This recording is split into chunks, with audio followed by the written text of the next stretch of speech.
Okay then, let's get the show on the road. I'm ready. Ready! How's it going?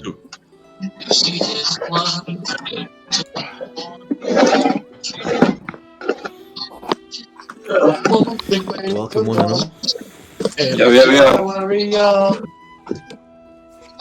Who is singing terribly? It's me! Get used to it!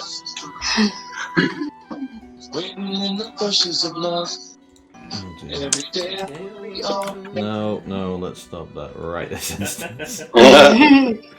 It's the best song ever! Uh-huh. That's debatable. Absolutely debatable. Right. Session 3, guys. Ooh. Session fucking 3. Right, here we go. Let's just make sure everyone's set up and things. I want that. No. So, Poison's joined, Armando's accepted, missing to join, To me. Ray is joined. Okay, so everyone is Oh, joined once no. we've got Armando. I wanted it. You're not allowed. That's just mean. Okay. I haven't joined the game. You've joined the set. You've accepted the invite, but you haven't linked it to the online player app. Okay, time for headphones. Are we doing the thingies as well tonight, mate? Or are we not doing the things that we're doing last night? Thingies? What do you mean? Yeah, as in the stuff from last night. Oh yeah. That's going on. Yeah. Go on. What stuff were you guys doing last night? Wow. You do not want to know. You'll just get jealous. I already am jealous. I leave for 5 minutes and I think you roll out some new fancy system. Well, I've had Well, this one in the making for a little while, but I've just been trying to get my head around it. You had to leave. I did have to leave. You did. It's true. You did. I knew it was going to bite me in the ass at some point. Okay, See, so told Adam's you. joined the game. Excellent. So it's just Armando just getting the pin link, right? That woman thing waiting for us.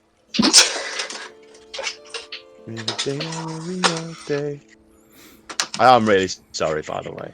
It's I just don't going think to he only is. get worse. I just realised I'm not even on the right thing. Oh, D&D's Because dancing. you know what? Let's just keep it as this one. And I'm really not sorry. You're right there, just talking to yourself, bud. It's been a bad day, man. it's been a really bad day. Okay.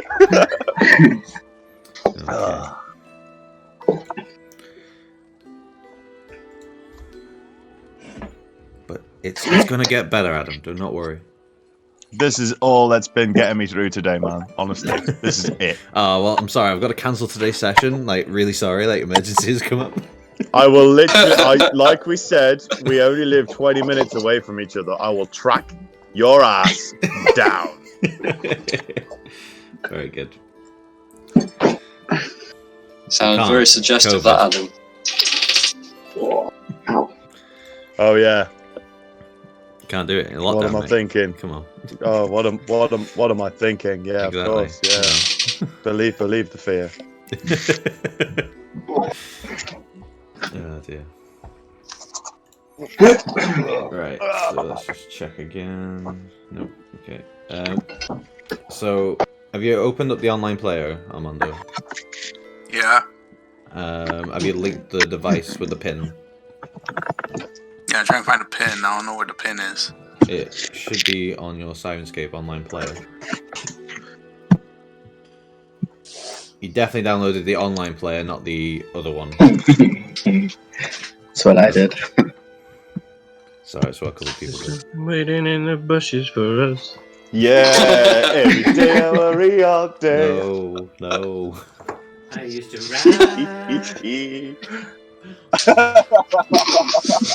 Jesus Christ! I got it in surround sound. It's fucking ridiculous. You know, I used to fly. Shut up. I'll mute you globally. Crispy bodies by the door. I will kill you all. I will destroy the party. Man, I wish I knew the song now. I will literally send beholders upon you, and you'll be like, "Oh, cool, let's go for it." Hate beholders. That's such a shit model. Hey, the beauty is in the eye of the beholder. Oh gosh. It's funny because it's got many eyes. Least favourite D&D model I've come across so far. That everyone bums over for some reason. It's just because they're really stupidly good in terms of like the combat against them, and the warriors' nightmares as well. So, like barbarians hate them because they can lower intelligence, which most barbarians, except for you, Adam, most intelligent barbarians don't exist. Right. I kind of want everyone to be on this because otherwise it'll be a bit unfair for one of you. Yeah, definitely everybody. I'm willing to wait for everybody to sort the shit out. Yeah. Yeah, me too. I mean, I've got material anyway, so it might be a case of we just check. Just start it. I don't care. No, you don't know the secrets. You're gonna miss out on half the shit. Well, I wouldn't say half the shit, but Well, when we're all like, it'll just be like, what's going on?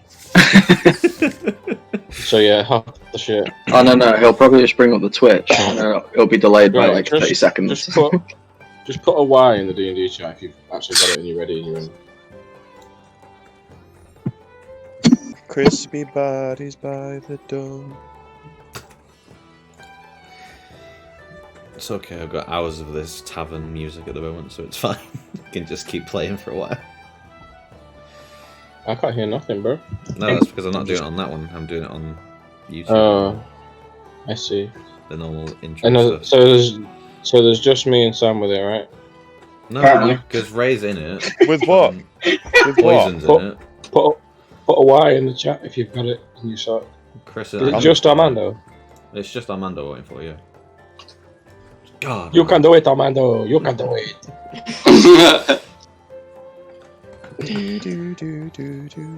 Bro, when you open the online player, there'll be a code. When you click the link, you literally just put the code in. It's on your online player, and you're in. It's like a one-step thing. Oh, my fucking pizza's gone. Wait, We have a lot to Matt, do. stop talking a sec. Armando, did you get that? Yeah, I clicked the link. Yeah, right. So when you click the link, if you search now on your program, on your computer, you should have downloaded a program called Sirenscape Online Player. When you launch that, there'll be a code. There'll be like a pin. And then on the link that you click that Matt sent, there'll be a box that asks for a pin. Put the pin in that's on your player into that box, and you'll be put into the game, into where we are now. That's it. You can do it. I haven't really planned on it, mate. Wait, I wasn't supposed to download the fantasy player one. No, that's your single one. You need the online player. It's called 'cause I don't have- Sirenscape Online Player. Fuck, there's no online player for me. I'll find it and link it in 1 minute.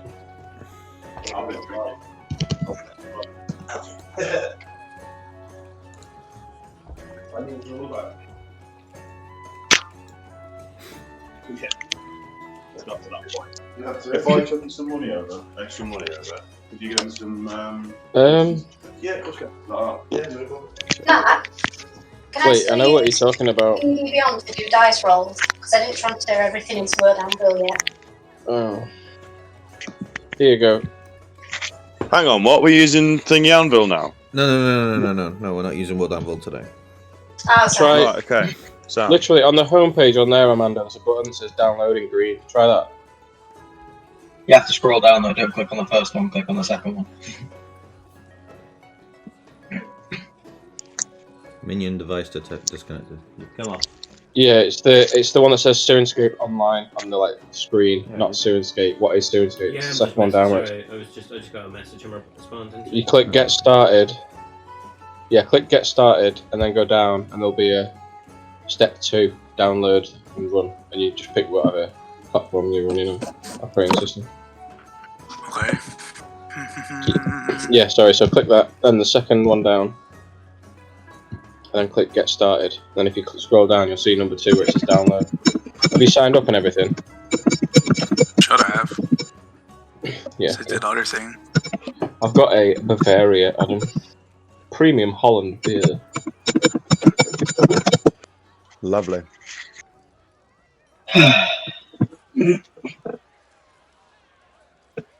Are you the only one drinking with me this evening then? Apparently so. I'm drinking. Hey. Hey, there we go. Woo! I am too. Iron Brew. I am too.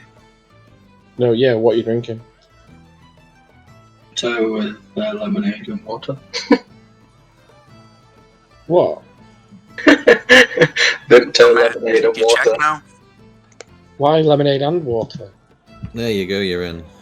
Because it's in a bottle, so like I don't want Right. the fizziness to like make the bottle explode. Okay. That's fair enough. Checking the stream a minute because... Yeah, it makes sense. I still get the What are you lemonade drinking, flavour. Poison? I'm on the red wine tonight because I'm feeling fruity. Ooh, you posh Very bitch. poor. What kind of red wine? I don't remember. It's a red wine in a green bottle with an orange sticker on it. Right. Okay. London's Cape Verde. finest. Are we all good then? We all good to go? Yes. Yeah, we're I good. reckon. I think. Okay. Yes. Why not? Right. Let's see if this works then. Let's do this.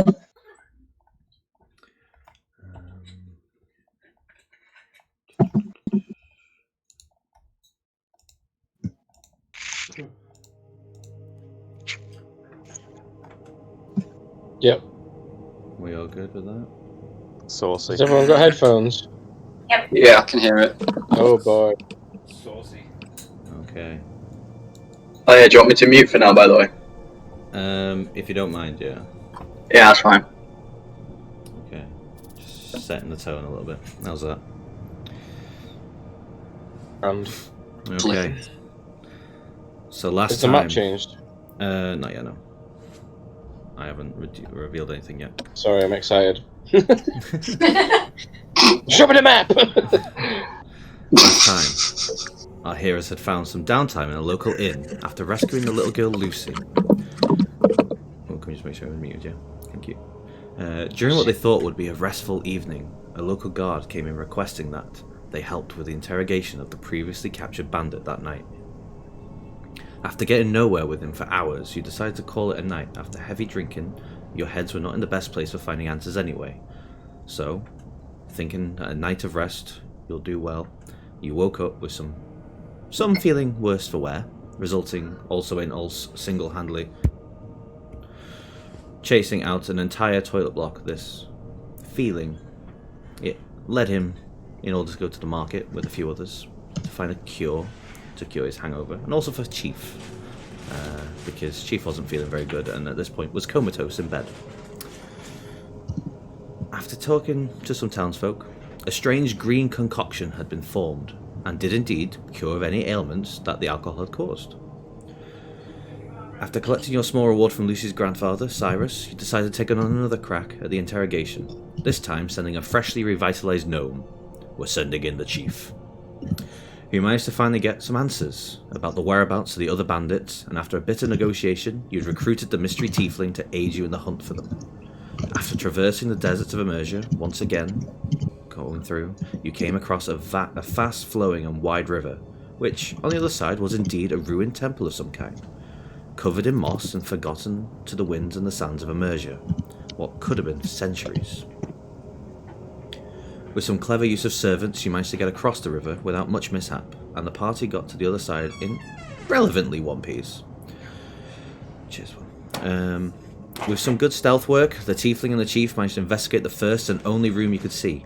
You saw skeletons face down the floor and instinctively checked for traps.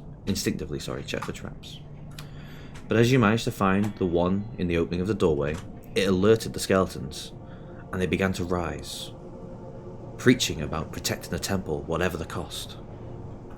Jumping into action, you managed to put away some impressive displays of power and finesse and dispatch them without too much trouble. And now you are left in a small rectangular room with the winds of the desert bellowing at the walls, and this is where tonight's session begins.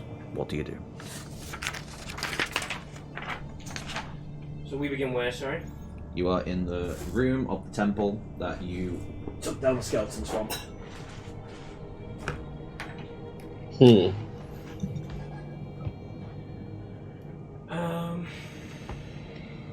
Has anyone searched the skeletons yet? Yeah, I think we should search the... That's a good idea. The skeletons turned to dust, remember, when you killed them, and they blew to the wind after you killed them. So there's nothing on the floor where they kind of died? There's just the odd bit of dust and ash, but nothing of, there's nothing that they had. Just... Okay. What about those tombs? Tomb-looking things? You can have a look, if you want. Yeah. Roll me an investigation check.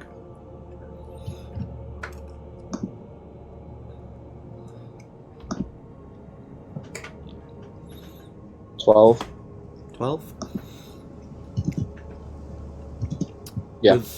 So opening the one that has pried open a little bit from what you saw the skeleton with his arm in before, there's not a lot in there. There's just cobwebs that have been, that very age-old dusty smell, insects that have sort of died out from many lives, or long time being there. But there is a switch of some kind, a mechanism. Can I investigate the switch for any traps? Oh no! Wait! I'm gonna turn to. Fuck! I forgot his name. Mr. Apple. That's you. I've noticed how the voice has gone now. No, it's coming. Don't you worry. There it is. Okay, I want to turn to Mr. Apple. Mr. Apple. Come, what do you make of this? And I'll point at the switch. So I guess I'm right here. If there's anything that I've learned, it is that you need to check for traps everywhere that you go. Oh wait, you checked for traps, didn't you, the first time around? Not in the sarcophagus, he hasn't, or the tomb, but he's only checked the floor and the doorway. Okay, so what did you say then, Chris? I was just saying, I was going to say what Matt said, not on the tombs as far as I was aware. Okay, so the tombs are, we think, safe. Who knows? The I'm going switch. to double check that. I want to check on the switch. Mm-hmm. Do you need me to do a separate one for the tombs as well? No. The tombs are okay because Lewis had already gone into that, and luckily nothing happened. So yeah, you need to roll check the traps on the switch then. Oh, sleight of hand. Sleight of hand, yeah. Right, yeah. And no, actually, investigation. Investigation? Yeah, we'll call it an investigation. Okay. With Can I advantage. ask a question? Two other ships. Of course. We got a map yet? It's patience. Patience. You shouldn't grasshopper. Okay. So 16. 16. Okay. So this mechanism you've seen before. It's one that is quite popular choice when there's multiple entries of certain things, and this is one of two switches. Doesn't seem to be any traps though, so it seems to be okay. Is there any sign of a second switch where we are? There is a second tube. Okay. Or a second coffin. There's no second switch, just the one switch. Well, there's no second switch in your coffin you've got. Okay. And we've not opened the other coffin? Nope. From what you can tell at this point, the coffin is completely sealed over, and it's encased, and it looks like it hasn't been moved for centuries. Can I try and headbutt the coffin open? Sure. Roll me an unarmed strike for using your head. Oh, what? An unarmed strike. So roll to hit An an unarmed basically. strike. Okay. Hang on. Been a bit. Unarmed strike. Roll. For someone with a very high intelligence, you'd like to use your head a lot. Well, yeah. As a weapon, not but as intelligence, though. That was a 12 plus 6, 18 to hit. Okay. So as you charge with enough strength that you think should open this coffin, and Don't be suddenly that guy. a rush of pain hits you as the coffin hasn't moved, the stone hasn't moved out of place at all, but now your head is really sore. You take 3 points of bludgeoning damage. Balls. I'm just wondering. I'm gonna check. Do I have a crowbar? What did you expect would happen? Oh no, my own. I didn't know it was made of stone. Listen then. I'm tipsy. Leave me alone. I mean, I will inform the group. So I'll say, if judging by my knowledge of these mechanisms, there should be a second switch somewhere. Whether or not these switches interact with each other, whether we need to pull them at the same time, I do not know. You went like the chief then. I do not know. Is the map meant to be black? Yes, because I'm just getting you to this bit, Okay. and then you'll open up the rest of it. I've been reloading it for like 5 minutes with me, it wasn't loading. Okay. I mean, do you wanna? Have you checked the other one, Chris? Well, I've checked for traps. Is the other sarcophagus? You okay? haven't Oh, yeah, you checked checked anything the on the other two. Uh, The other, Okay, the other okay. coffin. I mean, Ulf Shall tried we to check the headbutt the other one? coffin. And nothing I'm happened. gonna, oh, Ulf Are you tried okay? to headbutt the coffin and tried to open it. It didn't work, and he's hurt. Oh. Ulf is What not are you okay doing? right now. Doesn't what are you necessarily- doing, you crazy man? I don't know. Second turn. I don't get doesn't these things. necessarily mean it's not trapped. No, it's I'm- just not open. Yeah, I'm gonna still check the sarcophagus. Okay. Is that still with advantage? Yeah, roll for an advantage with this one. Okay.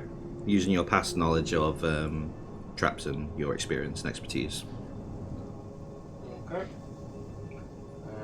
Roll. And again. Oh, natural 20. Nice. Damn. Boom. Okay.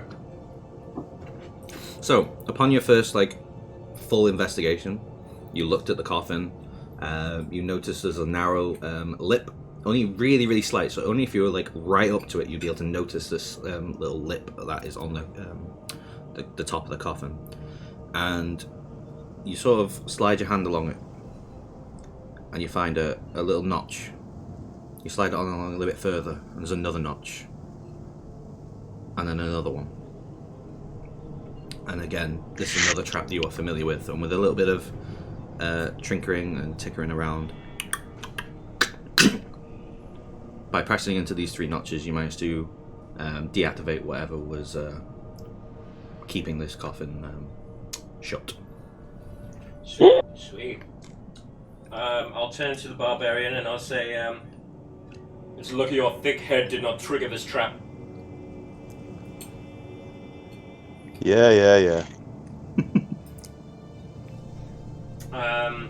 In terms of opening it, or trying to open it, Hmm.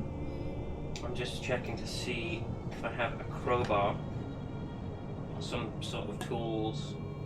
Yes, I do. I You have have a a- crowbar. You have a giant. Okay. You have a whatever he is. Goliath. Yeah. I doubt. I'm gonna hand the crowbar over to the barbarian. Okay. I'm gonna say, try using an actual tool to pry this one open, you fool. I expect you to give it back. Okay, so just mark off that you've now got a crowbar for the time being. I have a crowbar now. You have a crowbar now, yes. Oh yay! Cool.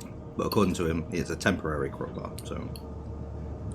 Well, that remains to be seen. Try prying it open. Okay, so I'll try prying it open. Okay, so as you sort of find a little bit of the edge of it, you sort of find a little knock that you can pry and place the crowbar, and with a bit of strength, just roll me a strength check first. Okay, 1 sec.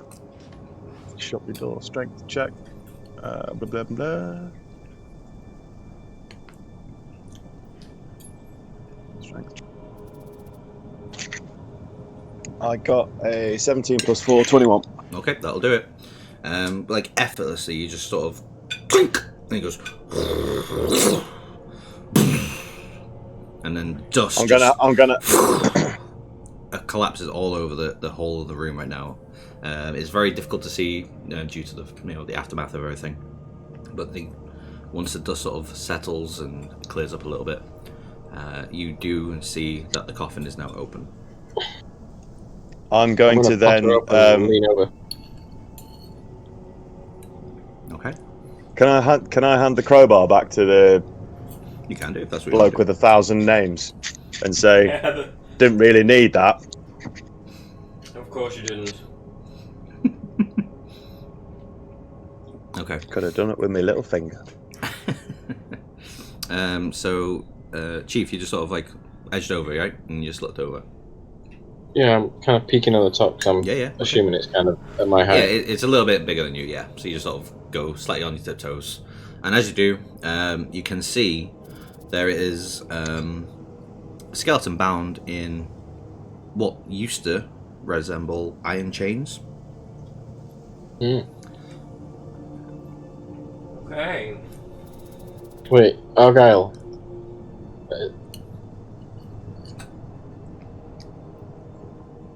Ray, can you not do anything to do with like detecting unholy people or something? Oh, why is she so quiet? Can't hear you. You sound like you're in a box. Is that better? Oh, Yeah. much better. Yeah, loads better. Yay! Okay, yeah, I can do Divine Sense to detect good and evil and anything affected by a Hallow spell or a fiend within 60 feet if they're not in cover. Do that. So can I So go try over it. to the sarcophagus and do that? You can do that if you'd like. I shall. You don't even need to go over to sarcophagus with detect magic and that. It's in a wide feat.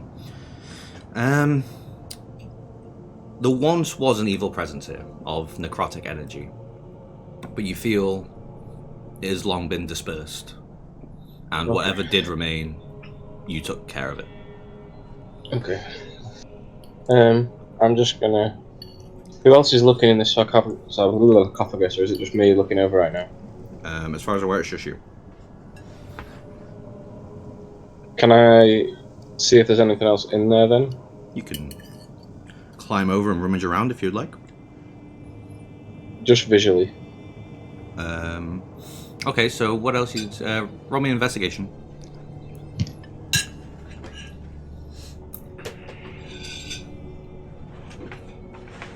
$24. 24, nice. Okay.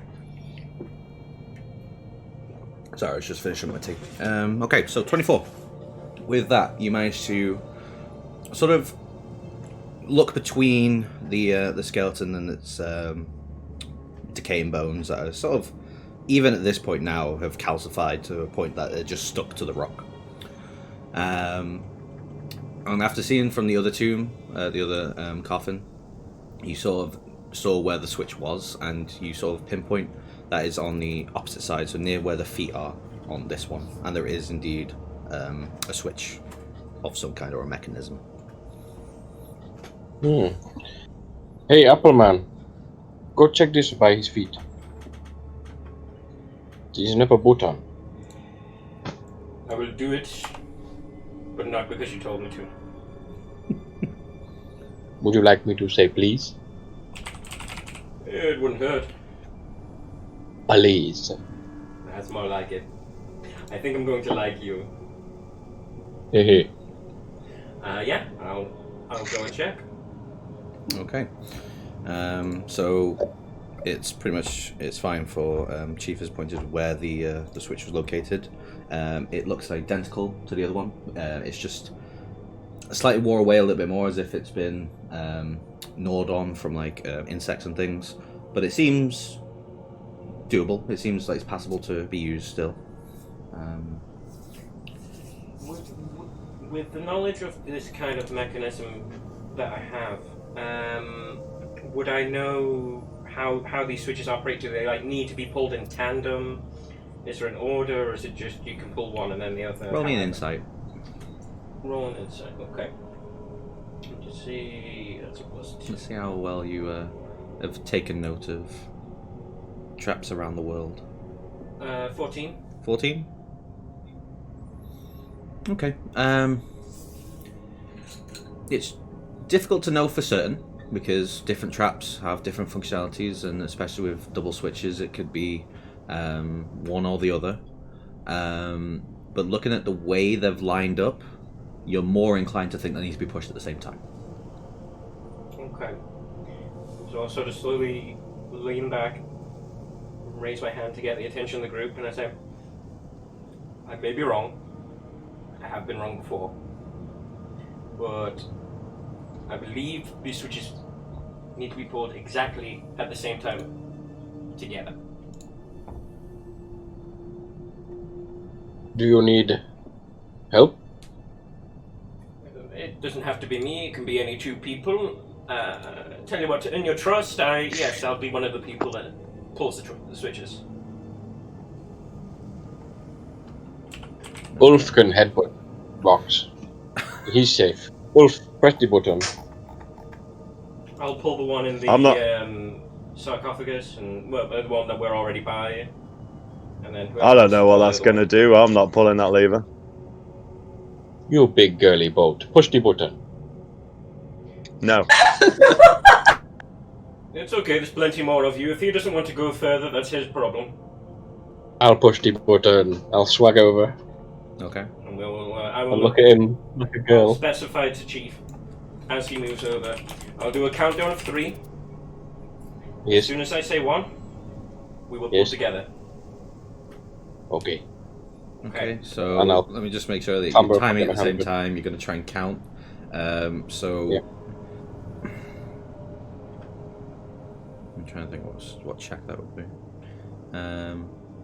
Just roll me a dexterity check, and we'll...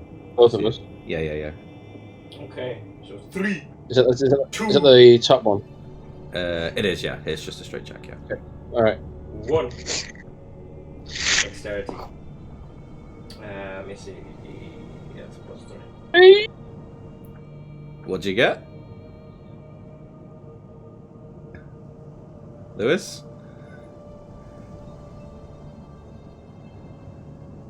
Hello? I got a 3. Oh no. Okay. If it helps, I got a nat 20. Holy shit, he did. Okay. Collectively. He sees my error and does it when I do it. You believe? The agility of this tiefling is unprecedented. He sees that maybe his error was trusting a 3-foot gnome to sort of find the time to click it as well as not falling in. So as he's done it, he presses a switch and he hears it, and he recognizes that there's a time on it, and he quickly leaps into action and clicks it as well, and then all of a sudden the tomb opens up underneath and stairs just go out from the center.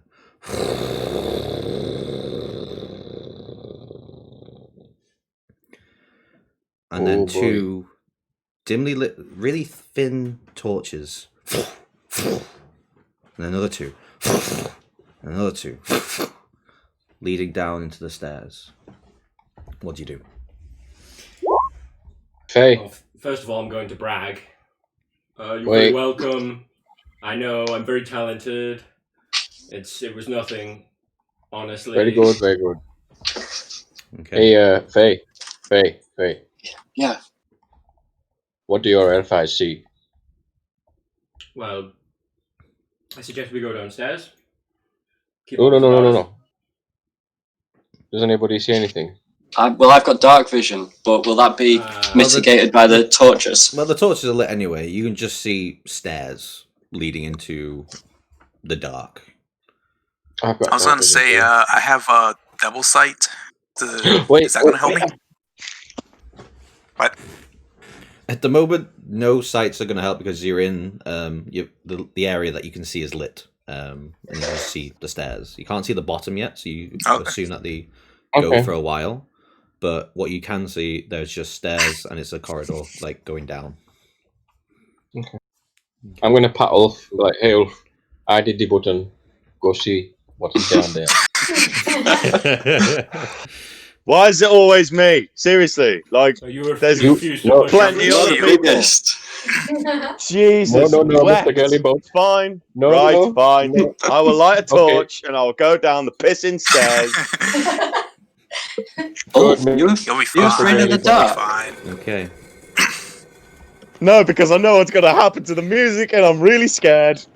So, as you walk down the stairs, the next torch is in line. And as you keep going down, and then finally you get to the bottom, and you don't do it. What you can see is a well lit room. To be fair, there's 6 torches on either wall, and if you look to roll 20, you'll now see the area and chamber that you're in. I'm not gonna lie, I've been watching your Twitch stream. And that's fine. Oh, Cool. it's teeny. Okay, so Said we're in the a no. level. So this room. Wait, we're not in here yet, are we? Technically. Well, you're in this room. Yeah, we'll just say for argument's sake that you were following the big Goliath. You weren't just going to let him go on his own. They bloody would as well. What you can see in this room is there are 3 corridors. 1 is blocked off, and 2 are leading elsewhere. They don't seem to be blocked. Else in The this blockage, room, Matt. Yeah. Is it like blocked up with loose rubble? Is it No. Is It is a very well intricate mosaic, and it seems to be in 2 parts. So it seems that maybe it's some kind of door or way to lead in, but for what you can see, it is shut tight. I want to go this way. What is this place? Hey, Mr. Apple, you said you know this temple. What do you know? How much of the temple do I... You've heard of stories, rumors, whispers on the wind, per se, of this long forgotten temple of the Mesuda. Mm-hmm. Okay. And as far as you're aware, it has been left undisturbed for centuries, and no one has really been able to discover where it was. It's been lost to the sands. Mm-hmm. And an intelligent guess would be maybe this is where you are. Okay, yeah, I'll inform the group of that. I'll just be so I've heard of rumors, whispers, little folklore of a temple of Mesuda, but lost to time, buried beneath rubble, locked away, traps, monsters, the usual dungeon faring. Thought it was nothing but a myth, but perhaps we are inside that right now. Oh god. Give me the loot. Give me the loot. Okay, Mr. Apple, lead the way. If it gives you a little bit of expediency, a name that you can all refer to me as, just call me Duke. He does not like Mr. Apple, I can tell. Do you, I'll give that away. Mr. Apple, do? No, you do know it's just got worse. You are now Mr. Apple Duke. Oh dear. At least it's not Marmaduke. Marmaduke. Give him any ideas. At least it's not apple Matt, can I ask you a juice. question? Of course you can. So the room that we're in now is lit. Mm-hmm. It's the corridors that are branching off. Are they in darkness, or can I cast dancing lights and project them down the corridor, sort of as far as I can? So that's what, 60 feet? 60 feet. Yeah. Sure. I don't see. No, sorry, I'm lying. No. Sorry, no, sorry, wait.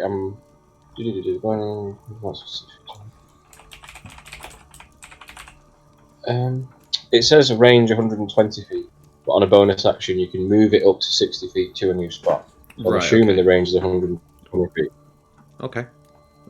Sure, you can cast that if yeah, you like. Just sort of, just sort of down and obviously to a point so we can cast. Which way would you like to go? Can I cast it down both because I get 3 lights? Can I split them up or? I'd say if you're splitting them up, you'd only get half the feet because obviously it's the shared between the distance of them. So it's up to you.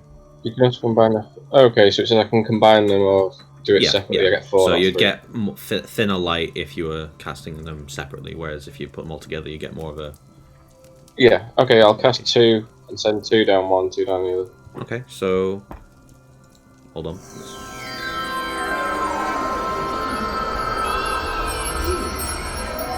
As you can see, the familiar symbols that Chief waves with his hands, and then again, 4 lights appear in front of him.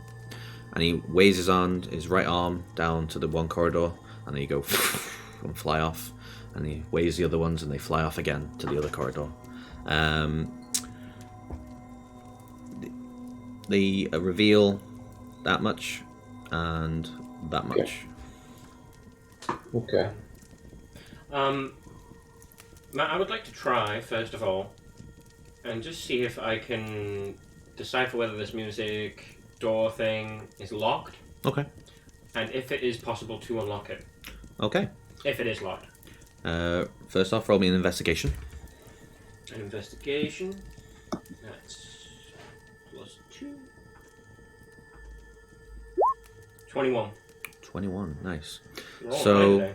as you scour the mosaic, which is of an interesting design, it's of water being created from no source, just appearing as if it has been created. And you sort of wave your arms all over the top of it, scour over it, the bottom, the sides.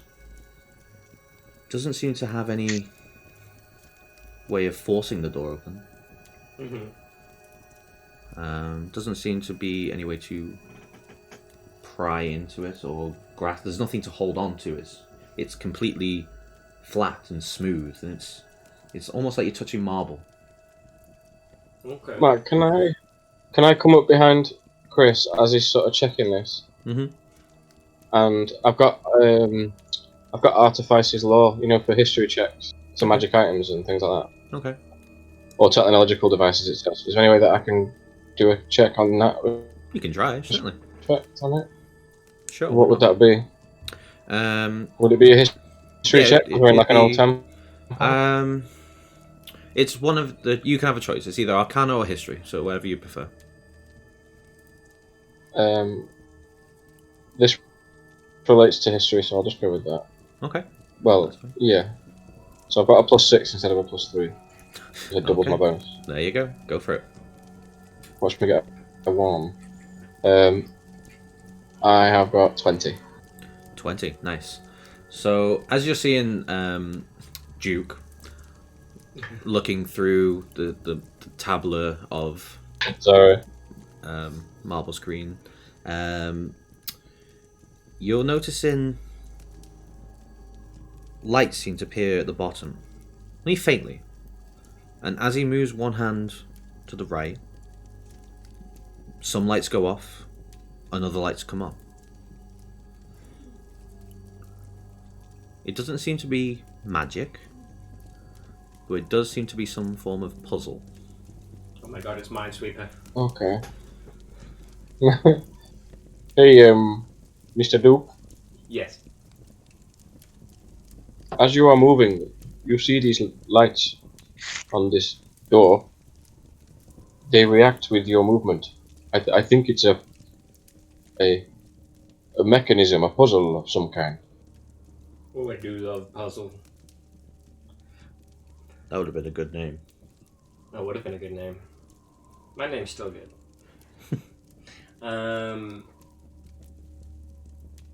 Okay.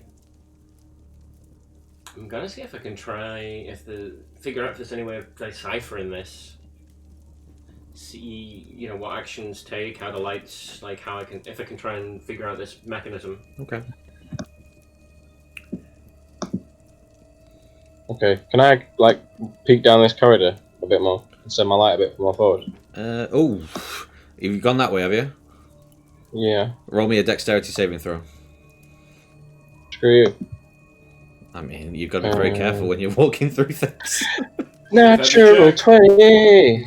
Really? God damn Yeah. it. So, with some agile sort of maneuvers, as you're walking down the beginning bit of the corridor, you put your foot down, you feel pressure, but then you sink a little bit. But you notice this and you quickly step off it. Right as you roll mid-air, and you hear as arrows come across both walls and go doing on either side. Oh my lord. Did you get hurt, little gnome? No, I'm okay. To answer your question though, yes, you can move your orbs that way. Okay, thank you.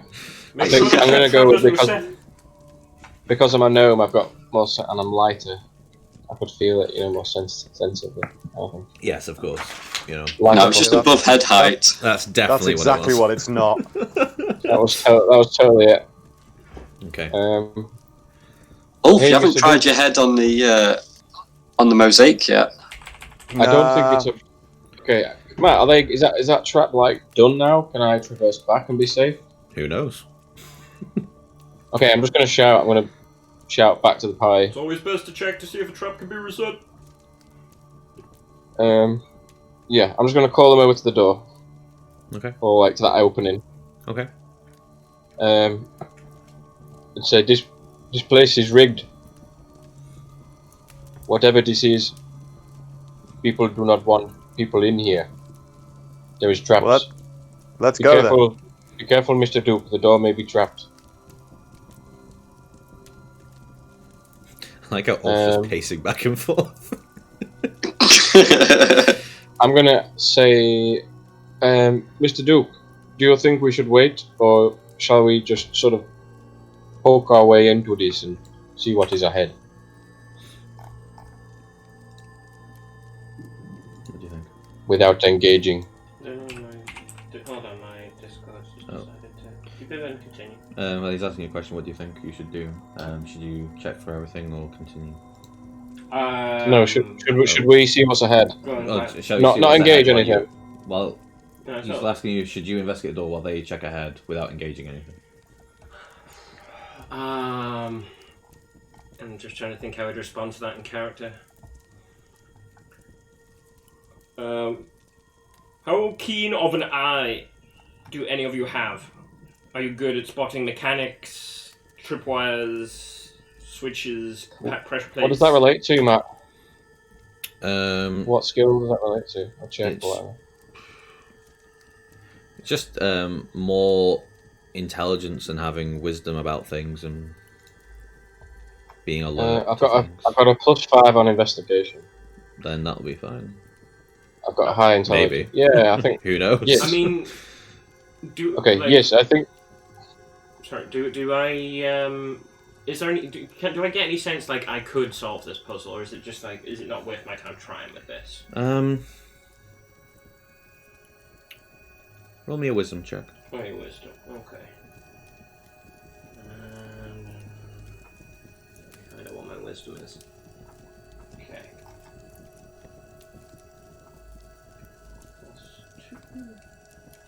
18. You've seen things similar before in your travels, but none to this intricacy, to this depth. Normally, there's from an investigation you've had, there's definitely like some sort of clue as to how, like a little nudge or a knot coming off things. This just seems way beyond that, which is odd considering the timing, the time frame of this temple and dungeon. Okay. Intricacy way beyond anything I could understand. Okay. Yeah. In that case, I'll say that this door is beyond my comprehension. I suppose it's best that I lead the way, check for traps, teach all of you bumbling buffoons how to be quiet. While you're in the corridor, Chief, you can hear whispers and noises coming from different corridors down. I hate you. I love you. Okay. I can hear things this way. We need to be really. Everybody needs their eyes open. Well, why do we go that way if we can hear things? Why don't we go the other way where we can't hear things? Okay. My dear boy, Okay. if you can I hear cannot things, move from here. that's what the Somebody fun is. check over there. I'm just gonna. I'm still shouting from the corridor. Somebody check the other way. I'm not moving because there's a trap next to me. I don't know if it's. Right, wrong I'm or going that live. way. Okay. So you're going out into the corridor, yeah? Yep. Okay, so I'm in the corridor now. you can see this, and you can see a little bit further. The lights sort of do help from the dancing lights, and there's a little bit more that way as well. I'm going to go the same way as Chief. Okay. Simply because, like, I feel like he likes me the most out of the group. Okay.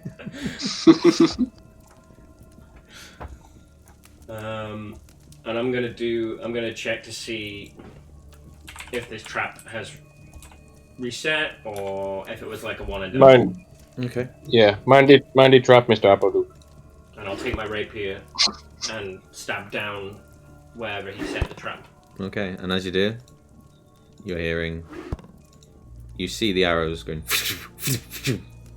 The trap is not deactivated. Okay, it's simple. We just step over that plate. Make sure we don't step on it. Okay. Okay. So do you pass that on to everyone else? Yeah, I'll use some sort of marker like I did up in the fort. Okay, no problem. So that's quite easily done. As you sort of like take some charcoal or fine chalk, you sort of scratch off the area in which the trap is there. On closer inspection, you do see like a slight little indent to where the pressure plate is, so you're quite easily able to outline that and make it a bit clearer for everyone. Okay. And then I'll just say to Chief and whoever else is going to follow me, I think it's best that I lead the way. If there are any traps, and I do end up springing them, likely chances I'll be the one that ends up taking the damage. Well, I want to see that, so let's go and follow you then. Did you miss me already, darling? Well, no, I just don't like you, and I kind of want to see you dead. Okay. I've had lovers who have done worse. So, march in order. We have... Doesn't surprise me. Duke at the front, correct? Correct. And then followed by Chief. Yeah, I guess. Yeah, okay, who's next? Hang on. Who's following from Chief? I'll go next. Okay. I'll go after Armando then. Alright, cool. So it's Trish, then Faye. I'll be tail end Charlie. Why not? Okay, so it's Faye, then Argyle, and then Ulf. Okay, good to know. So. Guys, move your things. Bugging me. There you go. As you are heading further into the corridor, the whispers get slightly more audible. And you're starting to hear tones of voice, rather than the sort of weary whispers on the wind. It's you hear him over. We're gonna get it this time. And shh, quiet! You never know what's coming the corner. And it's like, sorry, boss. And you're starting to hear that now.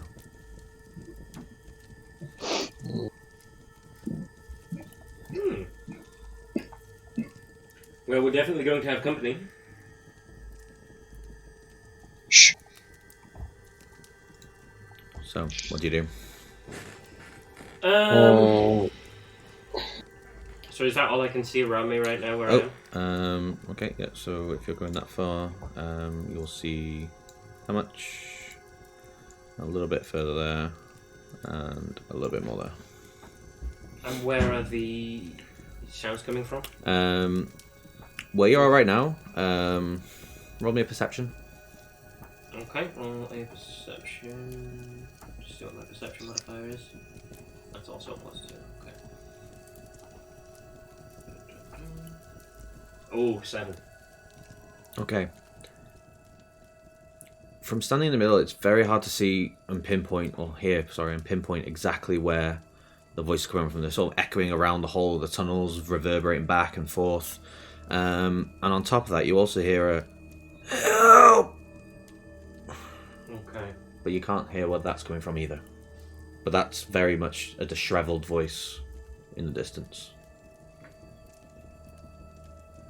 Okay.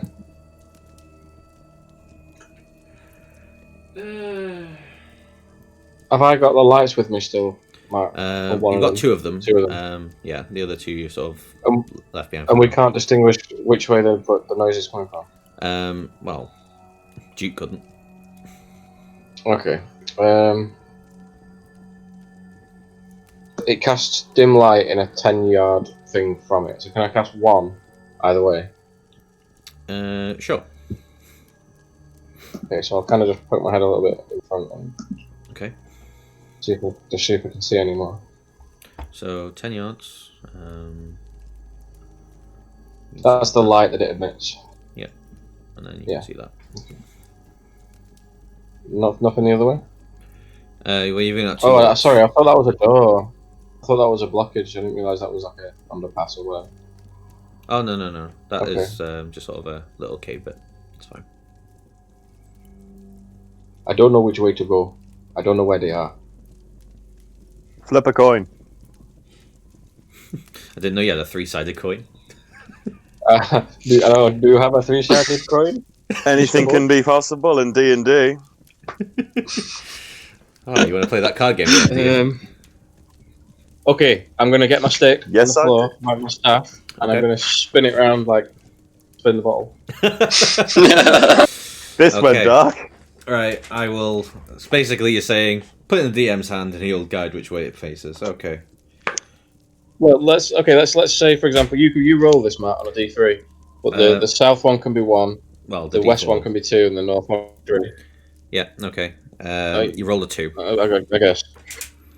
Okay, so we're going straight on. We're straight ahead. Okay. I say we go this way. I'm going to be vigilant. I'm going to be checking for traps. But out of curiosity, is there any way for me to hide? Is there any way for me to be sneaky? Or is it wide open space? The narrow corridors, the sort of, if you were to remove the dancing lights, then you'd have a bit more stealth opportunities for that. But in terms of actually the area, it's very just, there's a wall, some carvings on it, there's a couple of statues, and that's it. You know, it's very simple yet elegant in terms of design, and it seems to serve more of a purpose rather than housing quarters. Okay. In that case, I'm just going to be cautious, looking for traps. Okay. Along the way. Like running my hands on the walls, testing floor. Yeah. I'm gonna let him walk past me. I'm just gonna kind of drop back in the order a bit. And do you need me to make a roll on that? Yeah, just roll my investigation. I'm gonna wait until I'm like in between Argyle. So I want to be between the big meatheads. Okay. Oh, 6. 6. These smooth walls have sort of become a bit more sandstone-like, very rough and to the touch.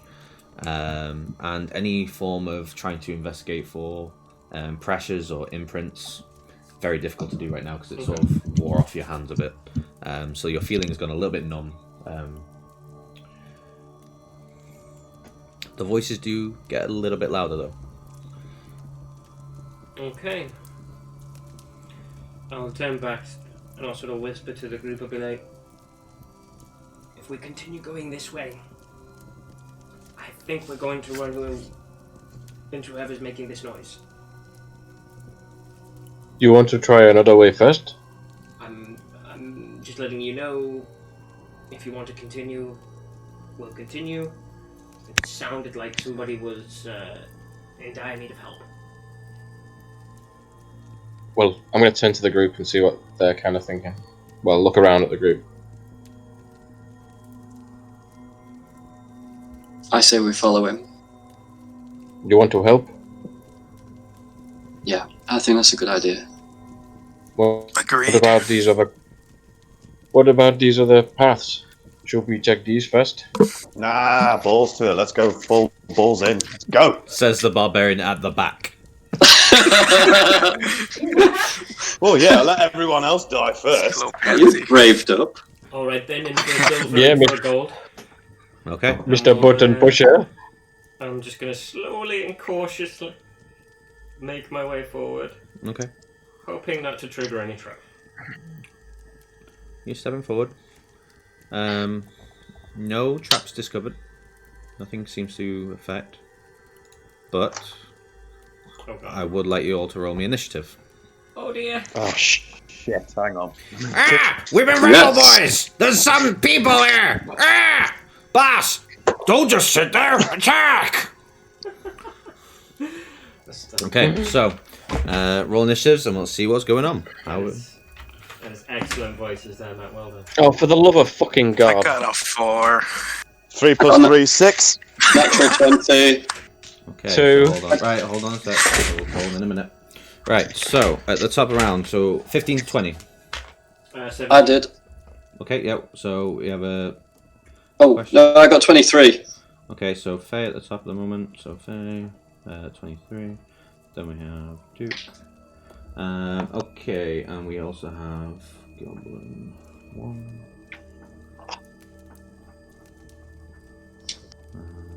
Okay, 10 to 15.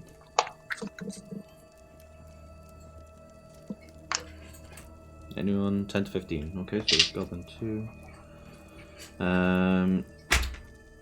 5 to 10? I got 5. Yep, I got 6.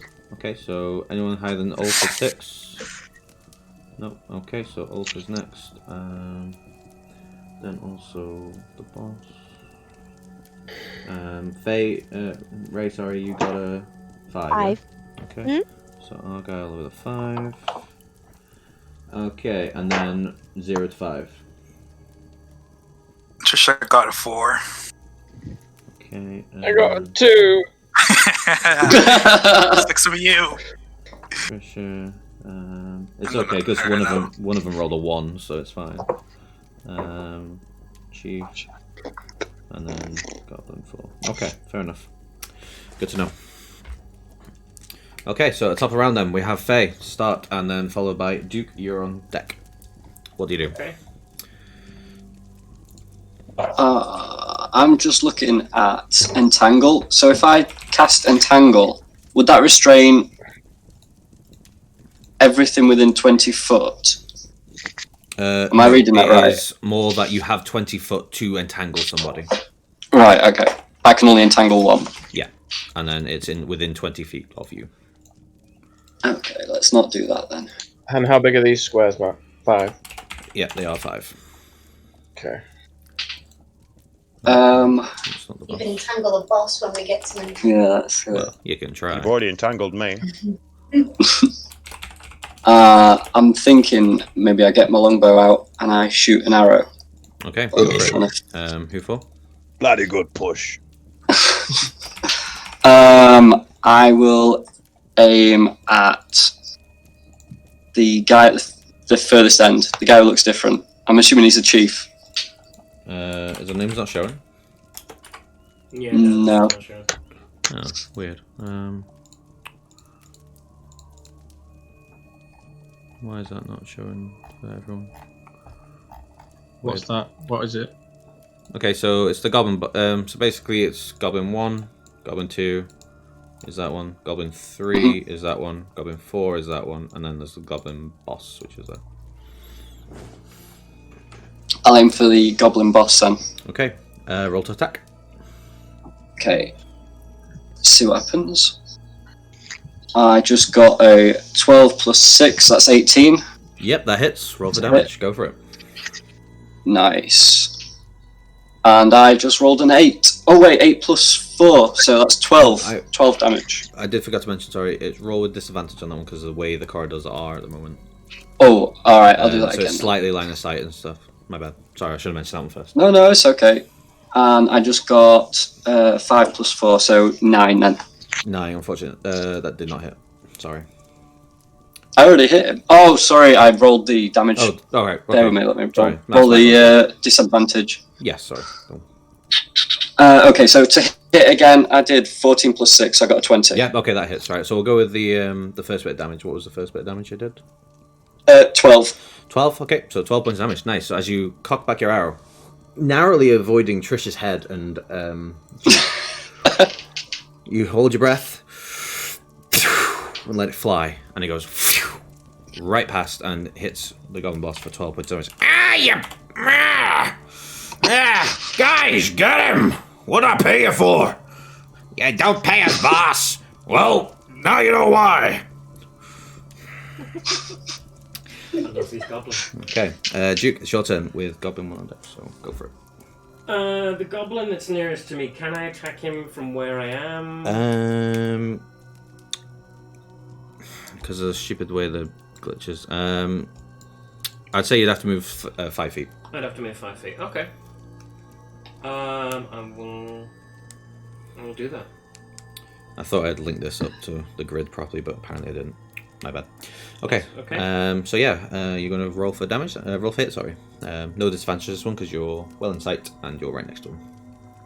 Yeah, I'm going to try and hit him with my rapier. Go for it. That's plus 5. Lovely. 11. Bloody good push. 11. Unfortunately, that misses. So as you get your rapier and you're ready for a thrust into the abdomen of the goblin, he just sort of You missed. You're in it for it now. unfortunately, you did not do any damage. It's okay. Which brings us to Goblin 1's turn, and he will move in a little bit further, and will actually scoot past a little bit and go into the middle, and try to attack you, Duke, after seeing his friend almost get hurt. Okay. And he is going to roll to hit. So that's a 10 plus 4, so 14. Yeah, you just hit. Just hit. Nice one. Right, well, for me anyway. So it's 1d6 plus 2. 7 points of damage. So he comes in with his little makeshift wooden axe with just like sort of tied on at the top for a stone that he just must have picked up on the way. And he goes, yeah! And takes you into sort of cleaves you in the side of the leg a little bit. And he's like, yeah! Which then brings us to Goblin 2, because they rolled quite well. Now Goblin 2, he's got 30 feet in, he's also going to attack, and he's like, We'll get it now, boss! and he's like, make sure you do! And he's going to roll to hit. So 9 plus 4, so 13 does not hit, I'm guessing. Yeah, that's a miss. And that's a miss, so as he tries to see his friend, he's like, I can do it too! and he's, Yeah! and he completely just misses and hits air. He's like, Oh no! and he looks up, he's like, Help! and it brings us to Ulf, your turn, with, yeah, so it's the boss's turn. I was going to say, well, from this far away, I'll probably just shout abuse.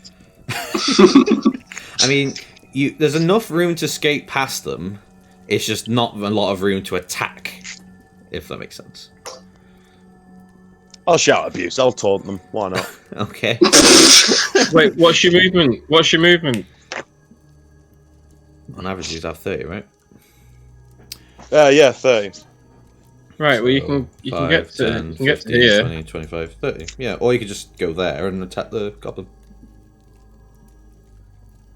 We'll go there then. Why not? Okay. So I'm there and I'm attacking the goblin with my roll to great hit. axe. Go for it. Okay.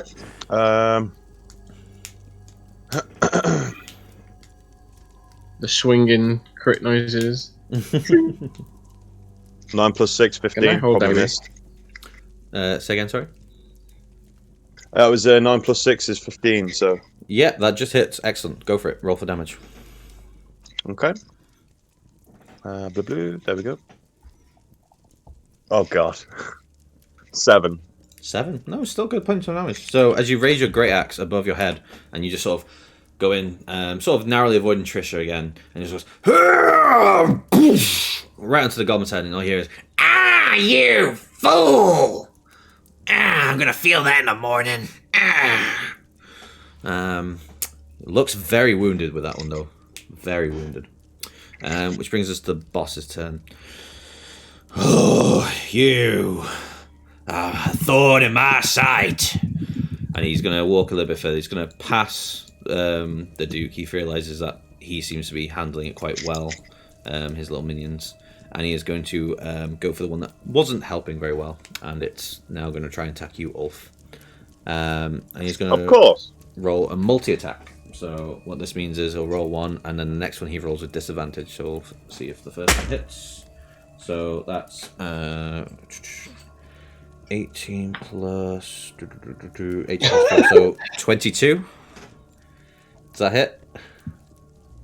What? Does it have to be above my armor class? Yeah, so is it 22 above your armor class? Yes, that definitely hits. Okay, right. So this one now is going to be rolled with disadvantage. So I need to roll twice. So 15 plus 4 is 19. 9 plus 4 is obviously 13. So it goes to the 13. Does 13 hit? No.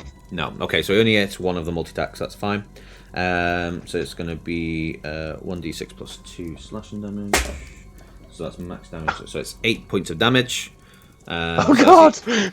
So he takes his scimitar, and it looks more weaponized than the other goblins, who seem to be very crude and makeshift. This one seems to be actually of decent steel. And he goes, Ugh, this is what you should be doing. Smash! And he goes right into the side of you on the left side. You take, obviously, 8 points of damage. And he's like, all right, now for another one. And he just skims and just sort of skims the top of your beard. The bottom of your beard, sorry. And does not actually find any purchase and misses. Which brings us to Argyle. Your turn. Yeah, Wolf, do you need a healing hand? Yeah, please. Right, so, can I do this to a character? The lay on hands pool. You have a pool of healing but I believe you power. have to touch them. So can I just? Is there enough space for me to walk up to open? There'll be enough to get into 5 feet range, I think. Yeah. Oh, touch range, sorry. Okay. Okay, so as an action, you can touch creature to restore any number of HP remaining in the pool, and I've got 10. So how much do you need, Ulf? Well, to get to max, I need 13. Not that they need that. Not that you're going to know that. No, that's true. I guess it looked like a brutal attack. I'll just do all 10 anyway because it looks pretty. That's the way we play. That's the way you do the common sense. Yes, go for it. There you go. Okay. So, give you a bit of a rub down. Does that feel better? Always. A rub-a-dub-dub. So, as the yellow aura that is familiar, that you saw last time that she vaporized the skeleton with, now just sort of encrests in the hands and just wraps around and just envelops, and then just as she reaches for you, the warmth, it's not painful. It's welcoming, it's lovely, it's just nice, warm campfire feel. And yeah, 10 points of healing damage is back to you. 10 points of healing damage. 10 points of healing. Sorry, the damage is healed is what I meant to say. But shut up. Anyway, what else are you doing, Argyle? Is that your turn or? Does that count my turn, or can I now attack because I'm close to anyone? In terms of action, did it say? I'm sure I hate Lay of Hands says it's an action. It says as an action. Yeah, so it's either you can move back a little bit because you've still got 20 feet of movement. Yeah, I should probably move back so I'm not cramping up the hallway a bit. Okay, bear in mind if you're going to do that, you will lose yourself to an opportunity of attack from the goblin I will. minion. No, I'll just stay here then. I'll stand my ground. Okay, it's getting a little bit more cramped now, but that's fine. Wait, is Argyle not like kind of behind? Because there's two at the front now, isn't there? There's the goblin one and there's Trish and the barbarian. So there's underneath Argyle there's Trish. And Ulf is there too, I think. Where is Ulf? Oh, did he go on the goblin? Is he underneath? No, he went there. Oh. Okay. Okay. But yeah, so it's more the fact that it's not too bad. Yeah, it's just okay. It just means you'd be rolling with disadvantage at the moment. That's fine. Okay, so it's Goblin 3's turn, who is looking awfully nervous at what he's been seeing with his friends, and he's like, Bosh, what should I do? Go and fight! Yes, boss! And he's going to come over there, and he's going to try to use a short bow and aim for one down the corridor. He will be at disadvantage, though. He's not the brightest goblin, but he's going to aim for you, Trish, okay? Alright. So a 19 plus 4 is 23. And then the other one is also a 19. Yeah. Yeah, okay, so 23 to hit. I rolled exceptionally well on that one. Not a crit though, so it's 1d6 plus 2. Luckily I rolled a minimum, so it's only 3 points of piercing damage at you. And he's just going, I got this, Bosh! and he's also whistles past Duke's head, whistles past all the goblins, and just goes right into your right shoulder. And it's like, ah! Yeah. But there you go. So 3 points of damage for that one. Which brings us to Trisha. It's your go. Chief, you're on deck. Alright, I was gonna ask, can I move here? You can do. The goblin one's attention is pretty much on Duke, so it's more that the boss is just watching. I will roll to see if he would actually go for it. No, his attention does look to be elsewhere, so I think you should be okay. Alright, so I move pretty much behind the goblin boss. Okay. And I decide to attack using... Where is it? Was it? Eldritch Blast. On the goblin boss, yeah? Yeah. Okay, roll for it. So I hit. Go for it. Alright, let's go. Come on. Natural 1. Oh. Oh no. Oh no. 1 plus 3, that's it. Welcome to my world. Yeah, no. Oh no. You're the first one to get this.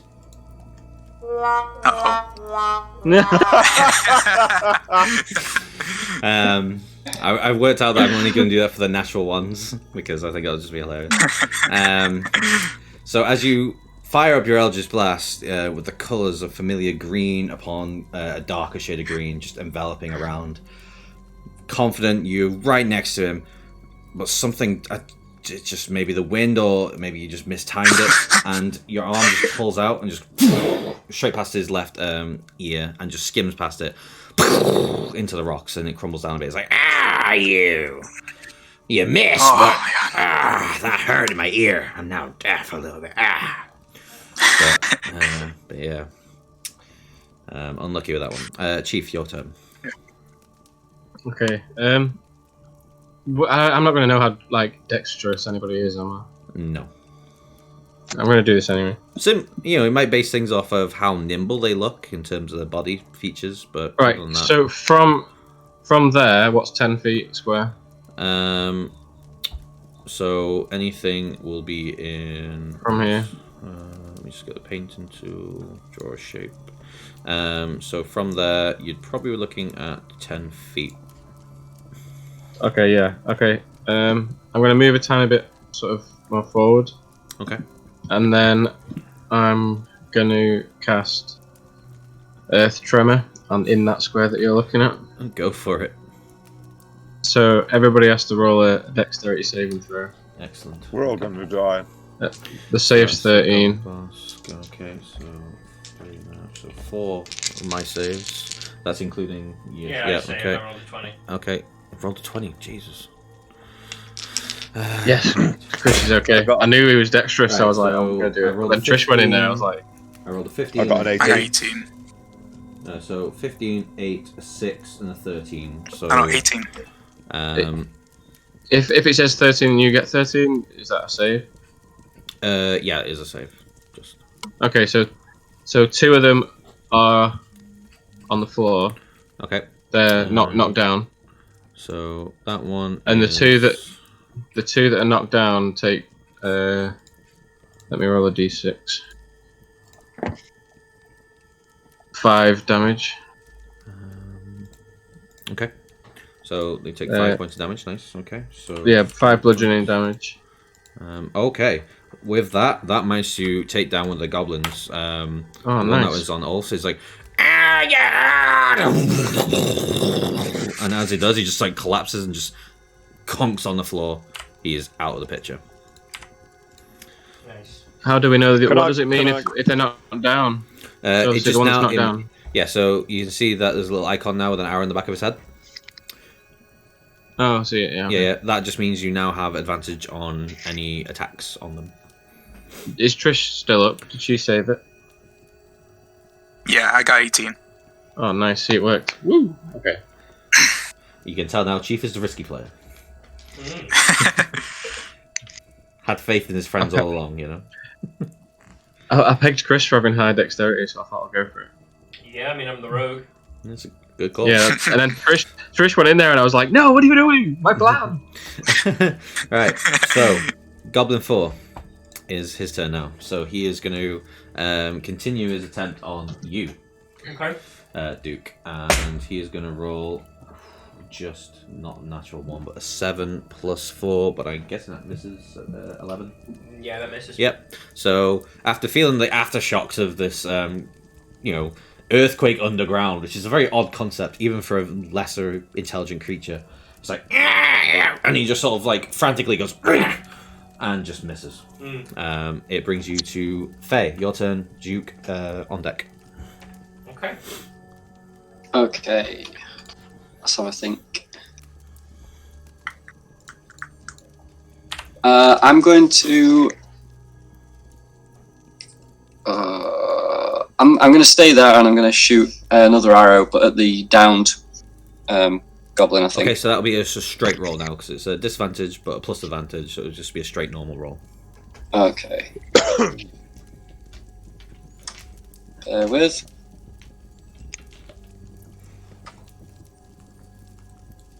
Right. Roll in. Cool. So I got 25 to hit. Roll for damage. Let's roll for damage. And I got a 6. 6 points damage. To damage. Nice. So again, charging you, pulling back and knocking your bow, pulling it back. Let it fly. Stop that! And he is looking very, very wounded. Not only is he on the floor, he is sort of slowly pulsating blood out. He is, very close to death. Not looking good at all. Matt, where was my earth tremor sound effect, bitch?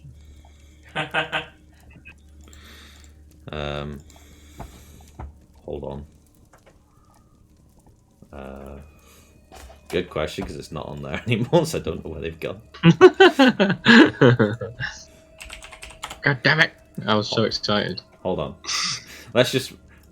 Let's cast our minds back to how good the earth tremor was. Okay. And then imagine you heard when I found it. Hold on, just stalling for time. Where is it? What the? Where's it gone? Is it in the spells bit? There's a spells effect one. Yeah, or was it spells? That's what I'm looking for. Okay, well, we're gonna carry on with the turn of play, and when I find out, I'll be like, well, let's cast that. Yeah. No, it's okay. Just get the effects from now. Don't worry about me. So, Duke, it's your turn. I'm just debating whether or not to move. I mean, I got a fire spell for you. There you go. It sounds like things are coming down, like dust and stuff. If I attack the downed goblin, will I provoke an attack of opportunity from the one below me? No, because he's right. The goblin's right next to you, and it's obviously an advantage on it and stuff. So. Okay. Yeah, I'm gonna attack the downed goblin then. Okay, go for it. With my rapier, and that's with advantage, isn't it? It is, yes. Okay. So with advantage, so I need to roll the second time. So 13. 13? 13 does hit. Go for it. Okay, so in terms of damage, 1d8 plus 3. I mean, you literally can just poke him and he will die. 5 damage? He's on 1 health, he dies. Alright, so...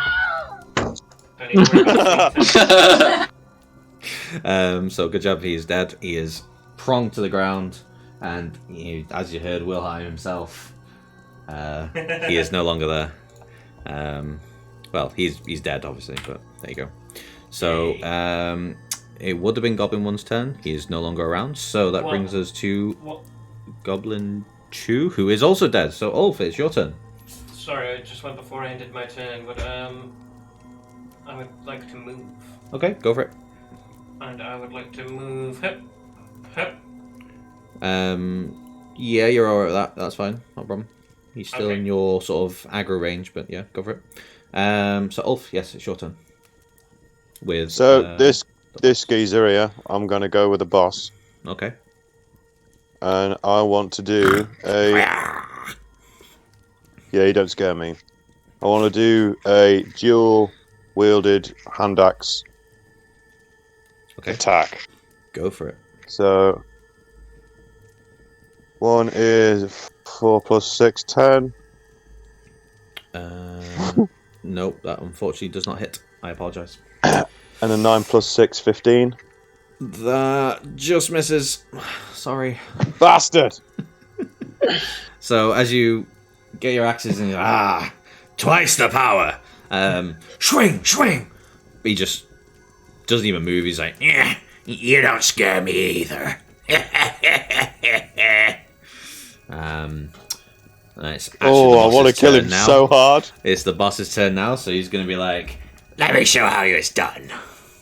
And he's also going to do. You can try. He rolled a natural 1 on his first one. Play the effect, Matt. Play the effect. You gotta play the effect. Okay. Hold on. You make the rules. That's so satisfying. And then he's going to try and roll the next one for his multi-tap, but it is disadvantaged. He rolls a 18, and then he rolls a 14. So a 14 misses us, correct? Yep. Just. Okay, so he's like, I guess we're both as bad as each other. Me and you should go for a pint. What's a pint? Never mind. Argyle, it's your turn. Okay, so I'm gonna go and join Ulf with the boss fight and go fighty, stabby, please. Fighty, stabby, go for it. Absolutely. Bring with on my the great fab. axe. Please. Excellent, go for it. Roll for damage. Roll for hit, sorry. Please. 18 plus 3, 21. That does hit. Go for damage. Excellent. Can I also do Divine Smite? Of course you can. You've still got one slot. left from, yep. Go for it. So I'll roll the damage one first. 8 plus 1, which is 9. Mm-hmm. And then I'm rolling 2d8. You are, yes, because it's not an undead or anything, so it's No. just 2. 2. Roll. And 6 plus 5, 11. So, wow. 20 points of damage. Excellent. Is he dead? As you see this great axe once again, Ulf, you're feeling a bit unsuperior right now. The aura that had just managed to heal you has just emanated now from the tip of the weapon. It rises up, engulfs the blade itself, and it just emanates and just like, you're not sort of noise when it's humming, and then and you hear the goblin go, "Ah, yeah!" He is not down, but he is gravely wounded. He's like, Ah, you should fight like her. She hurts. Ah. I'll let her do that. Trisha, it's your turn. All right. So should I let Ulf finish off the chief, or should I try to kill him? You go for it. Everyone else is showing me up today, so fucking why not you as well? You know what? Let's go. The dice don't lie. I'll give Ulf a second chance. No, you go for it, mate. I'm No, all because right. I need to give payback to another one. The little fucker who hit me with the arrows. So I set my eyes Why did you go for him? on... What's Goblin your 3. thumb? Number 3? Yeah, this one. Yeah. I looked at him, and once again... Mercy! I decide to Eldritch Blast once again. And he sort of looks and sees you casting. He's like, He's gonna miss anyway. This is fine. Not this time! Okay, 14 plus 3, 17. 17 does hit. Go for damage.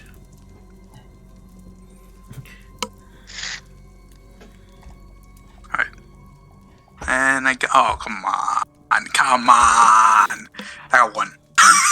1 point of damage. Hey, every little helps. Yeah. So he's like, He's gonna miss. and then suddenly his eyes just widen as this blast comes towards him, and he's like, and he does take damage. He's looking all right. He's looking healthy, but every little helps. Chief. Oh no, sorry, Goblin 3's turn. So he's like, That was nothing. It's my turn now. he's gonna attempt to go for the bow again without disadvantage this time. So, and he must have done worse than last time. So it's a 9 plus 4, so that's a 13 to hit. Does that hit, Trish? Is that what that? Yep, got 13. 11. 13 does hit. Okay, fine. Yep. We're gonna roll for damage then. So it's again 1d6. Come on. Get a 2 plus 2, 4 points of piercing damage. And he's like, This is how you should do it. and then with accuracy and pinpoint, it just sort of nudges slightly to the left of where the first arrow was, right into the right side of your shoulder.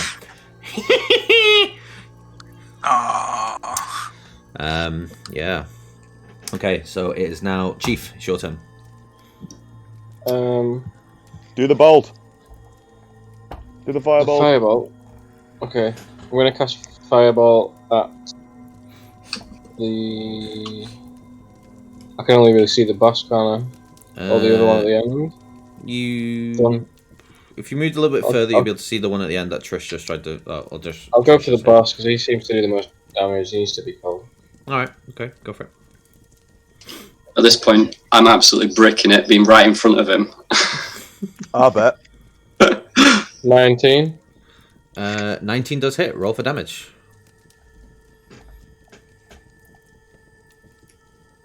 10. 10 points of damage. Nice. So, as you cast, Fireball. you Fireball. wind up your arm and your arms wave in the air. Flames just emanate and burst. And fire off. And yes, he does kill. How would you like to describe it? Ooh. You get your turn. I'm gonna let you describe it because you don't have the chance yet, but I'm gonna sort of cast it and thread it between everybody and just let it literally like plant him in the face. Okay, that's fine. So the way you've done it is very much fireball from the fingertips, and as you let it fire, it's not a complete ball of energy. It's more like a staggered energy that you fired off, and as it's firing past Faye and Argyle, you sort of read "F you" as it passes it in flames, and as it engulfs. You're not quite sure, but you think that's what it said. And the goblin boss is dead and incinerated beyond belief. And all you hear is...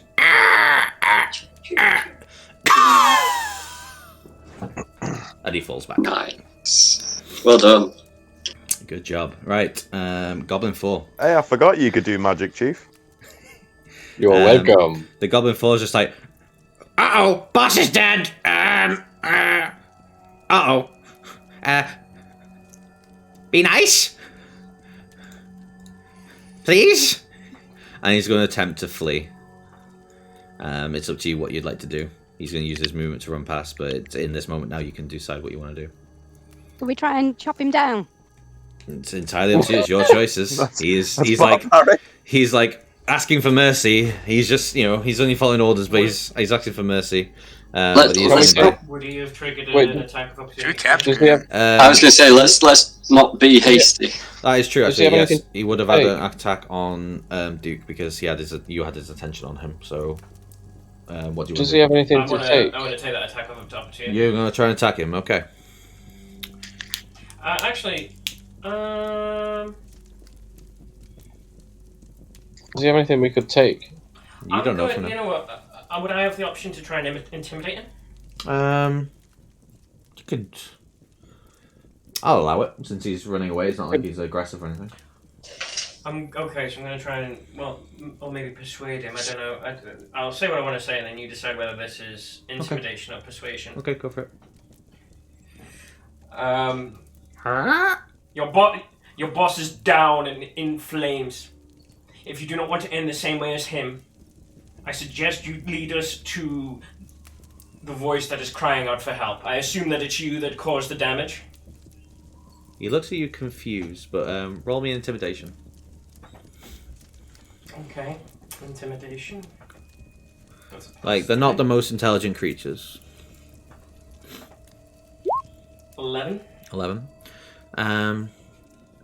With the current situation of... I'd say actually roll with advantage because of he just sees his boss die, so... 11. 11 again, okay. So he sort of looks and goes, huh? Other person?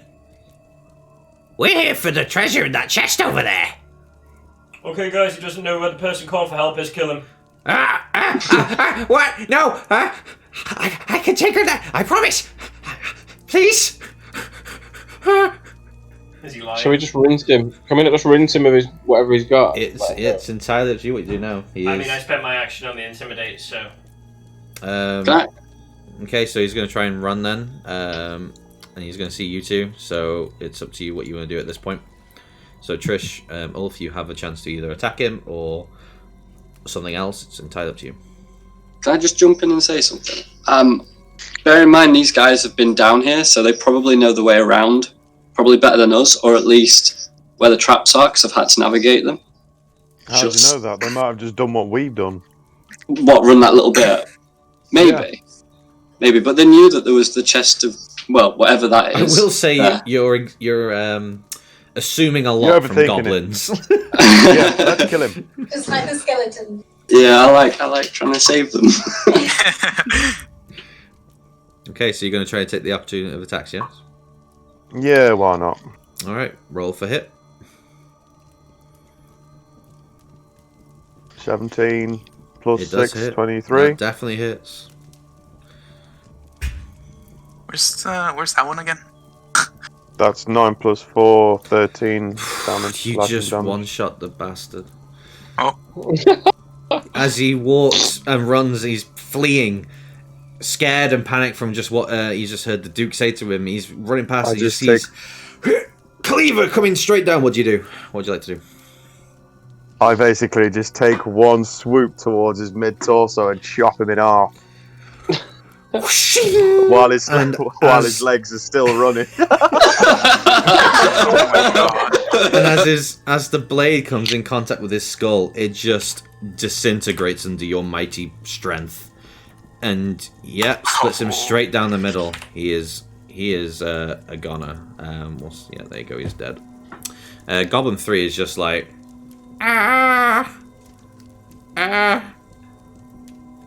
do you want the treasure? Oh, we'll be taking that anyway. Of course. I was just following orders. Please don't kill me. I have a family. He's 3 days away from retirement. Sure, that too. Please. Nah, fuck him. Let's kill him too. I'm starting to like this barbarian. Okay, who would like to roll for damage? This is free game now. The combat's over. This is just who would like to be the one to do it. Oh, he's surrendering? I'll firebolt him. He is literally surrendering. He's just like, there's no way I'm gonna get past, and if you, oh fuck him! I'm gonna go straight to the chest. Get him to open the chest just in case. It's locked and trapped. It is definitely locked. You don't know about traps yet. I'm just gonna let him go. Wait, there's 2 goblins. No. One of them's dead. That one is like cleaved in half. It's just got the skull and crossbones. Feel the power of my axe. I'm gonna come in and just leave him to it. Yeah, see what the others do with the... Thank you, gnome. He looks at the Goliath. He's like, Please. Please don't. Your name isn't Razzle Dazzled by any chance, is it?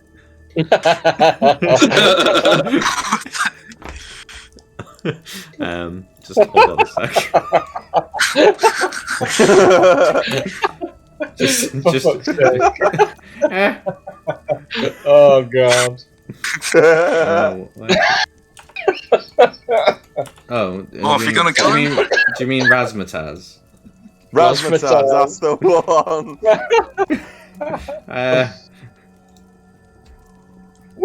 Oh, hello! I didn't see you there.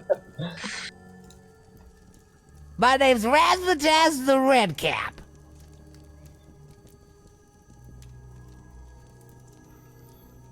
Oh, dear. What? He's Razmataz the Redcap. Yeah, I don't know what the heck who Why that don't is. I hold the baby, and we'll take it from there. For that, I think we should just let him live. That's it now, Adam's gone. That's it.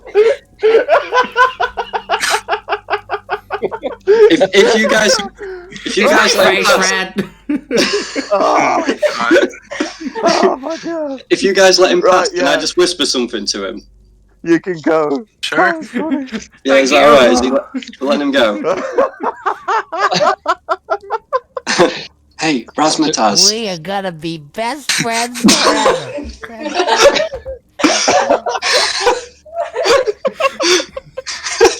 Hey, you see that stone down there that's got a big red X on it? Jump on that, something special happens. Oh my god. Oh, you horrible bastard. Stop. I can do that. I love it. I love it. You're the boss. Oh. And then you can't see him because he goes off in the distance, but all you hear is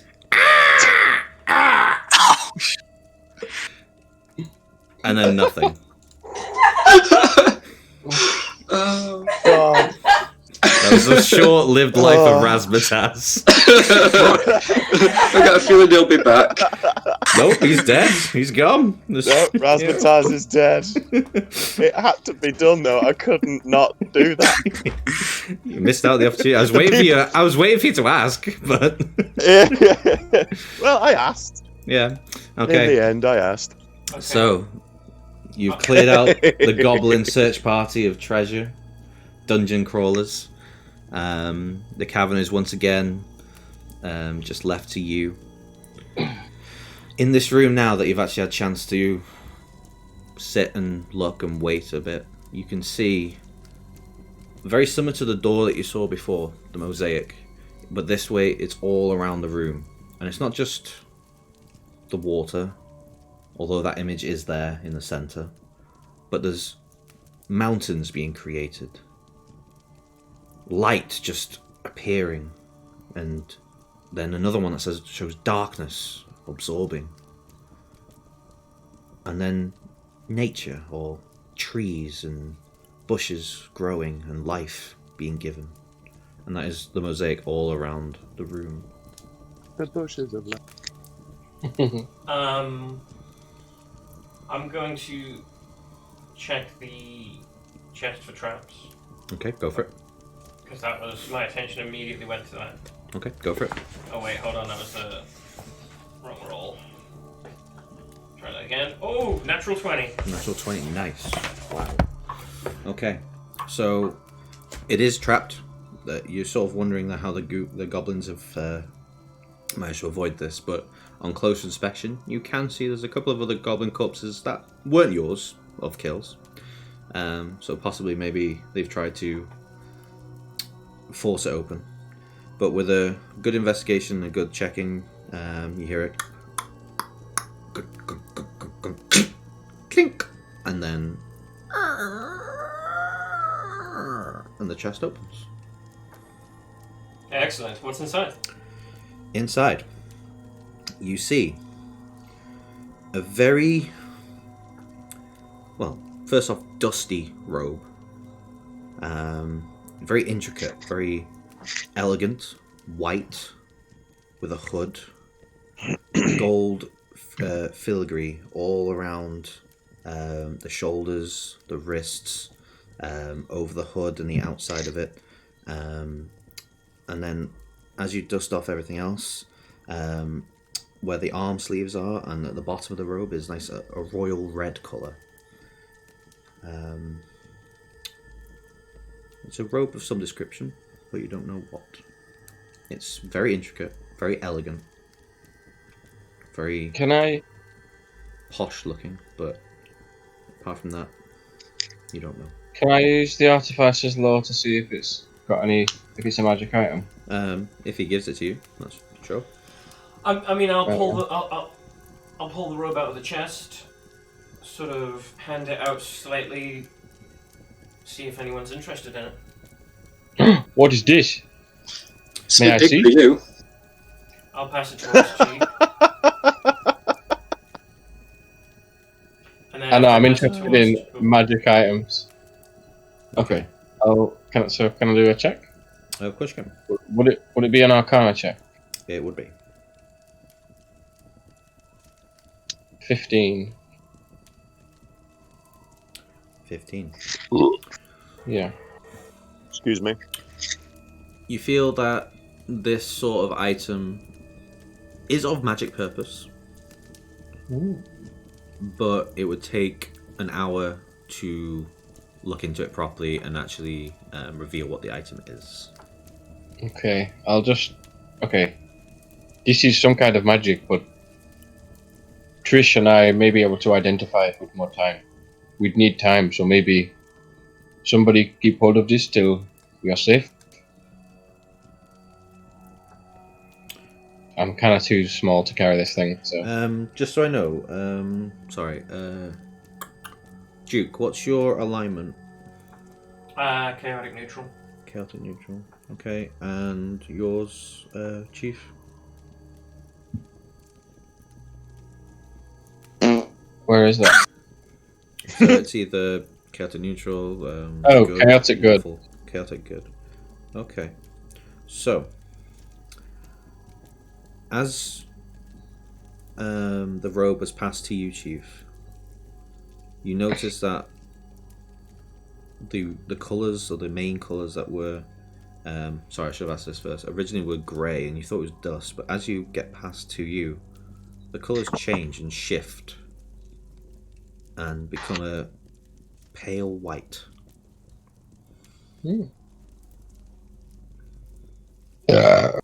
Sorry. It's okay. I don't know what to make of that. I mean, I've already said it's kind of magical, so. It's definitely magic of some kind, but like I said, you'll have to achieve, I think research. yeah. That's on their fancy ass robe. Yeah. Oh, go ahead. Can somebody keep hold of it? If you're willing to trust me, I can hold it. It's no use to me, as far as I'm aware.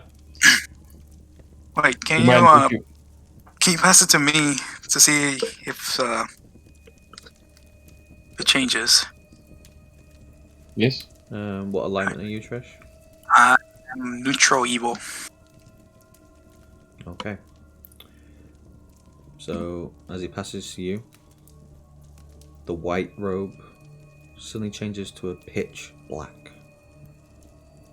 He no like you. I think it's pretty. A little bit smelly though. Is there anything Is else? there anything? Yeah. You notice after taking the robe out, there is some gold coins, some cash, and upon adding it up, you're looking around about 150 gold pieces completely. 150. 150. I'm gonna try while everyone's paying attention to this robe, kind of snag the coins for myself and hope that nobody notices. Okay, roll a sleight of hand. Roll a sleight of hand. Okay. Chief, what's your perception? Oh, actually, I've got your passive perception. It's okay. Yeah, my passive's 13. Yeah, I've got it. I rolled a 15. Okay, so the passive does not go off, so you can't. It's more of a, if you notice it passively, you can't just acknowledge roll for it. But okay, yeah. So as far as you are aware, nobody noticed. You take the money. Nothing else here in the chest. I'm going to see where the call for help came from, and I'll slowly make my way. Okay.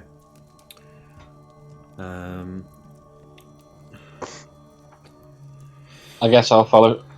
Trish, you keep hold of this. Yes. I'm gonna see. Not to keep it, you Burke. I'm gonna see if I can get like a better bearing. Okay. Of where this voice is coming from. Okay, so roll me another perception. Roll a perception.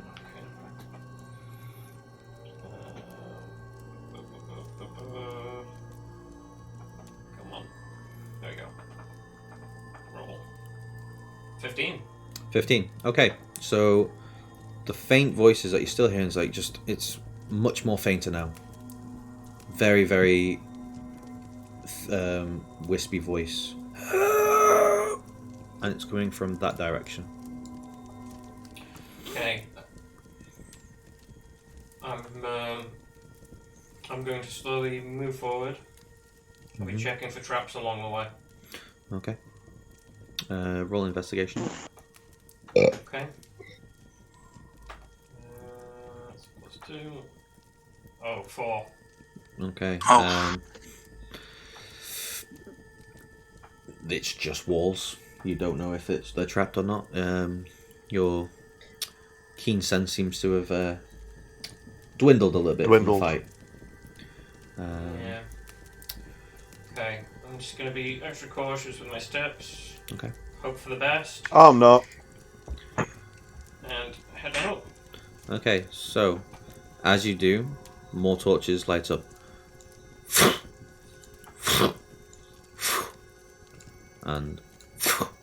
And there you see a very wounded gentleman of fair black hair, not bleeding, but very bruised and battered, gasping for air right now. Okay. And Sam, would you like to introduce the rest of your character in the form we discussed? Who's there? Hello? Is anybody there? Okay, What, mate? So what you see is your first sighting of someone is this giant Goliath barreling down towards you.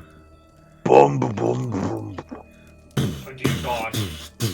Now, as my character, is this something that I would have seen before? This is something new to you. You've never seen Okay. one of these. This is like almost godlike presence. Okay.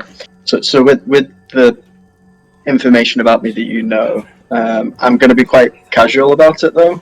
Okay, that's fine. Yeah, go for it. Try not to judge, and just be like, basically welcome and friendly, and be like, would you mind helping me up? Sure thing. Okay. So as I I've got the green I got you, Bellend. You pulled. Okay, so as I get up, you notice that I have a basically extremely long hair, kind of goes halfway down my back. About like it. 6'9". He sees you eye to eye, Ulf. My kind of woman. So 6'9" dude that's like covered in like these. Please say tattoos. Yep. So it's like druidic type tattoos. Basically like just any kind of druidic symbol that you would think of is like plastered over my body. Right, we need to find a quiet corridor. So you've got, and then I will say in particular, Ulf, you'll see a crescent moon on one side. Okay. And right. Is it just me who sees this, or do everyone else see this, or are they just like so they're just following cowering around that corner there? So I think we'd be there by now, surely. Yeah, you're there now. Yeah, but it's just more. We'll move your characters then. This is Ulf's first There inspection. He's the first one on scene to see everything. All right, Mum. So literally, as I look up, you see that I've got these like bright green eyes, and then you've picked me up by my right arm, and then as I get up, you'll see that below my elbow, I have essentially a wooden limb, and it's got sort of looks like it's kind of made out of vines, and then it's got like plated leather armor over the top of it, basically. Nice. Okay. So, yeah. So it'll be worth to note now that I'm having to disorientate you a little bit by moving the map. Hold on. It'll all be explained in a minute. Okay. Because the map is actually a lot larger than the thing that allows me to do. So it's just like. So while you do that, can I have a conversation with Sam? Of course you can. The torches continued, by the way, to reveal these two areas. Okay. Hey Ulf, who is it? I don't know. Just give me a second, like. I'll just zen in myself. Who are you? Or you can ask him for me. You can call me Denrix. Denrix Tor. Are you another boat? You are big, like Ulf. I'm made of wood, apparently. No, better wood than you. I was brought here by some strange bandits. I have no idea why. And as we came in here, the traps got them all, and I was left here.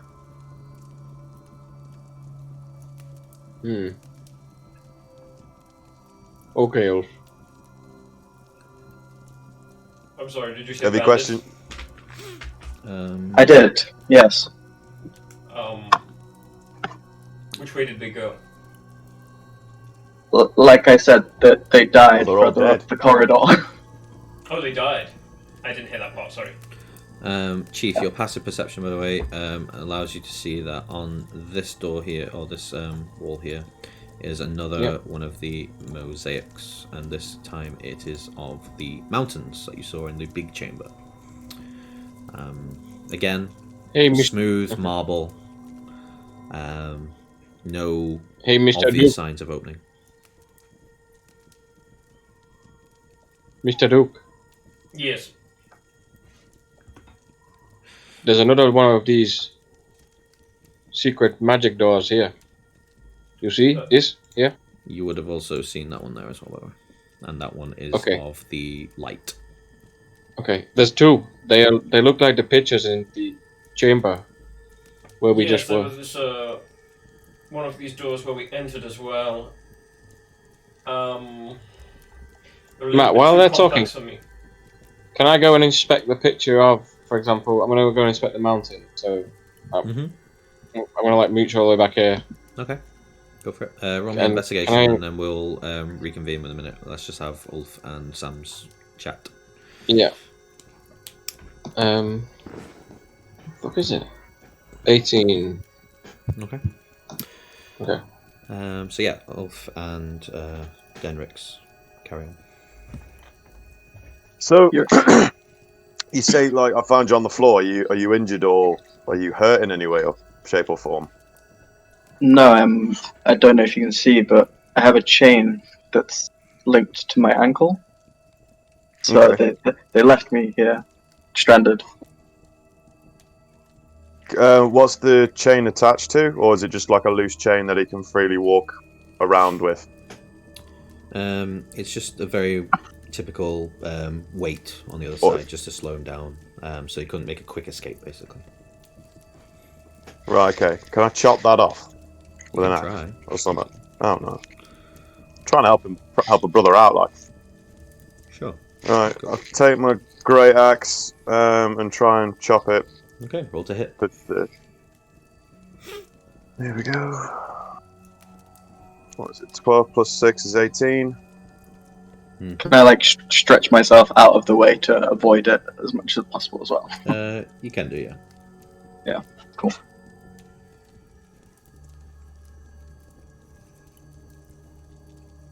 What did you roll, sorry? 18. 18. You get your hand axe with enough strength and then enough vibration just sends into your arm and it makes you drop your axe a little bit. It slightly scratched it, but done no substantial damage. That is strong, and mixing with the sound effect that you've got, you know steel on steel, and this is definitely of steel. Okay. Well, I shit the bed on that one. I could try and unlock it for you. I wouldn't trust you to slice a fish, but you can give it a go if you wish. All right. Well done. I will try and unlock the chain. Okay. I'd just like to add in, I hear the little rhyme that Ulf did, and I do a little kind of like smirk. Duly noted. That was completely unintentional. I didn't mean to go all Dr. Zeus. Denric is a fan of poetry. Okay, good to know. Witty poetry. Witty poetry. Okay, so are you using your lockpicks? Mm-hmm. Okay, so roll with advantage, just dexterity. Dexterity with advantage. Yep. Okay. So plus 3 with advantage. 1. With advantage, that's 20. 20. Okay, so with effortlessness and grace and finesse, and then a sudden relief for you, Denrix, of as the clasp comes off, and you are able to freely move your leg again. I'll just turn to Ulf and say, "You're welcome." I nod and say, "Thank you very much." And as I do that, I'm like rubbing my ankle. Okay, so let's just turn to Chief a minute and let's see what he's done. So you rolled an 18, correct? Chris? Yeah. Oh, did you roll an 18, did you say, for your investigation? Yes. Okay. So you're on closer inspection of the mountain. You think... Oh, you saw the Duke rub his hand along the doors and things before, so you've sort of imitated that to the extent that you can reach. Again, very cold, smooth marble. This is of finer quality than anything you've seen, especially even though gnomes are of artisans and high quality crafters. This is even beyond some of them, and it's there's nothing actually seems to be on the mural itself that will actually do anything to the door, or any switches, or any Is there any sort of visual clue, you know, like as a reference to the pattern of the things? As you look closer, you notice that at the top of each mosaic in the mural, one stone is indicated. The mountain one has been lit up.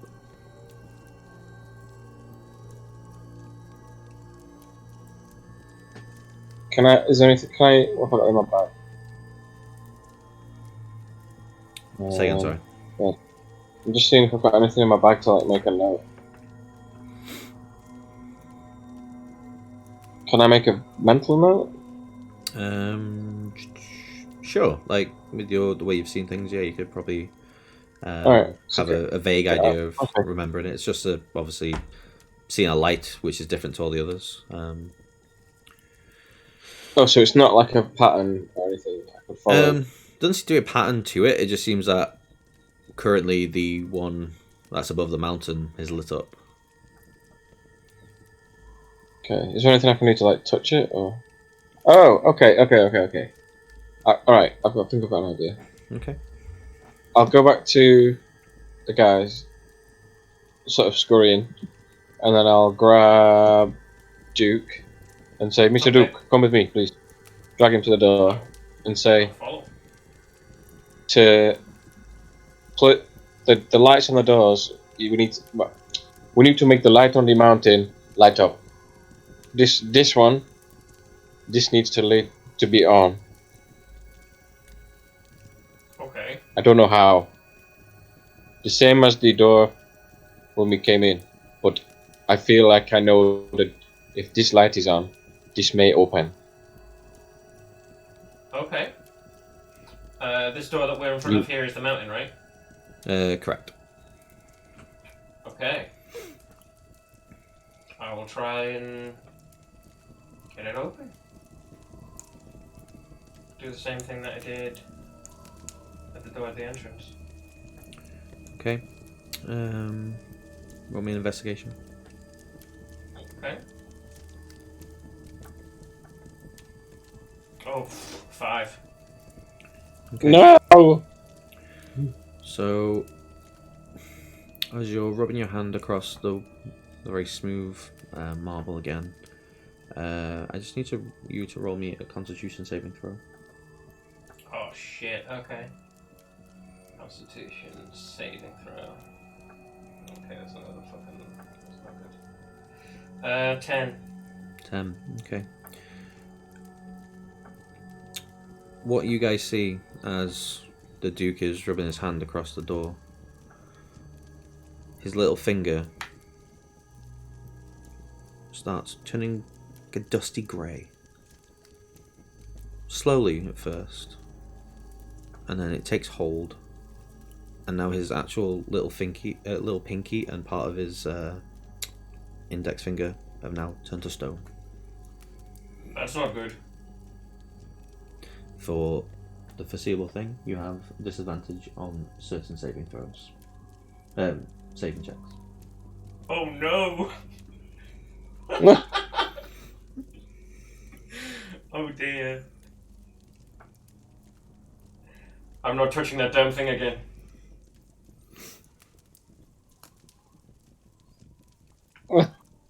This door is cursed. Okay.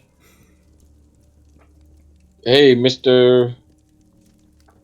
I don't know. Sorry, Sam. I forgot your name. Are you talking to me? I think I know your name. I don't even know your name, do I? I wasn't there when I knew your name. My name's Denrick Tor. He's boat. I don't know that yet. Yeah. Okay. I'm just gonna sort of openly say to the group. So what do we do now? We come here. We kill these creatures. We find this boat. Now what do? I thought we came to help the captain with the bandits. Do we go now and tell him, or do we search more in this crazy place? I mean, I know that the bandits were heading further up the pathway, but I don't know what they were here for. I mean, I feel, is anybody wounded to the point where we need to go? I wouldn't say the point where we need to leave, but if anyone can do some healing, I would definitely appreciate. I could Maybe heal. if you stop with the insults, they might help you. Just saying. Who have I insulted? Buffoon. He's not exactly been that kind to me. Who would like healing? Fine. Very well. I am sorry for insulting you. There you go. Okay, as soon as they You take 5 points of damage for insincerity.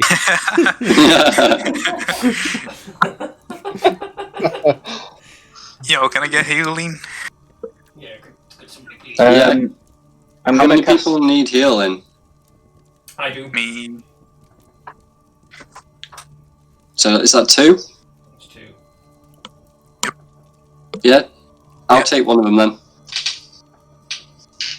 So I'm gonna cast Goodberry. Ooh. Which basically up to 10 berries appear in my hand and are infused with magic for the duration. A creature can use its action to eat 1 berry. Basically, each berry restores 1 hit point and provides enough nourishment to sustain a creature for 1 day. So I make 10 berries and then I like divvy them up between everyone. Okay. Alright. Here you go. These should give you a little bit of nourishment and should also help you feel a little bit better too. Thank you. So yeah, At this point, my character's intrigued. He's already noticed a couple of things about this Denrix, but I don't want to say anything just yet. I'm letting everyone else kind of feel him out first and make their greetings and stuff. I'm still kind of like hanging around at the back a little bit. Mm-hmm. If I may ask you, Mr. Dinrick, what is it exactly you do? What got you captured by the bandits?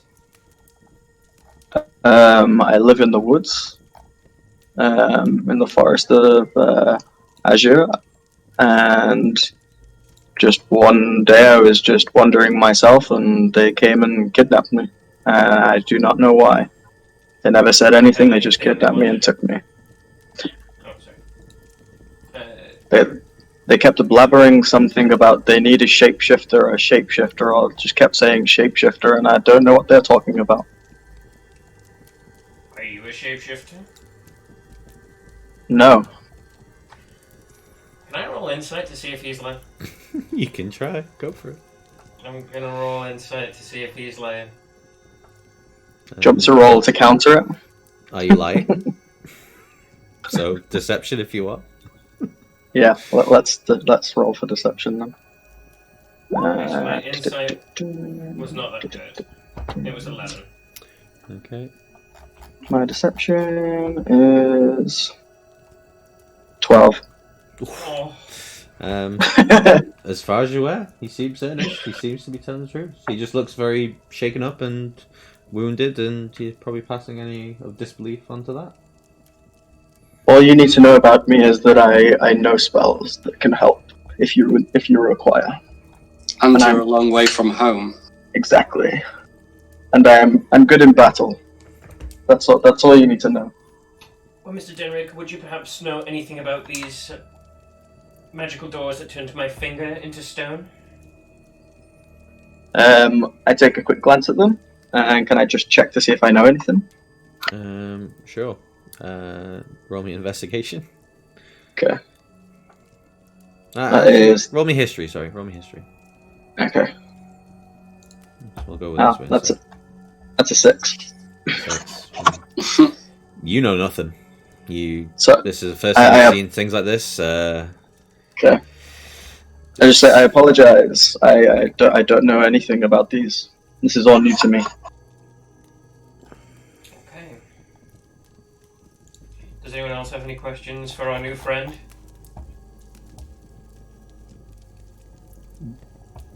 Why were you here? Why did they capture you? I'm unsure as to how long I've been here. As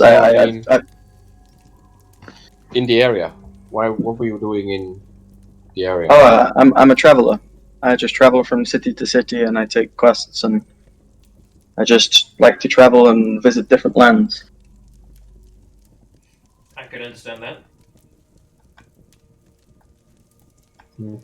Cool. Do we? So you may as well stay with us. We may need the help.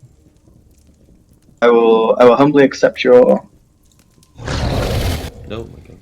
No, my God. That wasn't me. I mean, them good berries are good, but you know. It wasn't meant to be as loud as it was. In the distance, you do hear some form of low growl emanating from down here, down this corridor. Oh dear. Look, we were sent to deal with the bandits. The bandits are dead. I usually do like to explore places, see what I can get, see what treasures I can find. But my finger has already been turned into stone. We've already faced goblins.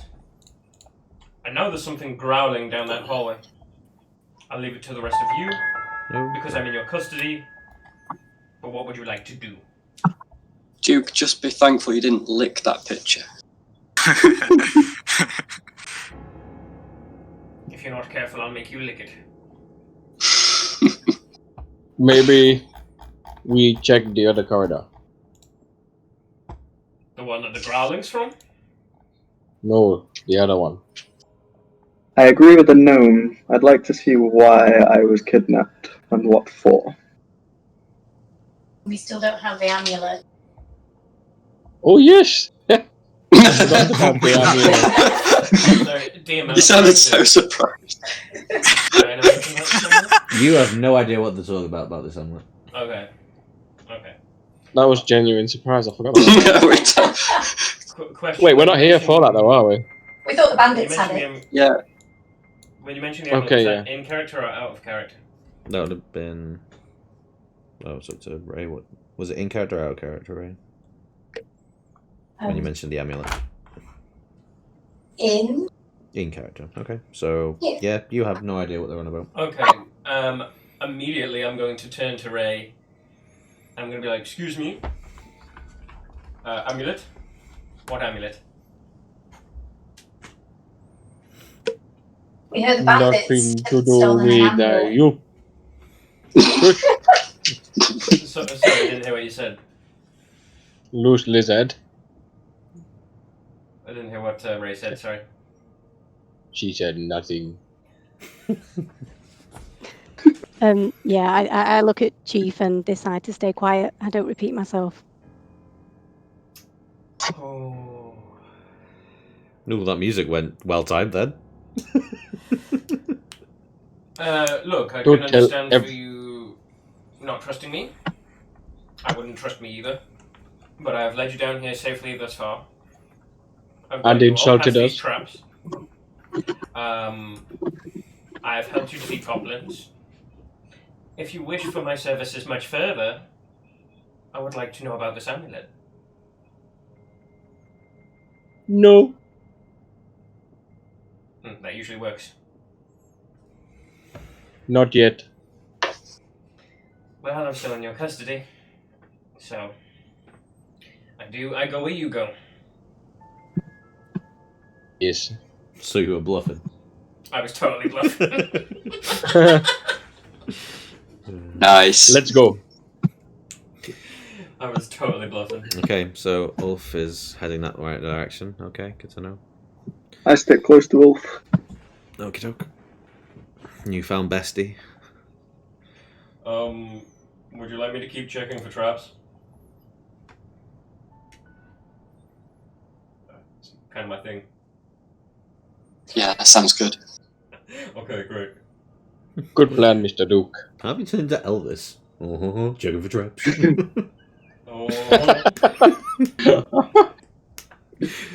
I put Ain't up. nothing but a hound dog. I put up. There's no trap here. No trap here. No trap here. Right, investigation. Now don't you step on his pressure plate. Investigation. Okay, we're off for it. 15. No traps in this area. Oh, there's one go down this hallway. You're going down that one, yeah? Yeah. Yeah. Okay. I'm having That's a bit trouble weird, with my man. token. We're a tiny bit out of sync, I think. Hold on.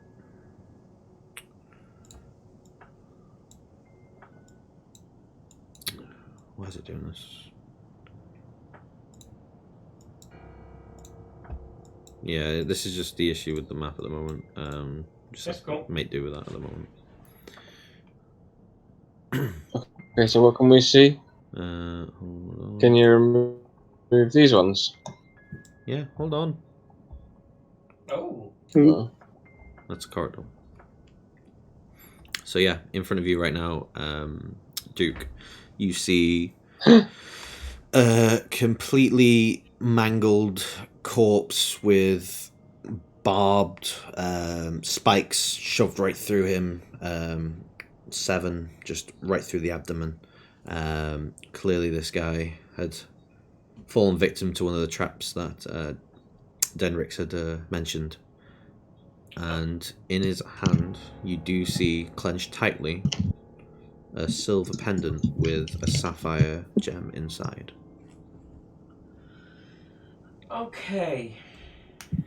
So first thing I'm going to do is search the room to see if I can see if the trap is still set and where it's triggered.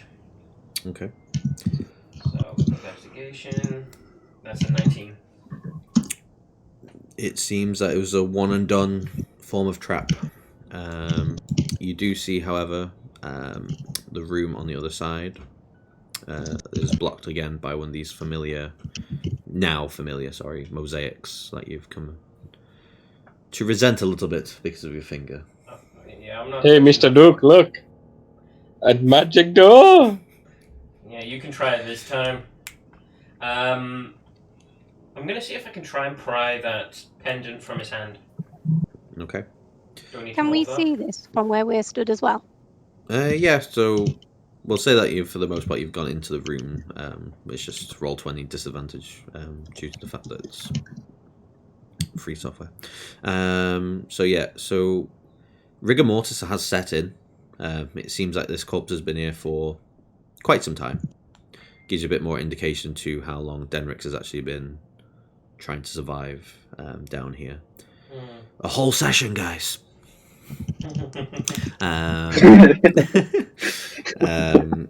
But you know very well how to snap bones. It's probably a straight roll, to be honest. You don't even need to roll for it. It's just okay. And the pendant falls, and you can roll a dexterity to see if you can catch it.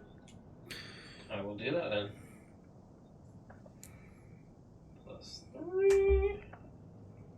18. Yeah, you just think. Call it straight away. Not a problem. Cool. I'm going to inspect it just to see if there's anything like remarkable, distinct about it. Okay. Or is it just a pendant with a sapphire? So it's a very ornate, intricate locket, 2-part locket. Just roll me an investigation again. Yeah, sure. Because on the outside, it's silver. The sapphire is encrusted inside, or the middle of the outside. Sorry, of the pendant. Very fine, filigree sort of like looking like ivy wrapping around the pendant itself. What did you roll for the investigation? Sorry. That was a 16. 16. Okay. So you feel that there's something not quite right. That is a hidden section to it. Ooh. Okay. And by fiddling, you manage to first pry open the locket itself, and it's got 2 photos. One is of a young man decked in brass and military armor, very broad-shouldered and armed to the teeth with weaponry. The other one, more slender figure, female, red and auburn hair with slight blondish tips at the bottom of the hair. And inside there is a message that is written, from us, forever love, Mom and Dad. Okay. And am I able to find the hidden section as well? So yeah, from investigating a little bit because of the investigation you did, you notice that there is a second way of opening it. Okay. And it's actually, you turn the sapphire gem a little bit because you notice there's like a sort of dial on the inside. And as you do, the other compartment slides out, revealing a little message. Okay.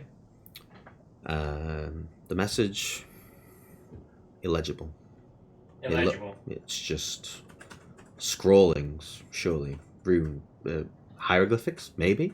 Who knows? It's just beyond any sort of knowledge that you are aware of. Okay. Ancient, maybe, but it looks just like as you would from maybe Aztecs or Egyptian sort of hieroglyphics. Okay. Would I recognize these symbols at all? Roll me a history check.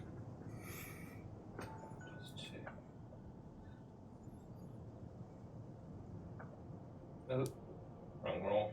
Roll that again. 14. It's hard to tell. Seems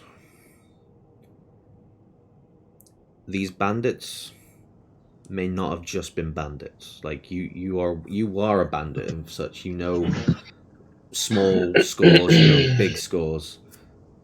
This is something that delves deeper. These so-called bandits must have knowledge of something to know that they needed this. It wasn't by chance. Okay.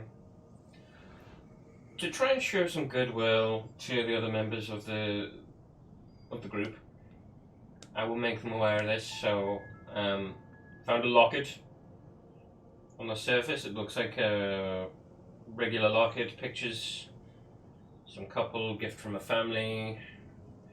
However, there's a secret compartment with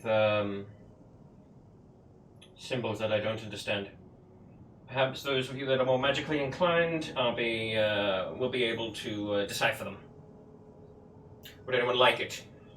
And I'll hold the lock up and sort of swing it back and forth. See if anyone wants it. Denrix, your passive perception.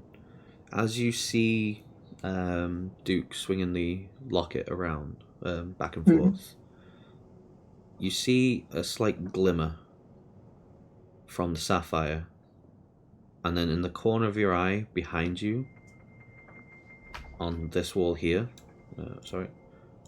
you see another glimmer. Okay. And then down the corridor you see a little reflection of that glimmer there. I'm gonna go towards that glimmer. Okay. So, as Duke is still swinging, you now see that glimmer passes onto that one. And you get the feeling that this is sort of a hidden path that maybe they bandits did not know of. They knew that they had a tool, but they weren't really sure actually how it was supposed to be used. So I don't know anyone's names at the moment because I actually haven't asked. But I say, Tiefling, bring the pendant here. Oh, you can call me Duke. And Okay. I'll bring the pendant down. Okay. I hold up the pendant. Okay. So it glimmers this way. And then, sorry, I'm just going to have to move the map again. And I just say to everyone else, I think we need to go this way. So I will reveal a bit more of the area. We'll reveal the bits that we did have. And you're now seeing that actually... Oh, the glimmer... That's too much of the area, but whatever. Is heading down that corridor. I follow it to here. Okay, just a sec, I need to move the map again, but I'll just move it properly for the last time. Okay, so it brings you to a room. Sorry, I'm just gonna have to move it, guys. So it brings you to a really wide open chamber. And the glimmer continues. And it reveals to this point here. It sort of dwindles and stops there. Okay. Can I just investigate the entrance before I step in? Of course you can. That is a 16. 16? Everything seems to be okay. It's just a wide room. Doors don't seem to... Well, the doors don't seem to actually have anything that may protrude to be a trap or anything. It just seems to be just stone. It just seems to be a room with some steps, archway sort of thing, with a plinth in the middle. Okay. I hold up the amulet with my left arm, and then I take my quarterstaff from my back and just hold it in my hand as I enter the room. Okay. That's fine. Cool.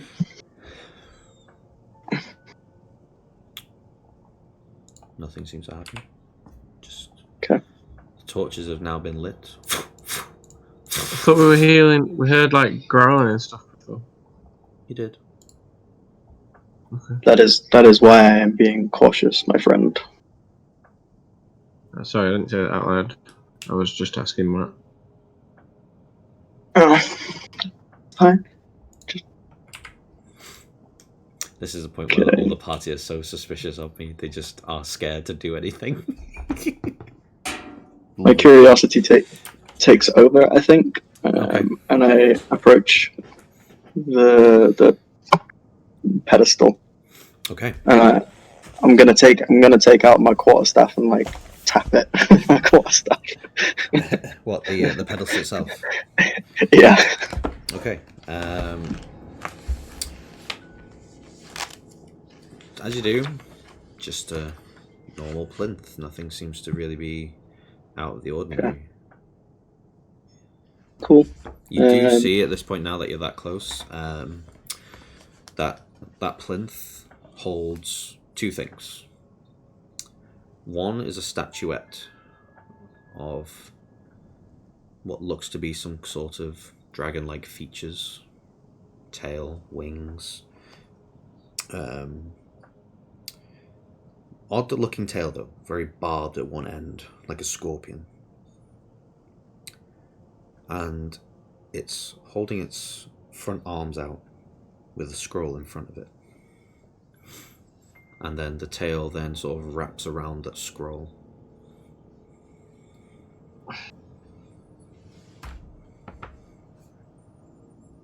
Would I have an advantage investigating it? Because it's a dragon symbol. Like it might mean something more to me. You can give it a go. Okay, so I'll sort of. You don't get advantage, but you can investigate. Yeah, so an investigation roll. Yep. Oh, 7 + 2, just a 9. Okay, just looks like a very well carved, very intricate statue of a dragon.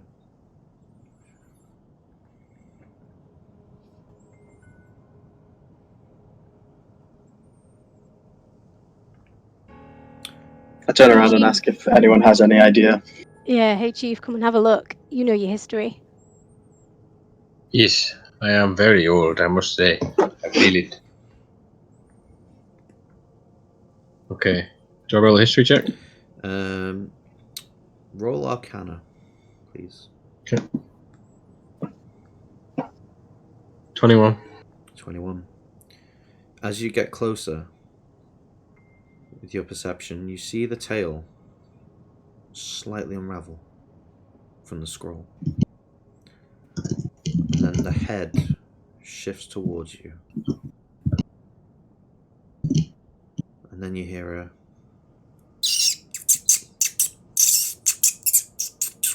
noise. It's looking at you. And on closer inspection now, this isn't a statue. It is a living creature. Just sandstone colour, sitting on a plinth. Is it little? It is little. It's for you though. It's about the size of an average dog. For the others, it's probably about the size, maybe to like a pug in terms of size. Okay, I'll put my sort of hand out like you would, with a new dog or anything, Roll me an animal handling.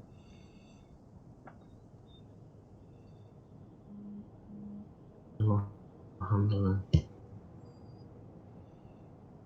11. 11? Okay. It looks at you, tilts its head a bit, tilts to the other side. Its tongue just goes and it edges a bit closer. Still tilting its head, and you can now sort of feel its breath, the warmth of it. And it's sniffing, and then and it sort of nuzzles into your hand and purrs. I'll stroke him. Yeah, you can stroke him. Seems that he... Okay. I'll stroke him. Okay. And, so what is it? Sorry, what does it look? What does it resemble? Does it resemble like a dragon? Yeah, no, it looks like a very small dragon. I was going to say, can I roll to see if I know what it is? Sure, go for it. So as you held your hand out to stroke it, it sort of quickly wraps itself around you and spirals around, not contorting or anything, just sort of that's the way it just moved around your arm. And then it just sits and perches up on your shoulder. And then its head and neck just strangles around to the other side on your left side. And it just nuzzles in and just starts purring. Is this on me? Yeah, it's on you. Oh, cool. He's in my beard. Okay, I'll pat him. Have I seen anything like this before? No, this is completely new. Okay, I'll say, good baby Argyle. My son. And just pat him. He likes me.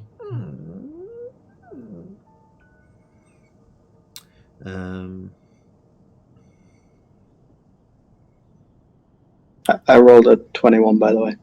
Okay, so yeah, with that roll, you know this is a pseudo-dragon. And you also know that some pseudo-dragons are willing to serve spellcasters as a familiar. Such pseudo-dragons have the following trait. Well, don't you dare say that to me. The pseudo-dragon can serve another creature as a familiar, forming a magic telepathic bond with that willing companion. While the two are bonded, the companion can sense what the pseudo-dragon senses, as long as they are within 1 mile of each other. Nice. So I'm going to relay this to... You don't know, obviously, the familiar bit, but you know it's some pseudo-dragon. Yeah, I know. Yeah. As, attaches as familiars. Okay, so I'm going to relay that to Chief. Like, Wait, are you telling me I've got a dragon? Are you telling me I've got a pet dragon? And with that, we're going to take a break. Are you telling me I've got a pet dragon? We'll find out. We'll say 20-minute break, come back at 9 o'clock. Can do. Okay, there you go. I don't think I'm going to move. Wait, have I got a pet dragon? You have to find out. It seems to be friendly towards you. Okay.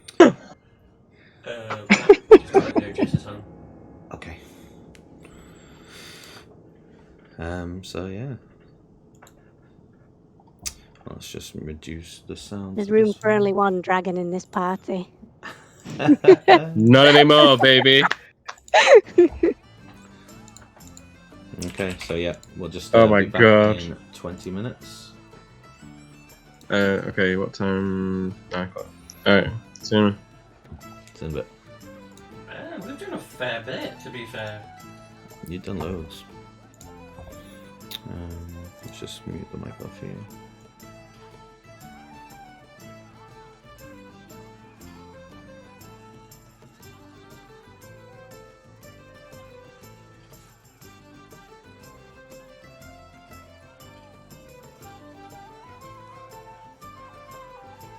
To be fair, it seems to be moving along quite quickly.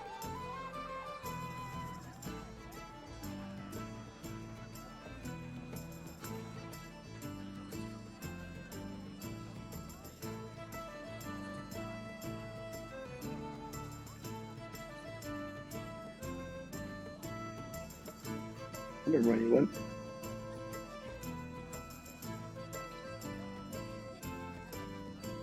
Yeah, yeah. I didn't realise my mic was muted for like the past half bastard hour. Were you actually like responding to anything? I wonder. Yeah, I actually was. I actually was responding to absolutely everything. That's hilarious. But obviously, not realising that my mic was muted. Berate. Dude. Ah, well, it's alright.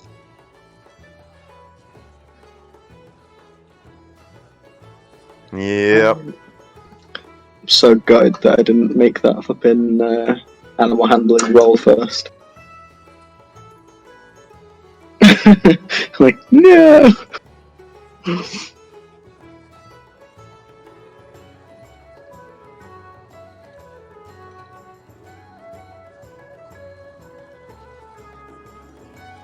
Ah, okay.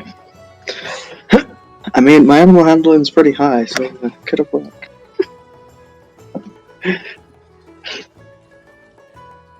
Yeah, for sure. Picks up on their magical energy kind of thing. To be honest, that works like perfectly with with the tiny gnome.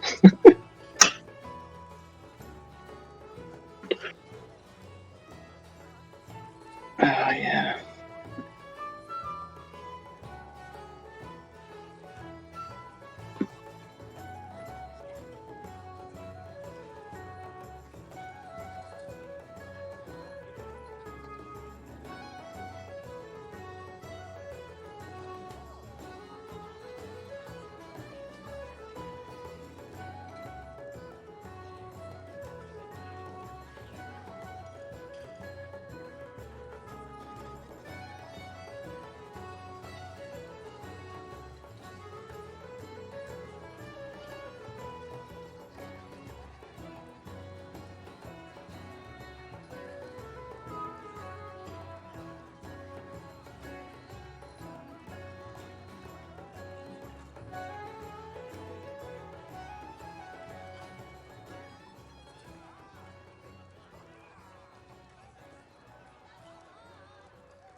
Funkypigeon.com.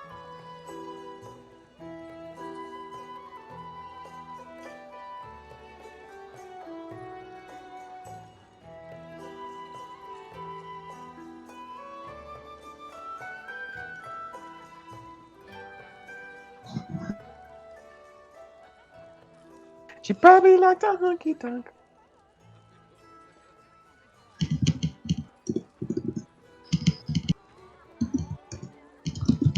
Waiting behind that scrap pile.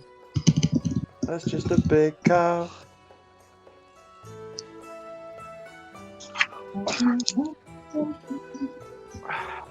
Right, it's going on. It's gonna happen. It's going on.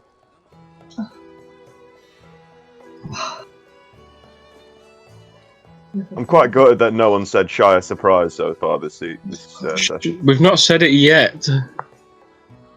Matt there. Yeah, Matt's here.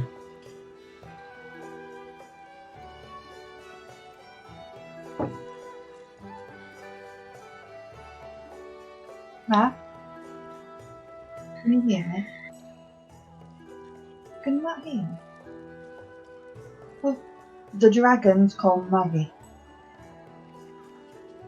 It's not. Maggie. It's not. Maggie Humba Humba Ho.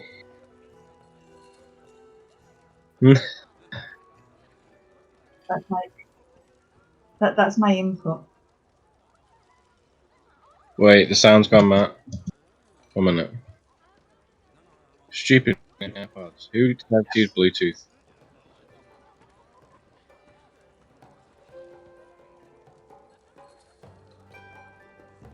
Hello? One thing waiting for us.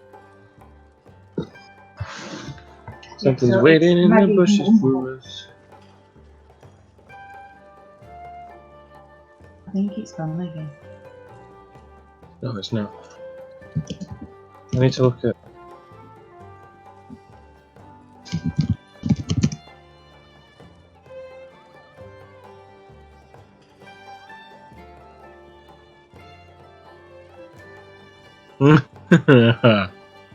Ah!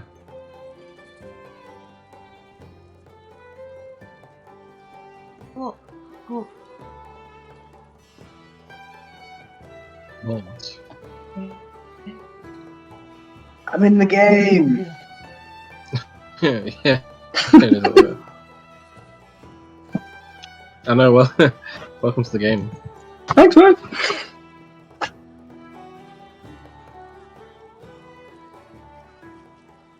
You can have the wheels. Oh, alright.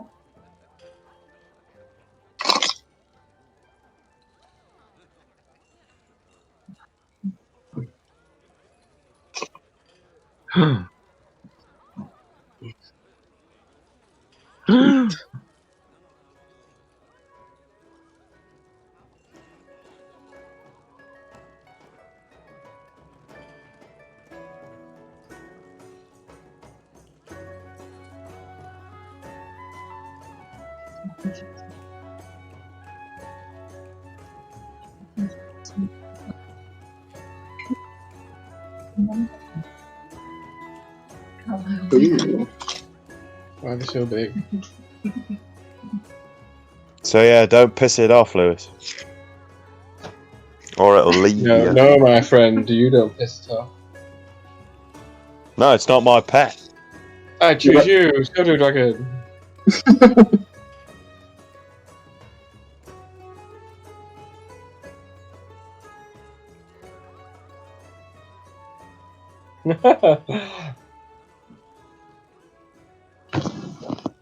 Sounds like popcorn. Yeah.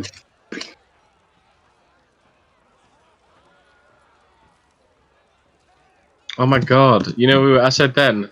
I thought that was you, Matt. You know, as I said, go pseudo dragon. I accidentally played Budokai 3 on my Spotify. I thought that was you. I was like, that's perfect. That's why I was laughing so much. Because it was like, if anybody doesn't know what that is, it's the Dragon Ball Z intro. But it's like, it's like, you know, like happy, typical anime guitar. It was like the entrance to my own cartoon.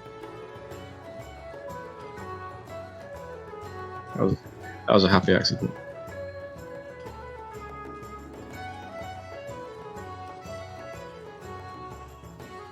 Who knew? Tell me.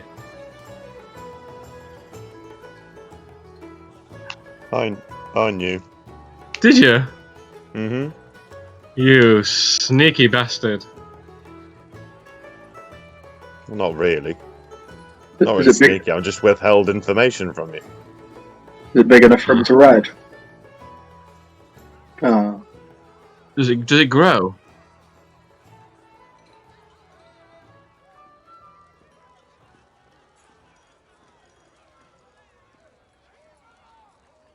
A football pitch. Okay, so he's little. Oh, so it's teeny tiny. Best I'd not put it on the floor. Wait, I haven't even Googled this thing yet. I hope I don't step on it accidentally. Dragon.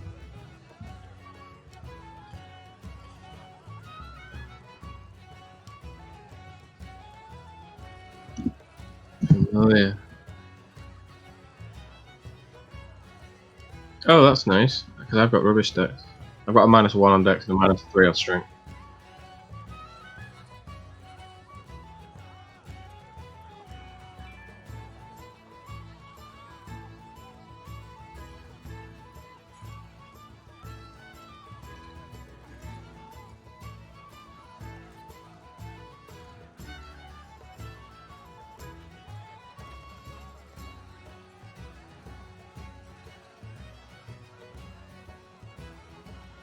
Any language, so everybody then.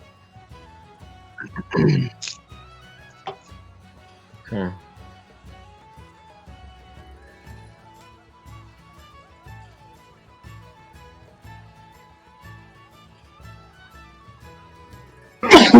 Sorry.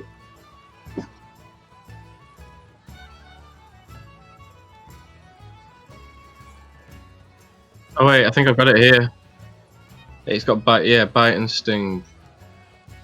13 armor. I've got the sheet.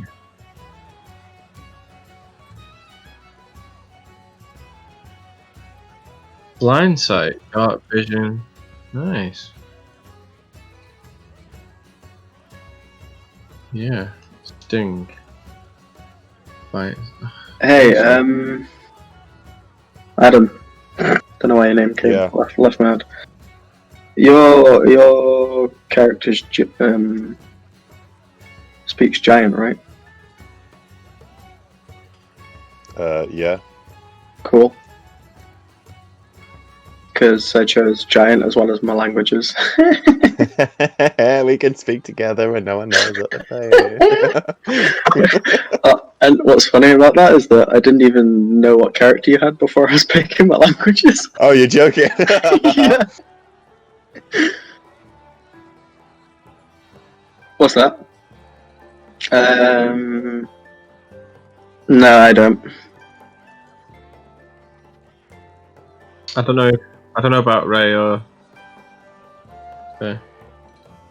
I almost picked Infernal, but like I've chosen that before with the other characters and no one ever speaks it, so I'm just like, meh. Wait, who's Infernal? Who said Infernal? Oh, okay. Me. Hey. Yeah. You're just like, I don't need friends to speak with. I can speak to all of y'all. What races speak Sylvan? That's what I don't know. I just. Okay, cool. So like tabaxis and stuff. Cool. Every day I worry all day. Scheiße. I'm ready. I'm ready. Also, yes. Mm-hmm.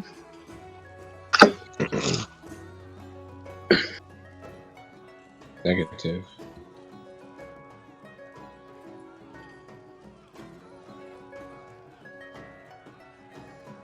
Yep. Okay. Horrible thing.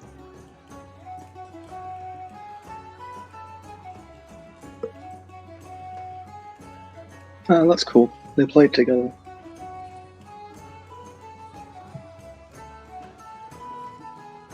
I know, right?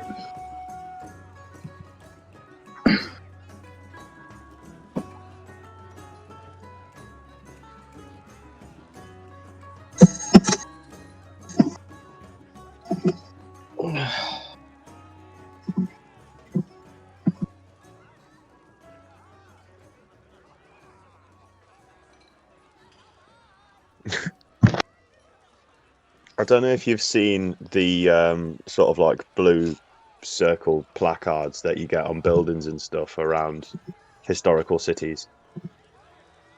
But there's one apparently somewhere in the world with a bloke's name called Sullivan Black.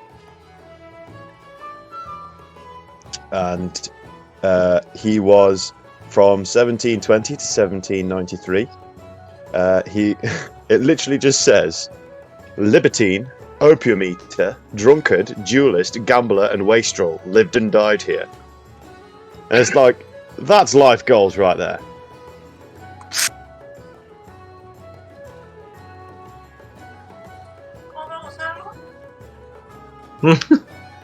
What? Hey?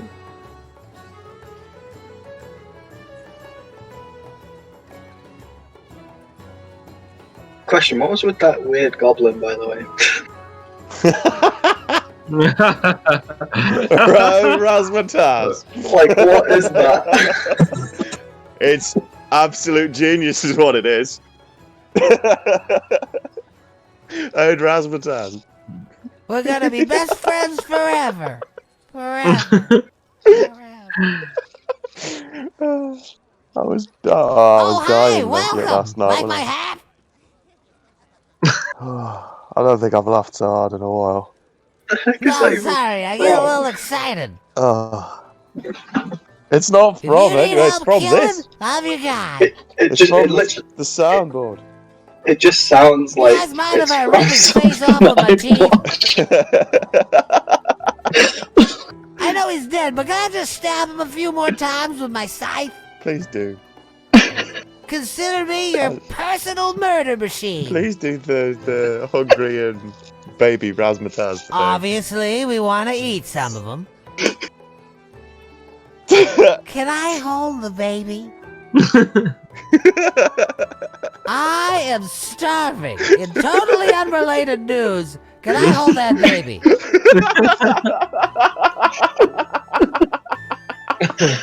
Oh wait, did you say he's a red cat? Do you ever wake up in the morning and just want to slather blood all over your face? No? Just me? Oh god. Was Did that you say too he's a much? red cat? I'm sorry. I feel like that was too much. It's Uh, hard finding a woman out here who loves blood as much as me. My name's Razzmatazz, and I feel like we're gonna be best friends.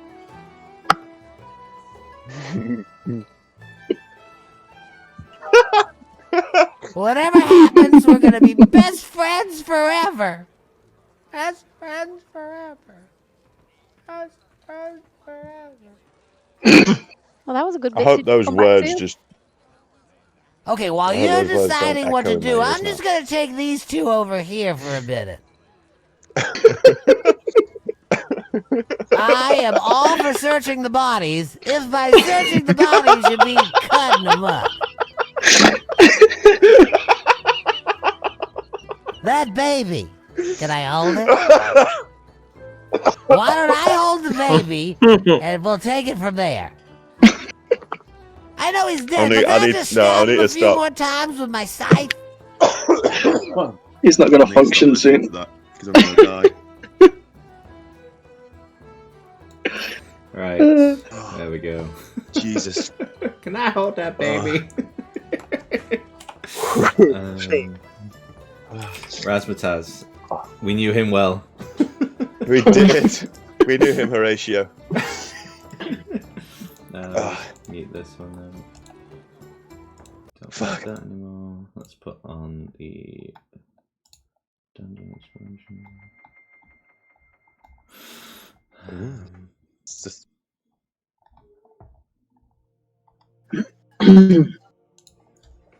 There's no going to be creepy noises in this, is there? Because I don't know what you're on about, mate.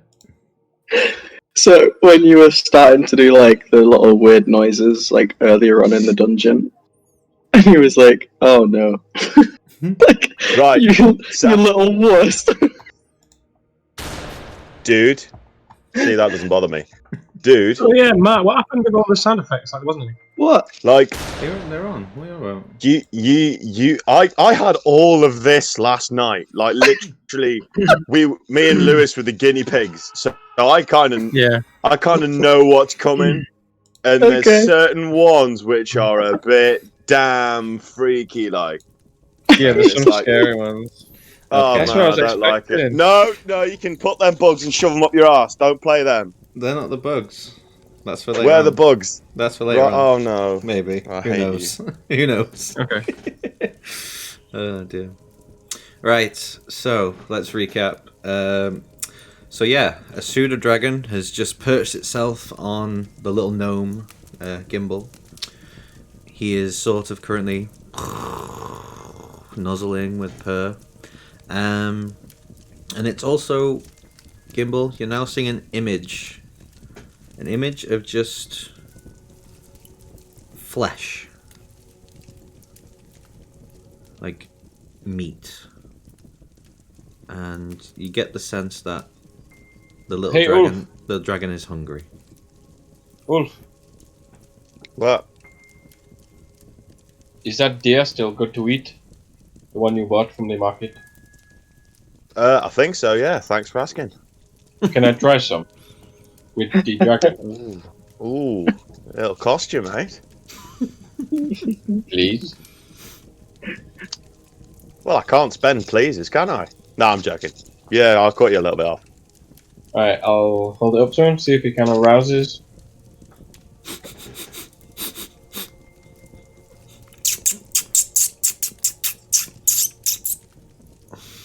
He seems interested. Does he eat it or not? You put it in front of it? Yeah. Okay. He sort of sniffs at it a bit more. He nibbles a little bit, and then. Nice. Greater sound effects there, man. Thank you. I'm very good at being an animal, apparently.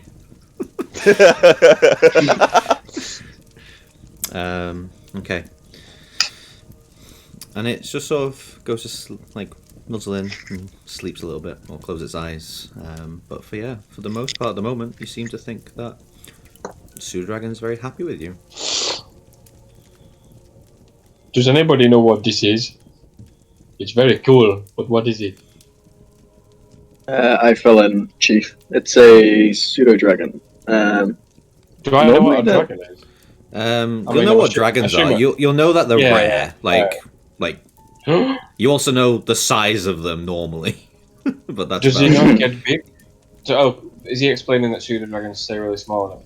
Yeah, basically. Explaining all that information. Yeah, they don't stay really small. They do grow a little bit bigger. They'll grow to the size that you will not be able to hold them on your shoulder for long. But they do take a long time to develop and grow. This is Gnome Dragon. You know? Do we keep him? Being the closest to the plinth right now, the scroll is left there, and you notice now there's also not a huge stone, but a very dark, smooth, like pebble shape next to the scroll, just where the dragon was sitting, and now it's into view. Can I do a Arcana check on it? Of course, go for it. Not that my Arcana's any good, but hey, 13. 13. You don't. It doesn't take much to know that this is definitely magical energy emanating from this stone. Okay. What is actually emanating from it, you don't know. But it is definitely some magic of some kind. So so being the person that knows about the pseudo dragons and that they're like attracted to magical people, could I turn to Chief and I'm like, would you mind picking up this pebble because I think it might be linked. Like there's some magical stuff coming off of it. I don't know what it is, but I figure if the little dragon likes you, then maybe the pebble will like you too. Who knows? That rock called Stan. I'll go. Can I go up to the rock and do my own sort of check for magic? Yeah, You know the arcana check? You're not one to just foolishly. Oh wait, no, you are because you jump into traps. But anyway, yeah, sure, you can roll an arcana. Natural 20. Of course. Nice. So yes, you definitely sense. You do confirm the energies or the magic properties that Denrix mentioned. Does anything feel similar to the dragon, or? No, but as you get closer, the dragon does start going, and it's sort of not being evil, more like a warning to you. Okay. I don't know if it's good. The dragon don't like it. So I'm gonna say as he's doing that, I'm gonna have picked up the scroll and like unfurl it. Okay. Roll me investigation. Okay. 10. 10? Yeah. As you unhook very delicately, very fragile this paper is. It's been here. It's hard to tell for actually how long it's been there, but it's very, very delicate. And as you carefully unfurl it, faint writing and symbols appear on the paper. You can go ahead and roll a history if you want to try and read it. Yeah, I'll do that. Okay, go for it. History. No. 4. This just looks like scribbles, runes, random mad drawings. Okay, I'll hold it up and ask if anyone else. Does anyone else understand these symbols and writings? And then I hold it up for people to see. Second. I'll grab it.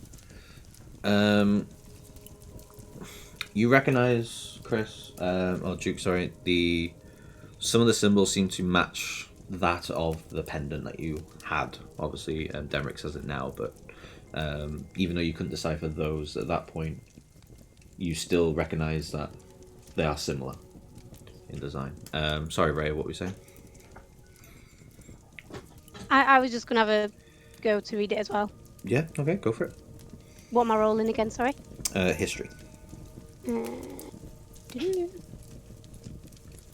Terrible. 2 + 2, 4. Yeah, just... Quick maths.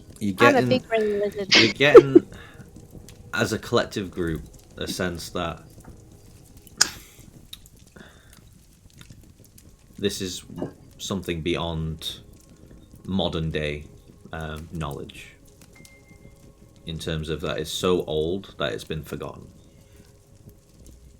and there may be very few people in this world that could actually interpret it.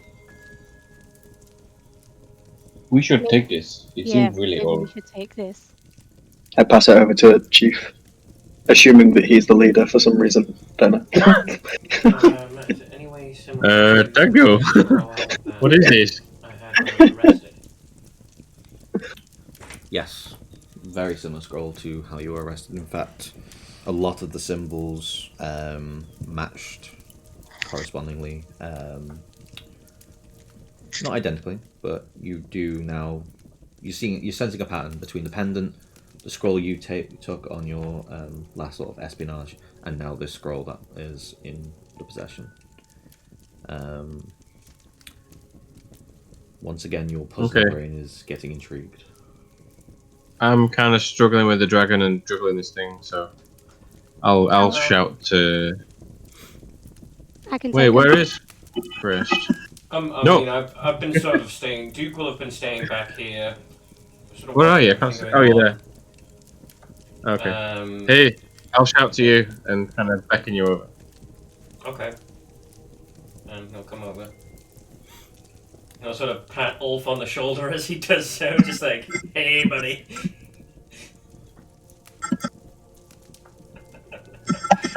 Is Ulf muted? What do you make of this? I think that'd be. I don't know. No, I'm here. Okay. All right, I'll pass him. I'll pass it him. And what do you make of this? So as you pass me the scroll and I look at it, you'll see me sort of like reach into my pockets, root around a little bit, and I'll pull out a similar scroll, unroll it, and show it to you and the rest of the group. Well, it certainly looks similar to one that I got on a previous, let's call it an adventure. Yeah, previous adventure. We'll go with that. I don't know what any of the symbols mean, but they're the same on both scrolls. And the symbols were also on that little pendant that I gave to our shape-shifting friend. You don't know he's We should. I was going to say, you don't know shapeshift. Who said I shapeshift? I said I don't shapeshift. And you believed him. Yeah, that's true. Yeah, exactly. You know what I mean. We should keep them together. They seem connected, no? Denrix, just roll me a perception a minute.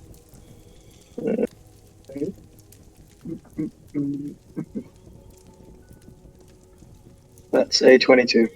Okay, so you notice that the pendant you hold, the glow is getting stronger as these two scrolls have come together. And it sort of reveals more on the scroll. Okay. I tell them to wait 1 second, guys. I walk over closer to them, and I hold the amulet up between two of the scrolls. I say, okay, now put them close together, nice and slow for me. Okay, and as you do, I'm guessing that's what you do, right? Yeah. Okay, so as you do, and they come closer, you see on the wall behind you, it's like a sort of a projection of a map that doesn't represent modern day Alenia, but shows similarities of islands, cities, buildings that may or may not be there nowadays, and 5 X's in certain places of the world.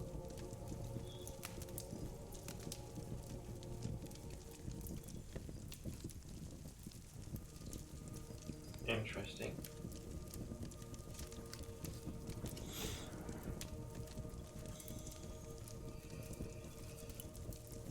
Does anyone have anything to like make a copy of this? I don't. A sheet of parchment and a book. Which one do you want to use? The book. Alright. Yeah. So, do I just copy it down or? Roll me a performance. Performance. Okay. Let's see how good your artistic skills are. Oh, not good enough. Got 5. Very quick sketch makes out maybe the shape of Alenia. You noted roughly the areas of where the X's appear. Is this occurrence a one-time thing, Matt, or is it tied to the amulet? It seems to every time that the amulet is nearby and the scrolls are together. The projections. Okay, so maybe maybe we should kind of. Is anybody thinking like an artist? Is that a skill? Has anybody got map maker? Yeah. I'm not an artist, but I've got out of character. I've got +3 in performance. I don't know if anyone's got higher than that. Okay. It seems that they do this when together. Maybe we can prepare and document this when we are back in town. Yeah. Okay. In town, you wish to replicate this in town. Where there I are need people. food. Unless you are planning on bringing the town into your room, then there are no people. Oh, okay. I just thought you were being an idiot. Fair enough. No. Gimbal no fool. I'm sorry. I only met you Well, I don't actually know how much time. How much time has passed since we met, Matt? About 8 hours. It's not even been a day since we've met yet. I'm still judging all of your intelligence. Maybe you should judge less. It's worth to note, Chief, that the dragon has not taken his eyes off the stone since you went closer to it. He sort of only now looks at you and sort of just has a little whimper over. Something about the stone is not good. The dragon does not like it. Maybe, Argyle, since you are close, can you slowly try to reach out? Don't touch it, but see how the dragon react. Sure. So I'll do that. I'll move towards. Is the stone like here in the middle of the? So we'll say for argument's sake the dragon's on his shoulders anyway. The stone is here. Yep. So you're reaching out for it? Yep. So the dragon does sort of start hissing a bit. And it's like but it's more of a I wouldn't if I was you. Okay, It seems maybe that the dragon is very scared of this stone. Maybe we should leave this. What if it's associated with the other magical items that we have? I don't know. I don't know if I like the risk. I trust this animal. You now, at this point, have a vision. All of you, because you can communicate from the dragon, so you understand the language. You get images of mountains erupting, oceans causing tidal waves, wind destroying buildings, trees and vines taking over villages, light so intense it burns, and then finally darkness.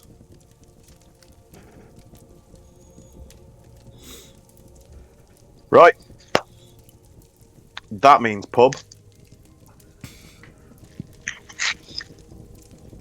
What was that? Is that to do with the stone? And it sort of just it can understand knowledge, so it sort of just nods its head, sort of, and just like. You mean that you will see cause all of that? And again, it nods, and then you just get the image of mountains erupting. Little friend, do we destroy this stone? Can we destroy this stone? It's sort of. It's very hard to answer with just 4 things. Well, if it can nod and shake, I'm asking a yes or no question. Really, it's just sort of. Perhaps it doesn't now. You get the feeling that it's more of a.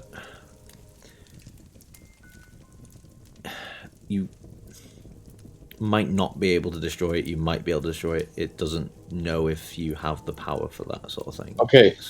Let me reword it. Should we look to destroy this? Not whether I can now, but does it need to be out of the hands of bad people? Should it be destroyed? And it's nodding frantically. Okay, I will take it. I'm just going to grab it, put it in my bag. Okay. As you touch it, it's really cold. Not ice cold to the point it burns, but it's just very, very cold. But you put it in your pocket, that's fine. Nothing happens at that moment. But then all of a sudden you hear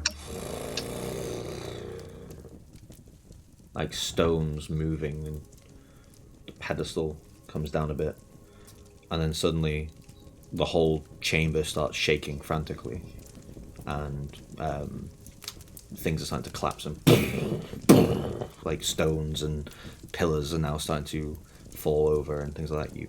You really need to all make a dexterity saving throw right now. Yep, time to get over here. 15. 15, okay. Bollocks, I got a 3. Okay, so anyone who got less than 14 takes 4 points of damage. Oh no. I'm gonna run towards Ulf with the dragon on my back and like brandish my arms like a baby. Get me! But yeah, so the whole chamber is now collapsing. You've got very little time to get out, 3 minutes, and every 1 minute you'll be taking another saving throw. How do we discern this? So basically, it'll take 1 minute to get to that point, 1 minute to get to that point, and then the final one to get. My audio dropped off. What's happened? The whole place is collapsing. I grabbed the stone and everything's falling down, and we've got to get out. And I've run to you like a baby to pick me up. Yeah, forget that. Every man for himself. I'm running away. Yeah. Oh, we're no longer friends. I'm going to. You got your own dragon, mate. Come on. I'm going to pick Chief up. Oh, thank you. That's it. Go to your new Betty. Go on. You're a shitboat. So you'll be taking disadvantages because you're not accustomed with strength and things to pick up a gnome to also carry him, plus a dragon. So any saving throws, you'll take disadvantage on. Okay. So as you get to this point, so make sure you're all there. I need you to roll another dexterity as another set of stalagmites and stones are coming down. No, dragon! Again, anything lower than 14, you have failed the roll, and you take 4 points of damage. 15 again. Jesus. Okay. The next one is at this point. Oh, which point, sorry? So where Ulf is right now. You may have to move them out. Yeah, that's fine. Oh. Yeah, I know, don't worry, it's just me moving to move them up. So you're in the area now. So everyone take another dexterity saving throw. Oh, here, guys. At this point. What? Here. Oh. So yeah, anything less than 14 again, 4 points of damage. Oh my god, I got a natural 1, I got 0. Ooh, okay. What's the first one that I've got damage? I am at 1 health point. Okay. Mr. Duke, drop me, I'll run. I drop him. Okay, so the Thank you. last check is here, but this chamber seems to be not too bad. There's not as much things falling. It's like you managed to just about escape a lot of it. But yeah, last roll, dexterity saving throw. This time, anything less than 10, you will take 3 points of damage. I'm down. Oh.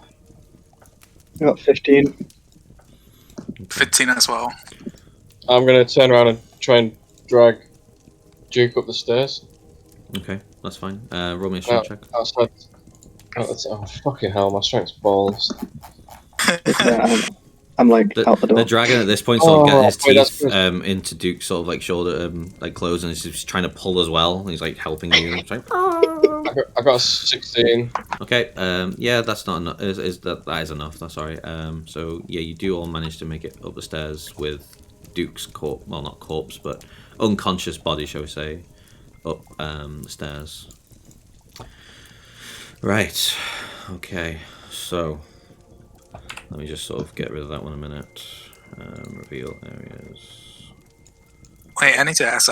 Denrix, how many berries did you give to everybody? I think So it's everyone got 10, right? Yeah, so I gave everyone like 2, I think it is. Because I didn't take any myself. Just gave them to everyone else. I don't think I took any because I didn't need them. I didn't need any either. I didn't need to. So basically, I gave them to whoever needed them. Just divvied them out between them. Right.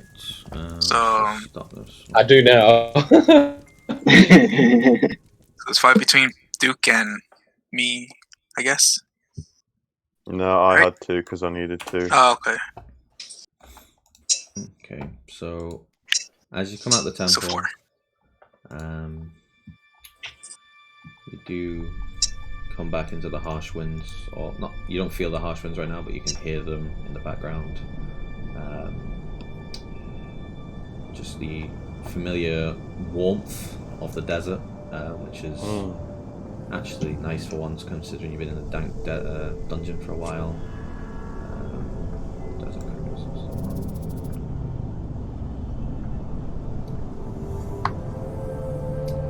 Okay, so where are we? So this one.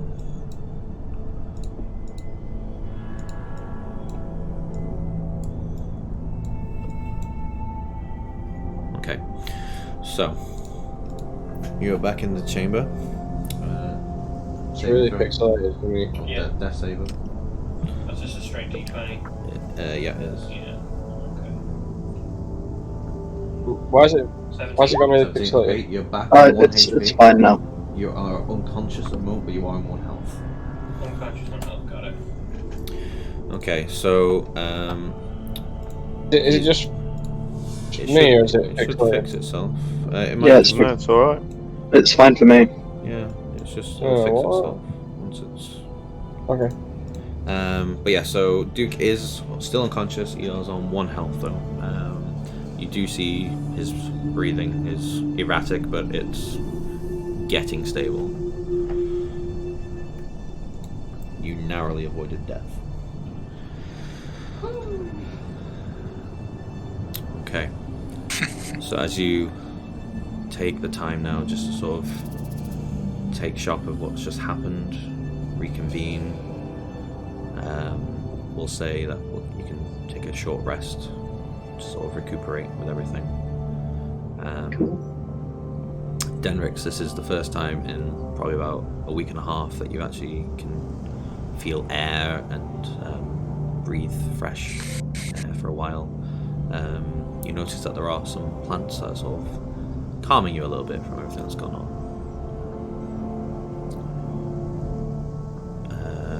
Perception-wise, or what's your nature, by the way? Nature.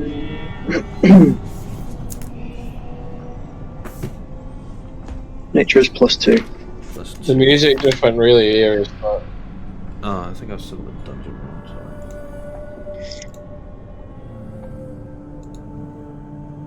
Yeah, that's nice.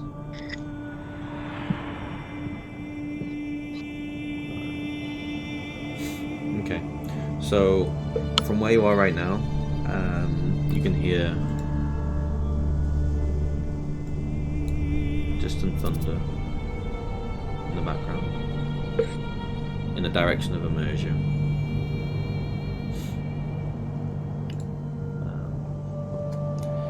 So yeah, we're going to say that this is a short rest, so any things that reset from there, please make sure you do. You don't regain your health. What that's from rest. Sets after a short rest? So if you just click short rest, it will do all the refreshes on Neebie. Will I come out of consciousness? the others can help you, maybe sort of recuperate. So yes, to also- reset maximum HP changes during this rest? I don't think they change with short rest.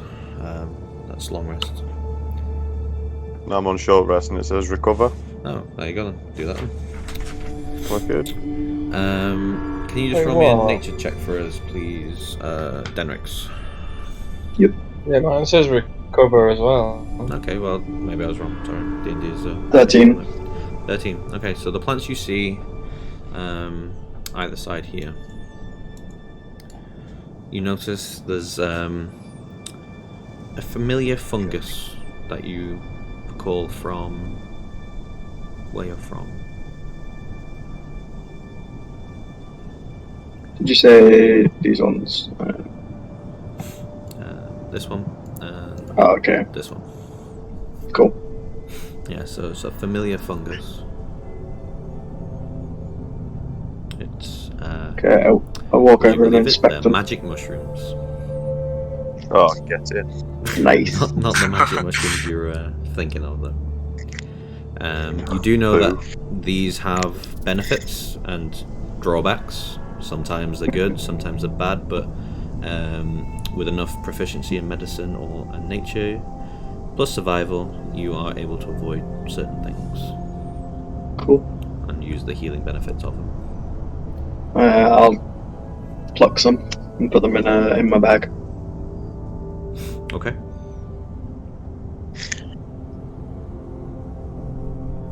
So there are 3 in total. Cool. Or 3 that you can actually salvage. The rest are like quite destroyed and not edible, but these ones seem to be somewhat okay. Okay. Just so for effects, so I know, can you just roll me a d10, please? Yep. D10. That is a 9. 9. Okay.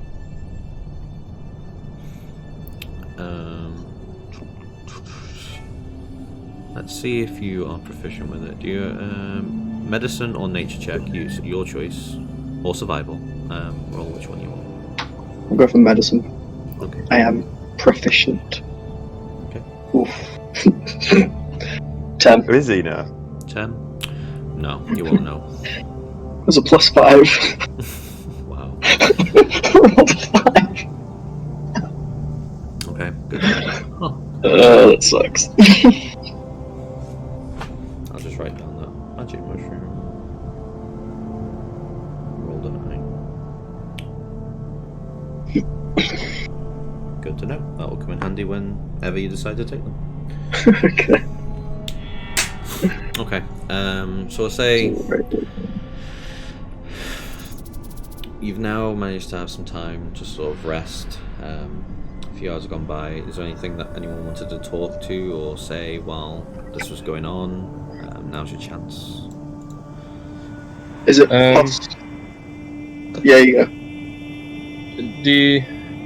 The amulet. Who asked us for this? Was it the girl? It was Lucy. I don't think we should give it to her.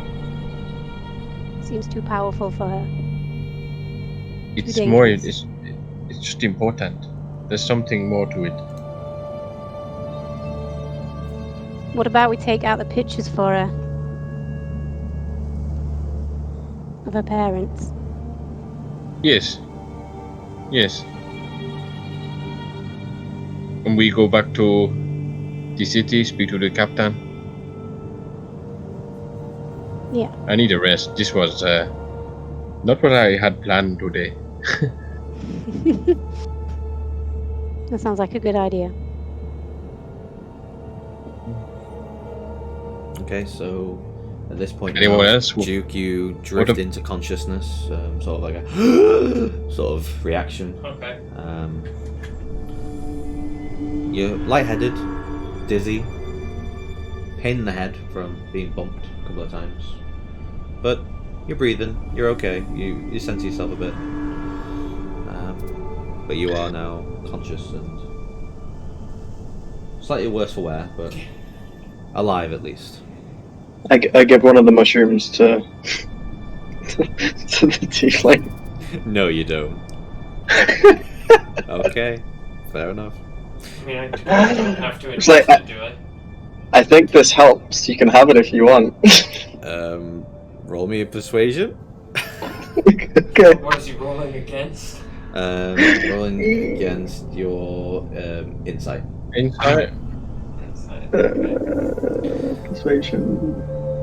Come on. Damn it. That's a 9. Oh, please, roll better than a 9. What? Okay.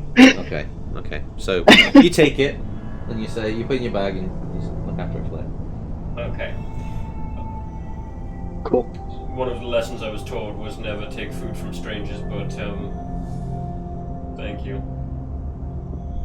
No problem. Hey, painted man, what do you do now? It's a good question. Would have been hilarious. I don't know. I need to gather myself again and get some rest. So I might, if it's okay with you, I might accompany you to the city. It's a free city. Okay then. Trust me, it's not. Hey, Mr. Duke. Yes. I thank you for grabbing me. It is fine. I may be a thief. I'll just nod. Turn away. I do not leave people behind, did I? Unlike Ulf the Boat. Ulf the button pusher.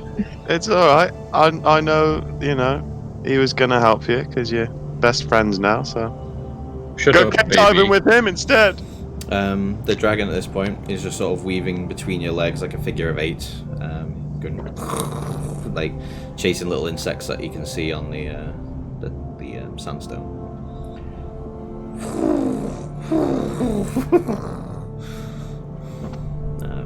And then he catches up.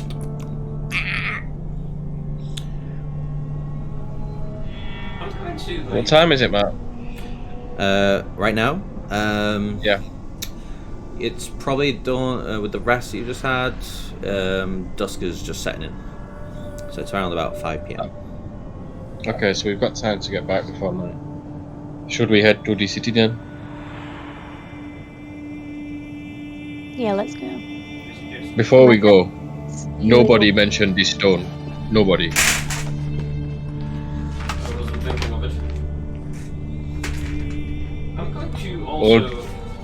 I'm just going to turn to Ulf and going to say to him, at some point on our travels, I would like to talk to you alone. I walk away. I ignore him. Wow. Okay. I was expecting that. And the dragon just sort of goes and tilts his head a little bit. And goes,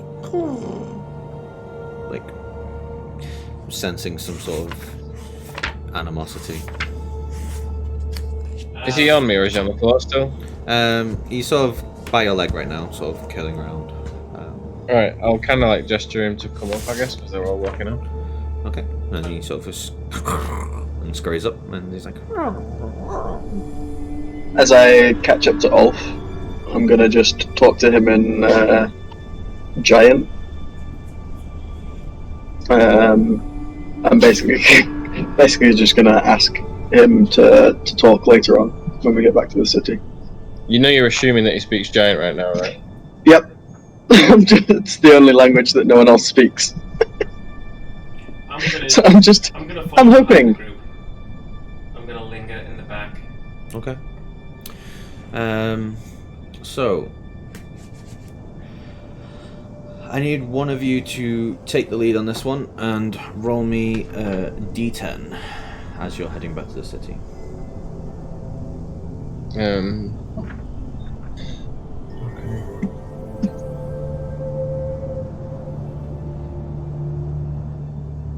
Got a 9. Okay.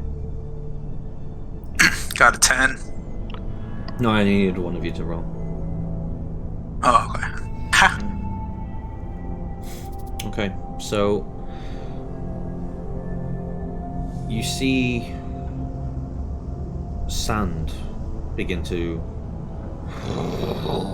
spin, gently at first, then more violent and faster in the distance. It's not too near to you right now, but it's enough to start seeing this twister of energy and the sand picking up from it.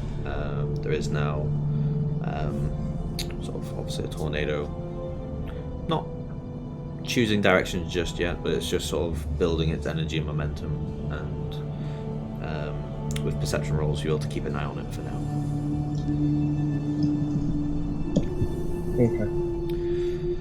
Okay, so it will take you 6 hours to get back with travel on foot. It's how you want to cross this bridge right now. It's up to you. I am the expert, obviously. Obviously. I'm going to jump across the stones. You're going to take the stones. Okay. Roll me in acrobatics.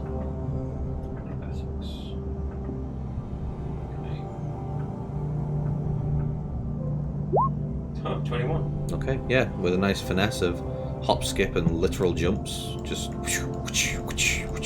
and then you make it safe. Yeah. How's everyone else getting across? Is the rope there that we? Yeah. The rope is still there. Yeah. Also, Lewis, I've given you control of the dragon as well now. Oh, nice. I'll just use the rope. I was alright, wasn't I? Because of the current. Yeah. You were just having to do a little strength check just to hold on. Okay, I'll do that. Please don't be shit. Oh, fuck off. -2? -2. Okay. Yeah, -2. Okay. Bad lay. As you witness this confident gnome grab hold of the rope, you just see him miss the rope and tie and but it's okay, because you managed to land on the dragon, and the dragon ferries you across just enough. But you see it's panting with energy right now. It's out of breath a little bit. I'll thank him on the other side and pick him up and sort of give him a love. Him? You don't know yet. I don't know. You don't know. You wouldn't even know how to check. No. Hey, Mr. Argyle, I have a job for you. Gotta get over this wizard first. Okay, so next one here. So we just say for argument's sake, we'll have a collective roll. So let's see dexterity rolls, and we'll see if we manage to get across. I'll make a judgment from that. Is it a dexterity saving throw? Just dexterity checks. Oh. Thanks to strength. I got 5. 10. Got 14. Got an 8. 14. I'm on clumsy bastard. Alright, I'm gonna have to roll a D100 on this one to work out how much this current's working.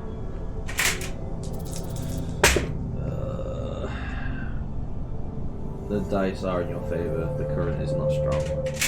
You are lucky. Ah, it's alright, I just gotta wade across. You make across fairly unscathed. This time, no head bashing onto rocks, Argyle, so you're okay. Excellent. So you are now all across, and for travel sakes, the tornado is now just roll me a perception, one of you. Doesn't matter who.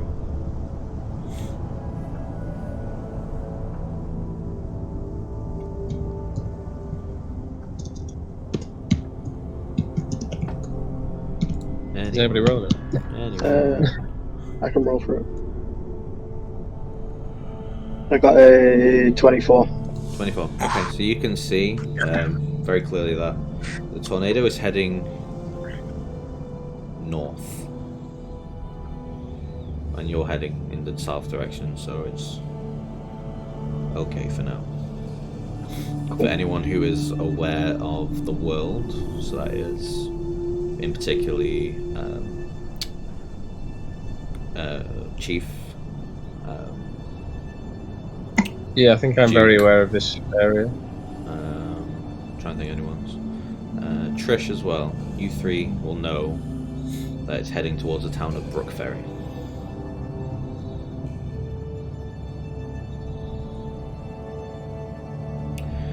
Okay. And then, with that argument's sake, we will say that after 4 hours of travel, you are making your way. You can now see the gate in front of you. It's still about an hour's travel, but now the winds have died down. Okay. And you're staying rain. Heavy rain.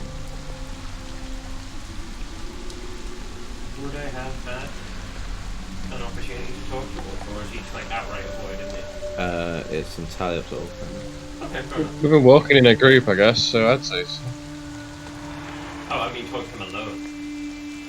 Well, I mean, you'd have to ask him to move away, but we've been walking free to pull him away.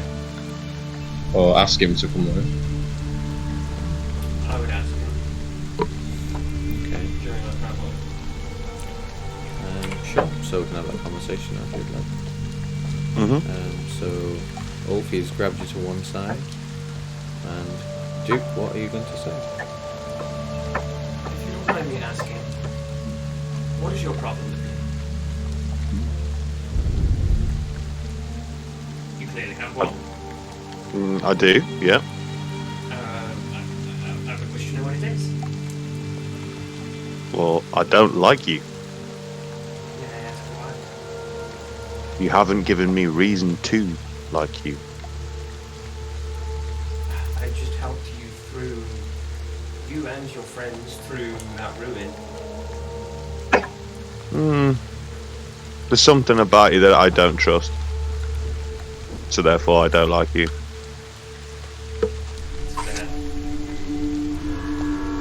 What would it take for me to get you to like me?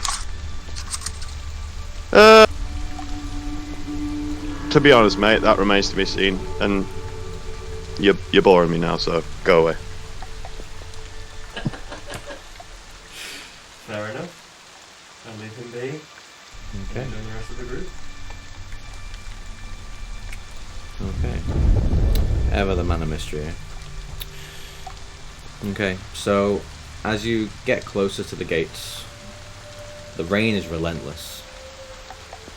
And anyone who knows this area, which is the same three that mentioned about Brook Ferry, it's very rare this place rains, ever.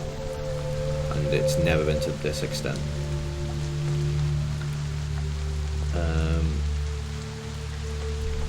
But from the distance you realise that the rain is only over Immersia, like the city itself. Weird. It's very You think it's something to do with the storm? Do you think it has anything to do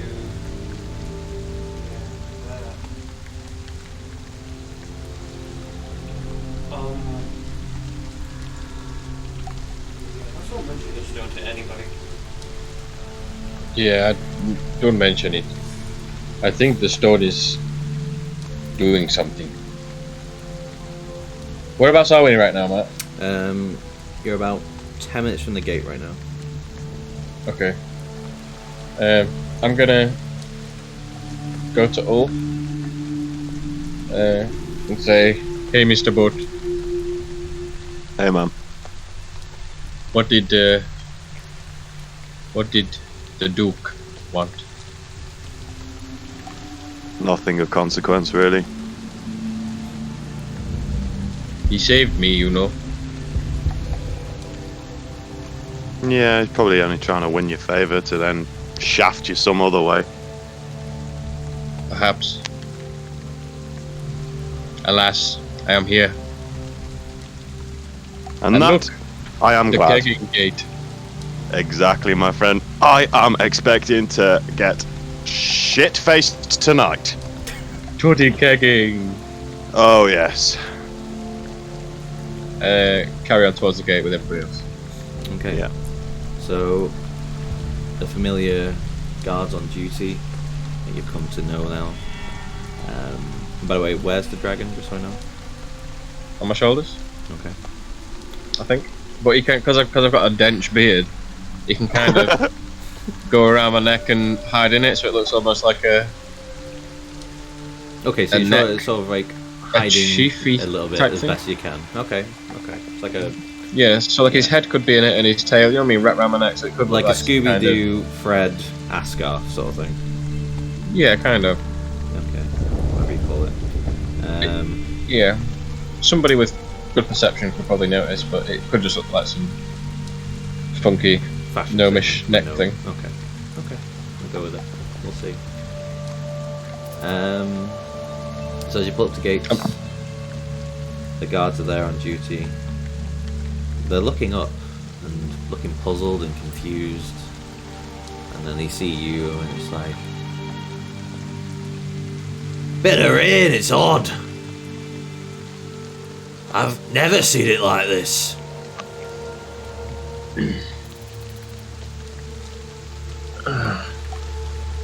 just gonna keep quiet and put my hood up and try and keep my face hidden from the guards. Okay. I suppose you'll be wanting to go through. Yep, plenty to drink. My friend Ulf here, he blessed the rains down in Africa. Bless the rains down in Africa. Thank God we don't have a bar. I'm gonna say that, like, I'm walking around with my head, like, to the sky, like, mouth open. Rain. Did nobody get my Toto reference? Of course I did, mate. That was good. Oh, good. Okay. DM, who has the scrolls and the pendant right now? I believe you've got the scrolls, and I think Yeah. Denrix has the pendant. Yeah, I'm pretty sure. And I've got the rock. Yes. I'm going to don't have to pull Denrix to the side or something like this, but I'm going to mention this to the group. Do you think it's wise for us to get some guidance as to what these scrolls and this pendant might be from people with magical experience? Wizards here, mages, the tower. One that we can go to. Yes. We need to be careful who we trust, but yes, I am interested as to what these are showing us. I think we should look further in somewhere private. And then We could always go see if it's Lucy's pendant. No, silly boat. Why?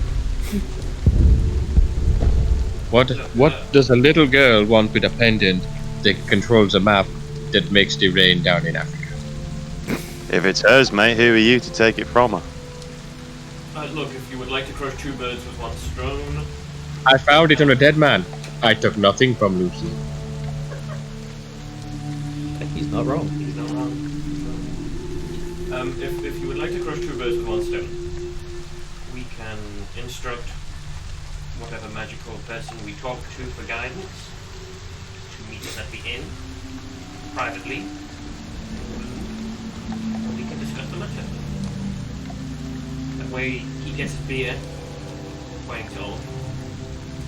We will get our answers regarding these. Can we do this tomorrow? I think it's like 9 PM now, right? It was 5 o'clock when we came out. Yeah. We had an hour's rest and then 4 hours lunch at 10 PM. To the pub. Okay. Yeah, maybe tomorrow, but also when we do this, we need to split up. So keep some people in another room that they don't know about in case something happens. They can be outside. There's a secret. Oh yeah, you know. To the pub. To the keg. Okay, so you're heading to the Flag and Arms, right? Yep. Okay. So. Oh, cue the tavern music, baby. Can I talk to Dendrix now in Giant? Because yes, I do speak Giant. And say, do you want that word now? I just nod and I actually walk back outside. I was more suggesting we find our own table on the opposite side of the pub to theirs. And then I say in Giant, this is something that I can't really discuss in public. Okay, so I nip in. No, it doesn't matter, because I mean interaction with the barkeep, so yeah, let's just go and sort some stuff out. So I follow Dendrix to wherever. Okay, so I need to... I walk until I can find like somewhere that's secluded so that like no one can like see/spy. Okay. Maybe a perception check a minute. Okay. That is a 17. Okay, so you see there's a lot of patrons in the pub right now. It's more crowded than it has been for a while, and well, you won't know, but in comparison to the others. But you do see a somewhat empty table secluded at the back in the corner. Is there a way for us to like essentially maybe hidden? The stairs are sort of overarching a little bit, so you might be able to have a little bit of cover from those. Bear in mind, I can't actually fit in this pub. I was gonna say I'm like 6'9", so I don't know if I can fit.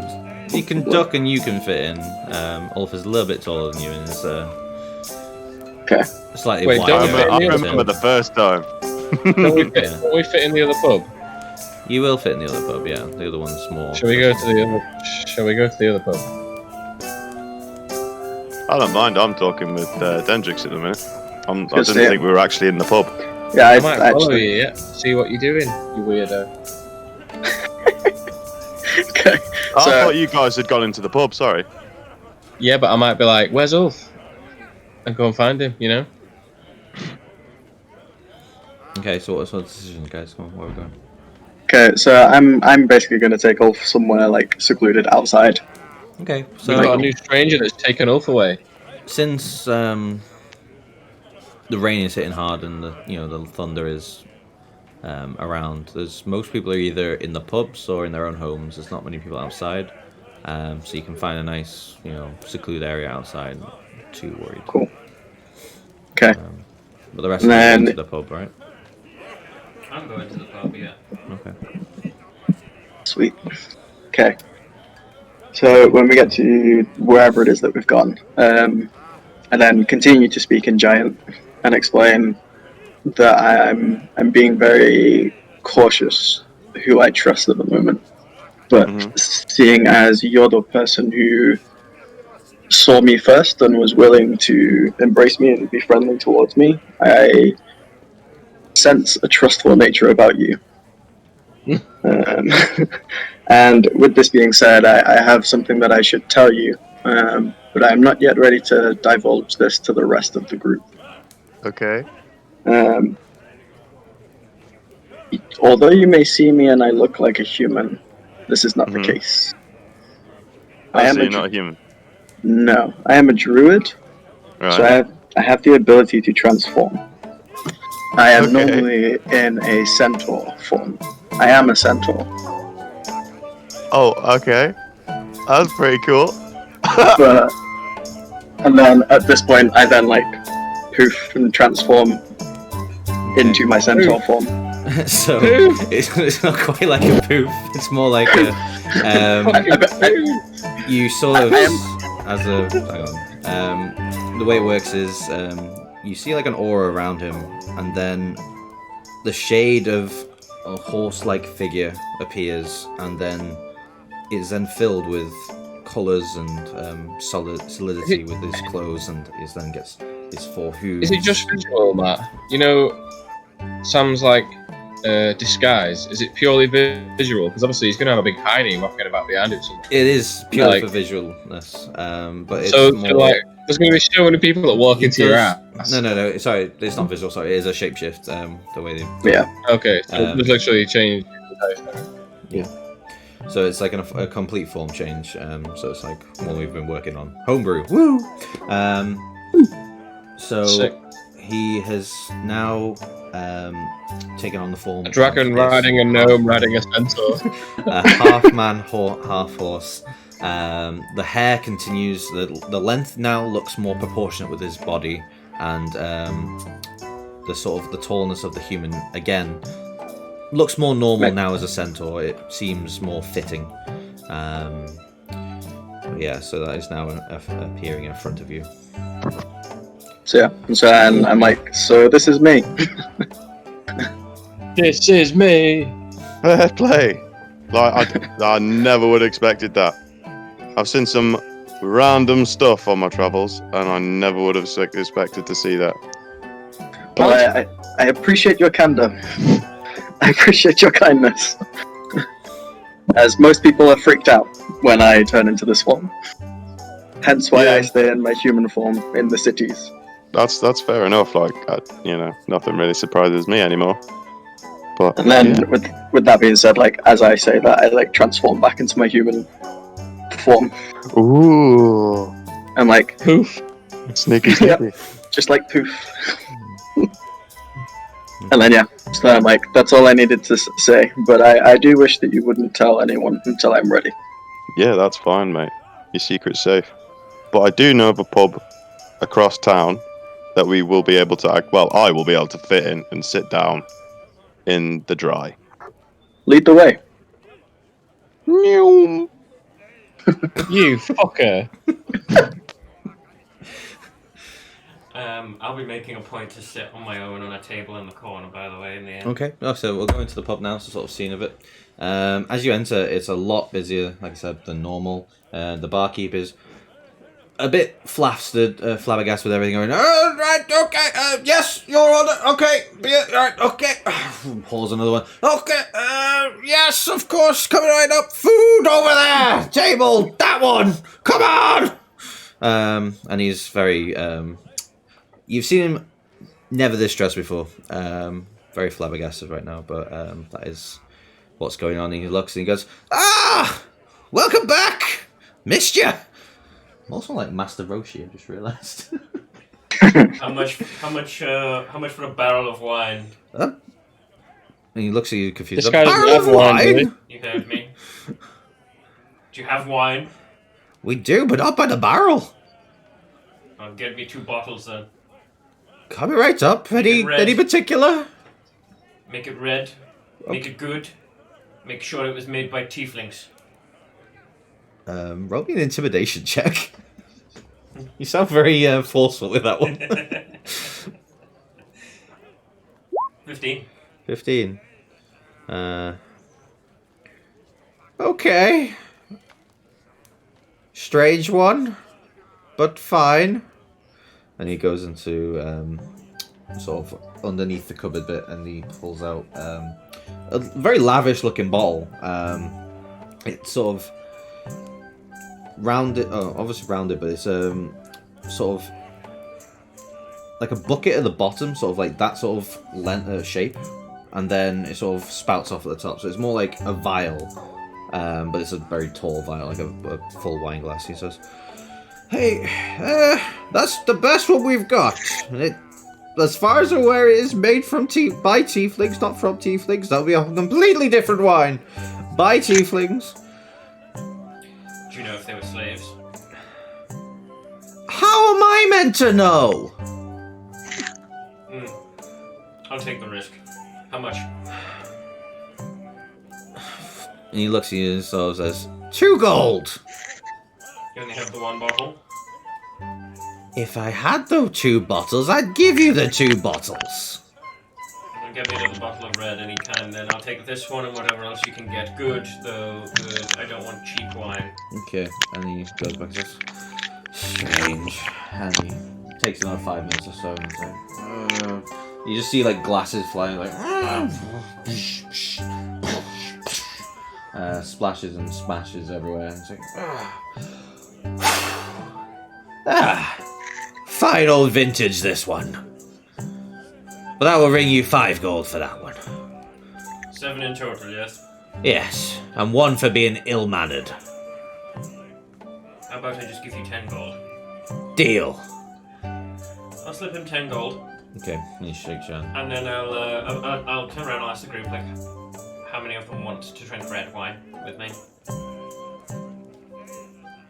Okay, so the offer's there. Who wants to drink wine? If they do not, no worries. No, I'm just going to raise the point that the new person and Ulf aren't anywhere, and I'm concerned for Ulf's safety with the new person because we don't know from Adam. Aha! That is true. Hey, I am Adam. So yeah, I'm just going to kind of say that, just point out that he's not coming, and yeah.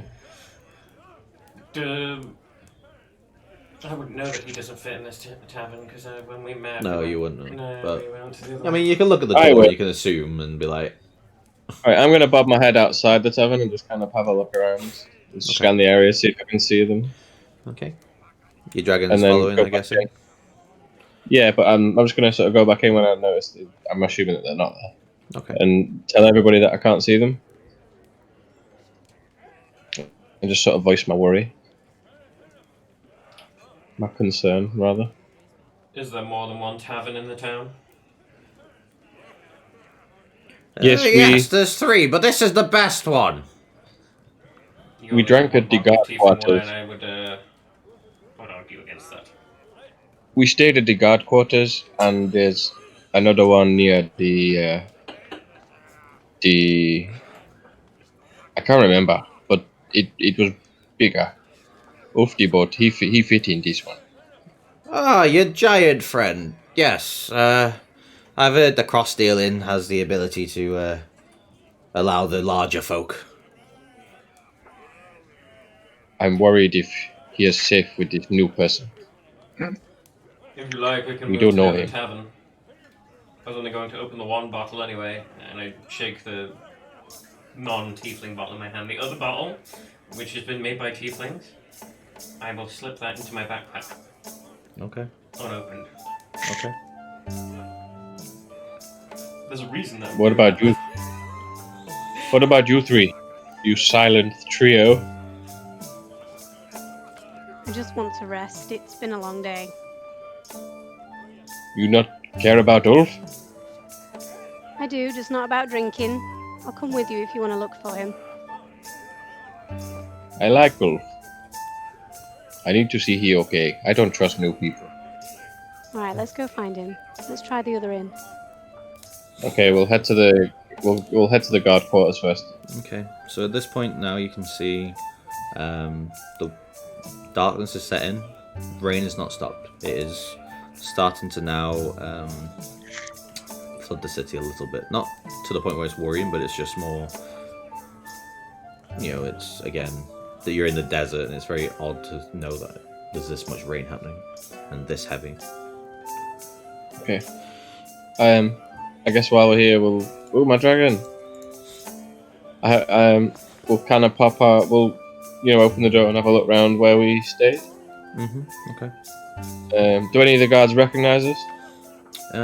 Just for the guards, you Typically see the that ones that it's we're playing cards with. okay. There's not many on duty, but the one of the ones you were playing cards with, he is there, standing guard at this post here. Okay, so I'll ask there, and I guess they say that they don't know what I'm talking about. Or will I have seen that guard on the way in, or not? Well, you would have seen the guards that night. Okay. Hello, Mr. Guard. He sort of looks around and is like, "Oh, hello there. Oh, you're the one that passed out on that table the other night. How are you?" Yes, I look around sheepishly. Have you seen my big friend? We've just got back and I've lost him. Oh, the one that cleared me out of some money. Yeah, I think I saw him with some other, giant person actually. He went, he sort of points the direction. He holds his liquor well. Maybe he's gone to the inn. Was he okay? I mean, as far as we saw, we weren't really watching completely, but he seemed to be laughing a little bit and joking, and he seemed to be okay. Why, is he in danger?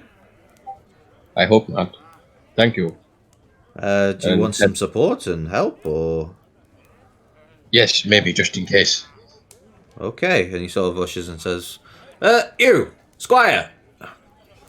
And it's like, not too weedy, but there's a definite youth about him, not defined in much muscle or anything. He's like, yes, sir, how can I help?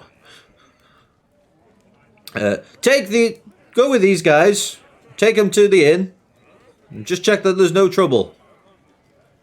Of course, right away, sir, not a problem. Lead the way, guys, that's fine, I'll follow and assist as need be. Okay, Mr. What is he? Is he a guard? Is he a squire? He is a squire. Okay. He's like Mr. Squire. He's in training, basically. Okay. Mr. Squire. Yes, my name's Maxwell. Maxwell Crombie. Okay, Mr. Crombie. When we get to this place, there is a man, and he took my friend hostage. What you need to do. Oh, hostage, you say? Is on the count of 3, when I say, he's very little, he'll cause no fuss. You need to run in and charge at him. Okay, are you saying this in front of the other guard? While we're walking. Okay. Towards the place. But I'm also like chuckling and sort of winking at the rest of everybody. Oh, okay. I know where all's gone, but that's... Okay, right away, sir. Not a problem. And it's like his voice breaks a little bit, like teenagers, like. Ah! Right, so as we arrive, I guess we're outside the door. I go. Okay, Mr. Maxwell. So what is the plan? You count, and I go in, right, sir? Correct. There is a painted man, and he has taken my boat. A boat? Are you ready, Maxwell? In there? How does he get in? Are you ready, Mr. Crombie? On the count of 3. 1. Okay. 2. Charge! You like wait. He goes in, like slams the door open, and waves his arms like in the frantic panic, and he's like, oh my god! And he like literally like 5 seconds later just runs out the inn screaming, going, nope. I'll just stroll in after. Hello. You were always one to make an entrance. Ah, you met my friend, Mr. Maxwell. Where's my keg, you stupid man? Because I have a feeling you'll be coming back again. Oh dear. I didn't hear a word of what you said, Lewis. Same. I said, are we going kegging? Yeah, you left me in the rain. I thought you could have been dead. No offense, painted man, but I do not know you. This is my friend Old. No offense taken. You like to keg? I mostly just drink milk, to be honest. But I mean, I can drink a keg of milk. You can keg in whatever you like, my friend. I'm going to put the bottle of wine that I have open on the table. I'll tell them to share amongst themselves. The shit one? The one that wasn't made by tieflings. Oh, okay. No, it was still good quality. I made sure it was good quality. Matt, I can't move the dragon. Oh. But, I'm gonna go to the barkeep. I'll get a room for the night. There you go. However much that costs. Mm-hmm. A single room. I imagine nobody will really want to share with me. Maybe if they do, I suppose, but... Okay, so He's getting the feeling that the group does not like him. So you're going to the barkeep. Right? To the barkeep, yeah. Well, hello, interesting one. How can I help? What am I dealing with here, first of all? She's just taking notice of the horns, and she's quite intrigued. Okay, is she human? She is. So, she's blonde, to a bob. Stout in stature.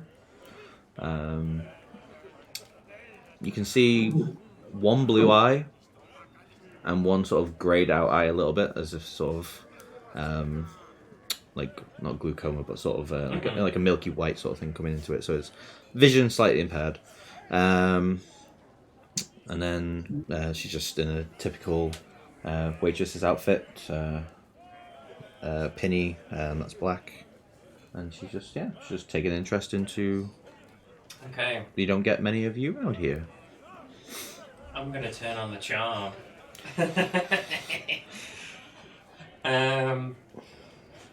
Hello, darling. Oh, hello. Oh. My name is Ramon. I'm here looking for a single room for the evening. How much? Let me just double check a minute. And she's slicking through her notes, and she's like, well, he's leaving tonight, and they're going in next week. Okay, yeah, we can fit you in. There is a spare room. It's not the best room. It's it's like the sort of the low. There's one bed, the basin, the usual stuff, the amenities that you need. That'll string you up maybe 6 gold a night. Oh, that's pretty steep. I don't know, is there... Well, you did take 150 gold from the chest. Yeah, but she doesn't fucking know that. Are you sure there's not a discount price that you could offer me, darling? I mean, I will make it worth your while. What are you insinuating? Flirting with you, dear, is it not obvious? It is now. She's like, This is what humans do with each other, right? Do what?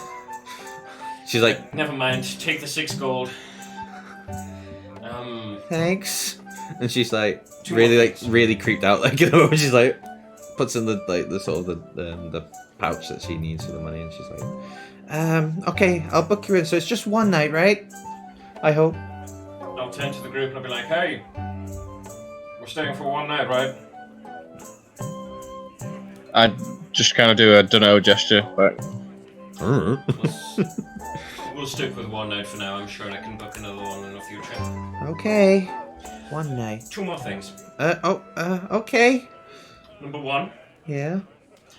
Where could a man get some gunpowder? Does that exist? Gun what? Yeah, does that exist in this? Does actually, does gunpowder No. exist? You can make it, maybe if you have if you have the components, you can make gunpowder, but you can't just go up to randomly buy gunpowder. It's just like from a bar. Okay, let me rephrase that. You tieflings are very strange. Like, Let me rephrase very strange. Let me rephrase that. Where could a man get something that could cause a big boom? You've lost me again. Like, what are you insinuating this time? Oops, bottom. We sometimes do a fireball. If a catapult throws a rock, it'll break the wall. Something like that. A big explosion. You know, like if alchemists mix the wrong potions together, and a big explosion. Something like that. Well, surely you just need some alcohol and fire, right? Yes, but I want it huge. I want to destroy something. Lots of alcohol and lots of fire? Is this within earshot? I don't know. Like, whereabouts are you? Because he's he's at the bar. So whereabouts for you? This is. I mean, I guess sort of standing around the table where because I'm not sat down. Then yeah, I think judging by the way we're chatting, it's probably an earshot. Yeah. I'll kind of go to him and. What are you planning on doing exactly? Well, what do you mean? All this boom. You know, sound like you doing. Oh, you heard that? Oh. Oh yes. Oh, don't worry, it's nothing to do with what we're doing. Is this something that we're doing? Because I'm really scared right now. I mean, if you want to come along, darling, I would always happily take a companion. And she sort of looks at you, Chief. Can I get you anything to drink? If you really want to know... Yes, can I have a keg, please? Sure, coming right up. And she like literally runs into the back and like starts filling it up. Alright, I'll turn to everybody while she's filling it up and... Hey, does anybody want to share a room with me and my new friend, Draken? Wow, tough crowd, eh? Jeez. I mean, you could just say no. They'll just sit and stare at me like a kind of weirdo. And the second thing I mean, from her was some more tiefling wine. Come on then. I'll come up with you. Why not? He's got things, and there's reasons that I'm asking these questions. I want to know these reasons. Anyway, Nothing to do with what the group's doing right now. I know. Yeah, I'll have one room as well. Okay. One room as well, please. She fills up the a double room. It takes about 10 minutes to get it all full. And do you have a double room? Oh, there's lots tonight. I guess it's with the rain. And she's looking through a ledger again. She's okay, I can probably just. You say one night, right? Yes. Yeah. Okay. There is a double room, but you need to be out early. Okay, that's fine. Can't drink too much then. How much is this? Otherwise, my boss will kill me. This for the double. Is it just you or is it multiple? Have you seen the size of me? A double to me? I mean, people like the life of luxury. If I share a room with him, will you give me my 6 gold back? Oh God, you're still here. I know no share with him. I share with the boat. The boat? What the boat? boat over there. Yes, that's me. The big boat. There You're a boat? Apparently so, according to this little man, yeah. Okay. This is a very strange night. No, you can't have You're your not 6 alone. gold back. We need the money, and That's fine. okay. For the double, that will string you 14 gold. A single is 6. How does this work?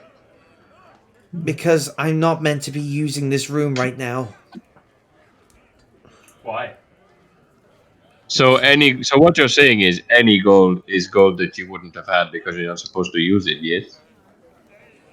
So how about I make give me you a persuasion check on that one. 10 gold and we'll be gone early like nobody was there. Make me a persuasion check on that one. Come on, baby. 17. And she sort of like pauses for a second and like cogs like clearly are turning in her head. She's like, I do see your point. Sure, 10 gold. Great, 9 gold it is. No, 10 gold. I'm not drunk. You are. I've just bought my keg. I am fine, lady. 10 gold. Okay, 10 gold. 10 gold. Thank 10 you. gold. There you go. And she takes off you. Anything else? Yes, do you have any of that tiefling No, wine I asked about? Tiefling wine? Tiefling wine. What? Wine made by tieflings. It's very good. I don't think we have any left. That's fine, it's quite rare. I mean, I can import some in, but it'll take a week. How much can you import in? Our last order was 3 crates. Yes, I'll take 3 crates, please. She's like, okay. I'm guessing you'll pay later? How much in total? She's like starting to string things up now, and she's like, 3 crates. 3 crates. 8 bottles in a crate. 8 bottles in a crate. Fair play. Got the 6 or 12. Oh, it's not for drinking. That'd be 80 gold total. We're gonna do bathe in it. 80 gold total. 80 gold total, so that'd be 40 now and 40 in a week. I slap 80 gold on the table. Oh, no, I said 40. Yes, I'm paying the full 80 now. Oh. And she's like, quickly, it's like, without hesitation. Holy crap, Mr. Moneybags. Puts it I was away. gonna say, I'm gonna see that he's put all of this money down, and I'm gonna be kind of suspicious, to be honest. Be like, whoa. Okay, Where'd you get all that money? So, I'm a thief. I don't think I need to know that one. Please, you know. I'm sorry. I'm a bard. Okay, you might need to practice Yeah, a little shit, bit more. bard. Yes. Okay. Is my keg ready? Yeah, the keg's been ready for ages. Like, Kate, it's why she came out. She was like, "There you go." Okay, I'll roll it back to the table. And So I'll come back here in a week. Yes, 3 crates ready for me. Well, the way we do it is, I'm gonna go contact the port. They're gonna send off for the delivery, and you will collect it at the port. At the port. You'll need my name, right? Yes, we will. Yes. Does this mean I get fucking hell, love, good luck. What's that supposed to mean? Ignore him. He's drunk. That is Ramon. R-A-M-O-N. M-O-N. The professor bullshit degree is going to come out in a second. With a line above the O, okay. With a little line above the O. Ramon. Ramon. Ramon. I'm not going Ramon. But yes, Ramon. Ramon what? Bullshit. Hold on. Delgado. Delgado? Delgado. D-E-L-G-A-D-O. Okay. Ramon Delgado. Ramon Delgado. Sure. Okay, well, it'll be ready within a week at the port. Our trends, you need to take down a note. Our delivery is 025412. Let me just. Could you repeat? I get to see the boat. Yes, I get to see the boat. 025412. Thank And you. that will indicate it's our ID to get in and out of the port, and that's the port number on the ship. Excellent. Can I beckon over to whoever it is, the tiefling bloke, Yes. and be like, oi. Okay. And be like, and you wonder why I don't like you? And then I Don't carry on worry. drinking. None of it's for drinking. That's probably why he's worried. I'm not on about that, you Burke. You don't like me because I'm ordering 3 crates of wine? No, I don't like you because you don't give your true name. Well, if I may be honest, none of you have really given me a reason to give you my real name. Is that quite fair? Am I sat next to him? What? I mean, you are. What? Yeah. I'll just chip in. We are only going to call you. That? It's just a name. We only call you your name. Why would you? You make. I don't get it. We only call you your name. You wish to get to know me, right? I mean, it's only your name. We only call you your name. Even if I know your name, it doesn't mean I know your life story. You start with a name. Eventually, you Well, get yeah. to know one another. Eventually, you become friends. I know more about you than your name. You start with a name. Eventually, you get to know each other. Eventually, you become friends. I have already lost a friend. I do not intend to do it again. You've lost friends, mate. I've lost hundreds. That's Don't right, talk to no. me about losing friends. I have no friends. What, in game or real life? Is it really going to be that much of an issue, you not knowing my real name as we go forward? Let's put it this way, chap. If I don't know your real name, I'm never going to trust you. Ever. Period. Question? Sorry, if I could interject. What happens if he actually tells you his real name and you still don't believe him? That's a good question. Then wouldn't that defeat the whole purpose of trusting him? Sorry, I really shouldn't be interjecting. Anyway, and she goes Get back back to to work, woman. Yeah, she starts wiping. Yeah, up, so. exactly. Can I cut in and say, I don't know your name, but I have a judge of your character, and you saved me. I did. So. Yeah, but what will he want for it? That's the thing. I don't think you want anything. Really? He has bad character flaws, but no shit. I think you are hurt. You have lost something, but you have no reason to treat us this way. Question. Just saying. That is my name. Shy surprise! I mean, he did just tell you his name. Yes. Question. Sorry. You can call Question. me So question. Question is your actual name. This brings back even more questions. Yes, question is my actual name.